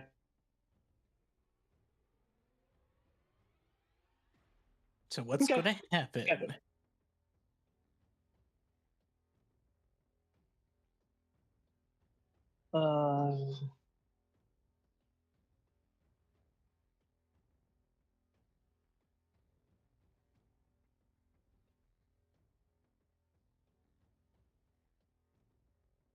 I'm trying to do this again just to be sure.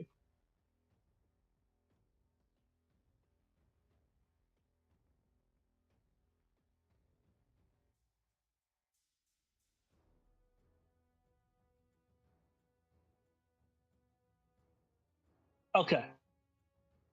Okay, so that's, I can infer that those are that. Okay. Okay, cool. Cool.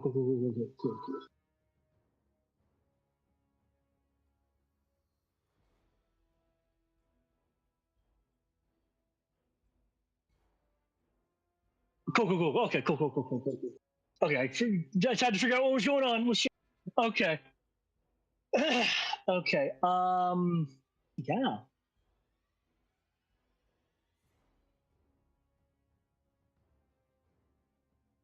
Um.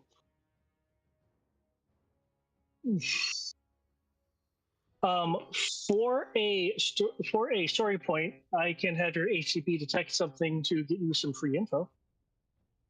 Got one left, and it's basically the end of the session. I don't see why not. The last one of the Okay. session, I say go for it. The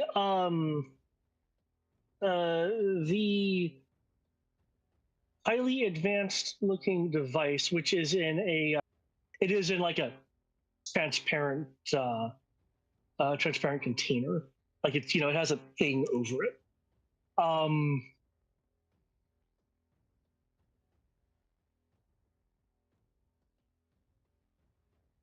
Yeah. Yeah. Okay. Okay.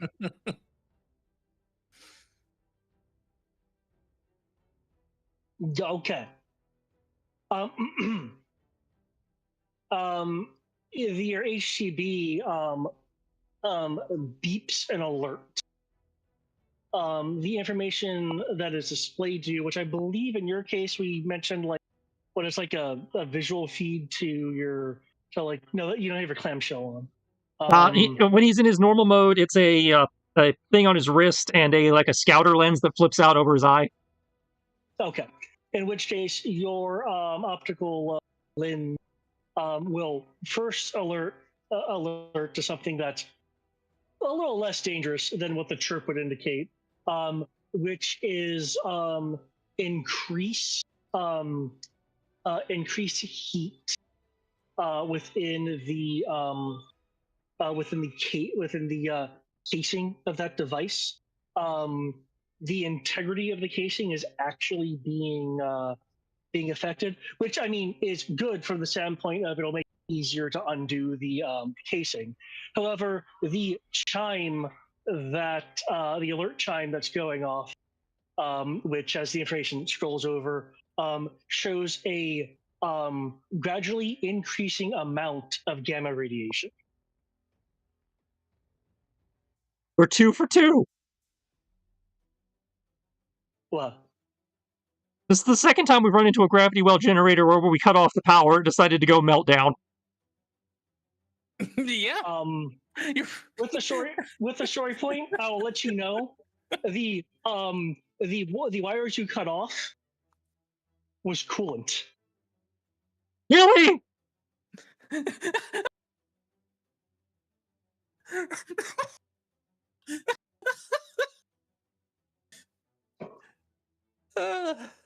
None of them were power. It's all coolant. I mean, it is receiving power. It's just not coming from those wires. God damn. And it's not coming from any visible wires, which means it's coming up through the floor or some shit. Now, as you can see, there are doors here and here, so maybe there's something over here. Wait, what I mean, something you can see. I don't have vision blocking on. So Are what any of I'm them fucking hearing labeled like is- they normally are?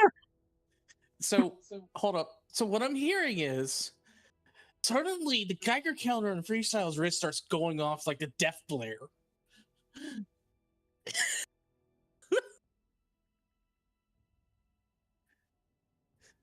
I am pretty sure all 5 of them surrounding Freestyle are certainly immediately concerned. The body language of the Infernos are concerned. The Network Viper, which you will see has a you see where the Cobra patch is on the Network Viper. However, the the Golden King Cobra is like has a patch like over the Cobra patch. And you'll hear the Network Viper mumbling something, likely to Messenger May. And she'll have her attention get drawn towards the open door, where she can probably like partially see Cookie.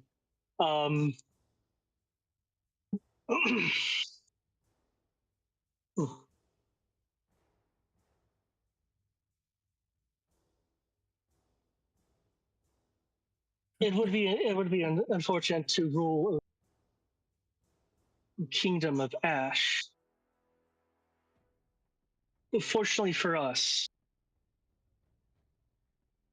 I do have faith in the king.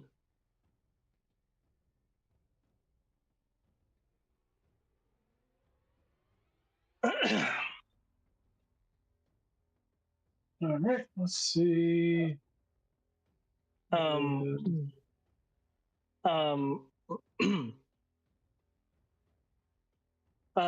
given the time, are we calling this the end of the final round?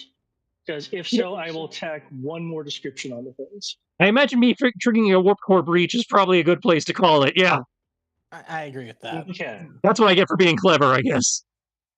In which case, the last bit of description I will give is that the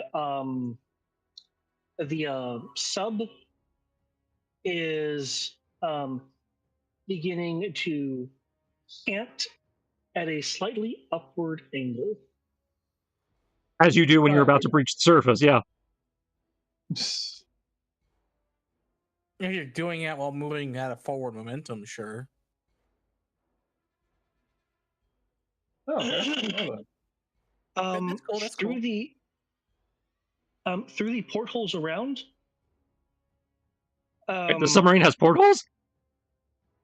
Well, I mean, that sounds extremely dangerous. no, you're right. I'm not seeing any portholes on here, so I can't just.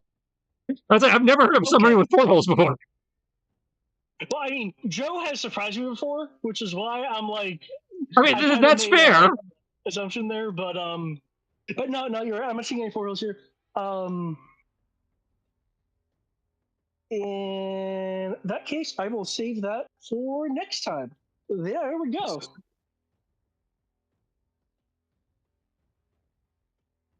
Upside, it's not a catastrophic, fuck up yet. I can still get to the next room and blow the reactor or whatever. Is this guy still up? Apparently. Yeah. He has 2 HP left. If it was 1, I would have knocked him out, but he only has 1 stun, 2 HP. Not enough to knock him out. Okay. Did not say. Just making sure. I was going to help him. Sorry, what? I said, just making sure. Did I miss my turn? No, you took your turn. You hit him once with the auto success and then missed with the other 2 shots. He just spent that long describing everything after your turn with all the context. I was like, wait a second. I know it didn't cycle back around. I was like, hold on. No, I didn't miss. Now, if they're smart, whoever's on the bridge will stop charging the damn gun now that it's about to, go critical. But I don't know if they're that smart. Never. Fire everything. Ever smart.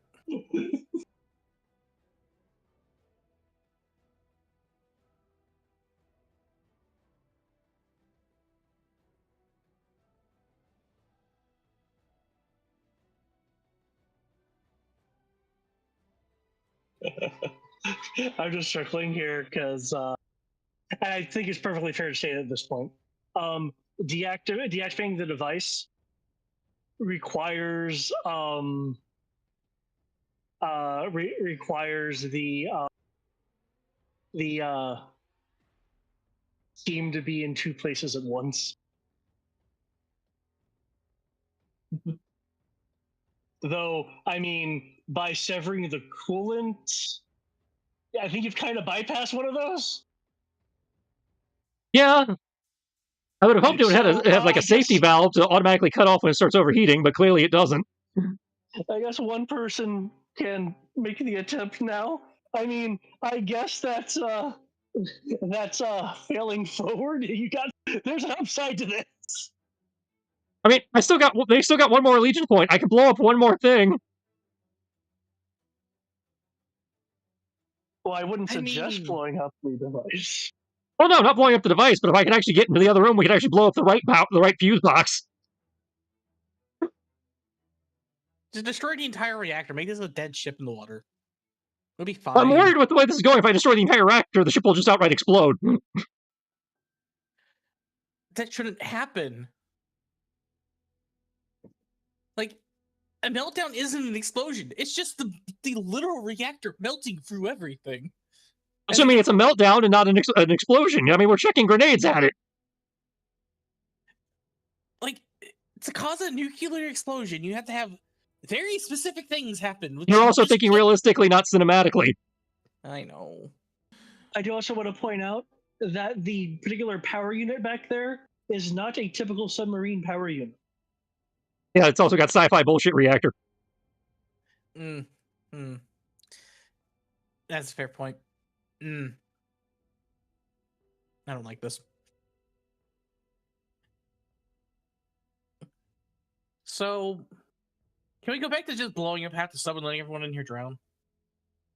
I mean, now we got a gamma ray bomb on our hands, so I don't know if we can safely do that either. I mean, if we've already destroyed all the hatches between the front and the back. So if we just blow up the front half, I didn't destroy any hatches. I just opened them. The entire place floods. Everyone is now underwater. Conveniently, by the way, water is a very good insulator against radiation. I'm so Well, at the glad moment, you the thing's mentioned that. surfacing, so I'm not sure if it would even sink. If the entire front half of the ship is gone and over half of the hatches on the bottom half of the sub is gone, it's going to sink. Well, that's what I mean. At the moment, none of the hatches are gone. Didn't you blow open all the hatches between? No, I just opened them. Well, they're no, open, so. No, you blew up the hatch leading to the hangar deck from deck. Yeah, from that's the deck only one one. that got destroyed. All the other ones I just opened the normal way. Well, in theory, you will have. Let me actually zoom out. Based on if we destroyed the torpedo room, you would effectively have over half of the sub from both decks become exposed to just being flooded. Legitimately. Because I would assume like half of the compartment, like the wall separating the torpedo and the hangar from the next compartment, which apparently includes living quarters, like that area will also be flooded because the wall that separates it will just be gone. Because you're talking about a massive stack of torpedoes. That's tons of explosive. Like literal tons of explosive.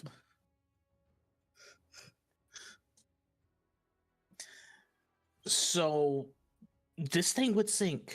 It's not sinking. It's not sinking. It's just half the sub is gone. It is sinking. And also, we still can't retrieve the device if it's super radioactive. I'm going to go back to water is the best insulator. There's a reason why we use cooling ponds. Well, no, I understand it's the best insulator, but that means, that still means we would not be able to go get it. It would be insulated in the water, and then they can't move it, because if they move it, it gets radioactive again. Yes, but there are means of safely salvaging these things. It's just going to cost a lot of money. We're not concerned about money, are we? I don't know if we are or not. Well, our objective is to prevent it from firing. And prevent it from preferably being not blow destroyed, up. which if it melts down, it might be considered destroyed. But if we blow up half the sub and the entire sub floods, it's not going to melt down. Probably. We don't know that. That's why I Depends said on whether it probably. melts faster than the sub floods. Well, I mean, if you just destroy all the hatches between you and me, it's guaranteed to flood faster than it's going to melt down, probably. I don't know how fast it's heating up. We don't have a timer yet. Yeah, no. Also, the counter's still going up, so it's still at risk of firing, even though it's overheating. Power charge went up to 94. From what, 93? It was at 90. Oh. So yeah, it's still getting ready to fire.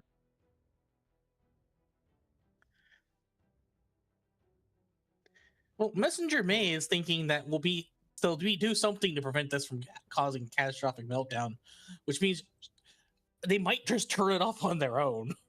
And if they do, great, then we can reevaluate. But until they do, I have to assume it's still going to be getting ready to fire, and I need to figure out a plan B. Fair enough. I still have at least 2 more people to deal with, which will then wake up 3 more people. I'm not helping you anytime soon. If I'm lucky, Anti-Venom and Wingman can find the off button upstairs. If not, I need to find a fuse box or a extension cord or something to unplug.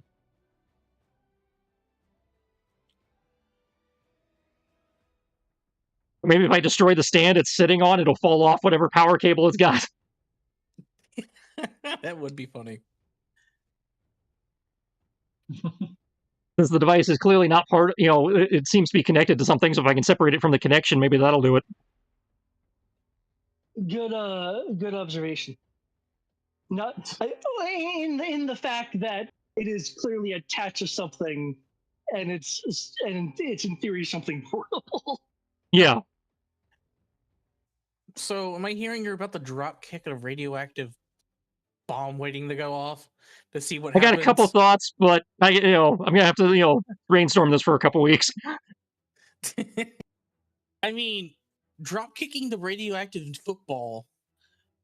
Well, no, it's round. So drop kick. Well, at the moment, it's in a sealed canister, so I got to figure out how to get it out of its casing first. Yeah.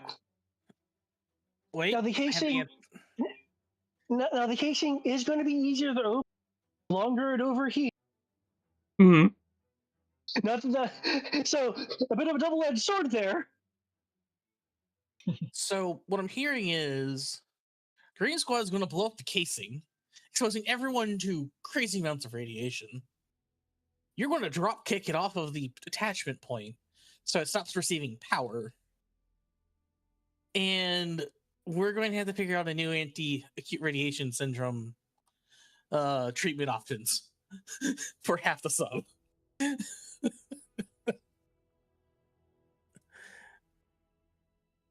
That's my first thought on this.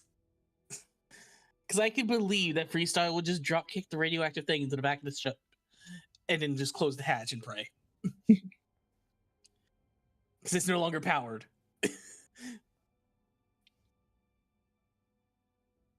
Because you're not a tech person. You just know it's still receiving power, but it's no longer being cooled. So remove it from the power, maybe it'll start cooling off. Maybe. But like you said, you have a couple weeks to figure out what you're going to do. I have to somehow figure out how I can have more actions to do things without having more actions to do things. Well, it looks like Wingman and or Anti-Venom may be ready soon to join you, though as mentioned, maybe fighting the targeting part of this would be a good idea too. Which means staying on that upper deck and going into those bridge-looking compartments on the map. Well, do you think the Network Vipers have more than a couple HP? From what we saw, they seem to have somewhere between 3 and 5. I think it was like 4 or 5. Vipers? Yeah. Hmm. You were able to snipe one. I'd say you dropped him with your sniper rifle. Well, that was a crouching viper, not a network viper. No, there was a network viper in there too. That was the guy at the computer that you shot. Yeah, you shot through the reinforced glass. I do think it was a crit though, but you did drop him. Yeah, it was a crit. I did like stupid damage. Yeah, that's fair. Given our level and everything, I'm going to guess somewhere in the neighborhood of 4 HP. Well, if he has that, I can only take down one of them, which will then wake up the other 3, which means I won't be able to help you anytime soon. I'm pretty sure they're going to be waking up in a second anyway. I can't imagine between the grenade going off and the fact that I probably set off at least a half dozen alarms with the radiation. Yeah, that's a good point. Plus, there was the crash surface klaxon that they had to have.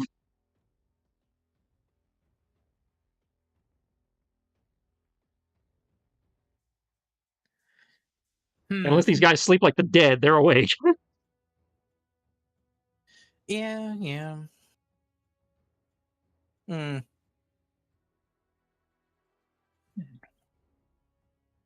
Well, I'm going to head off. I will talk to you all a little bit later.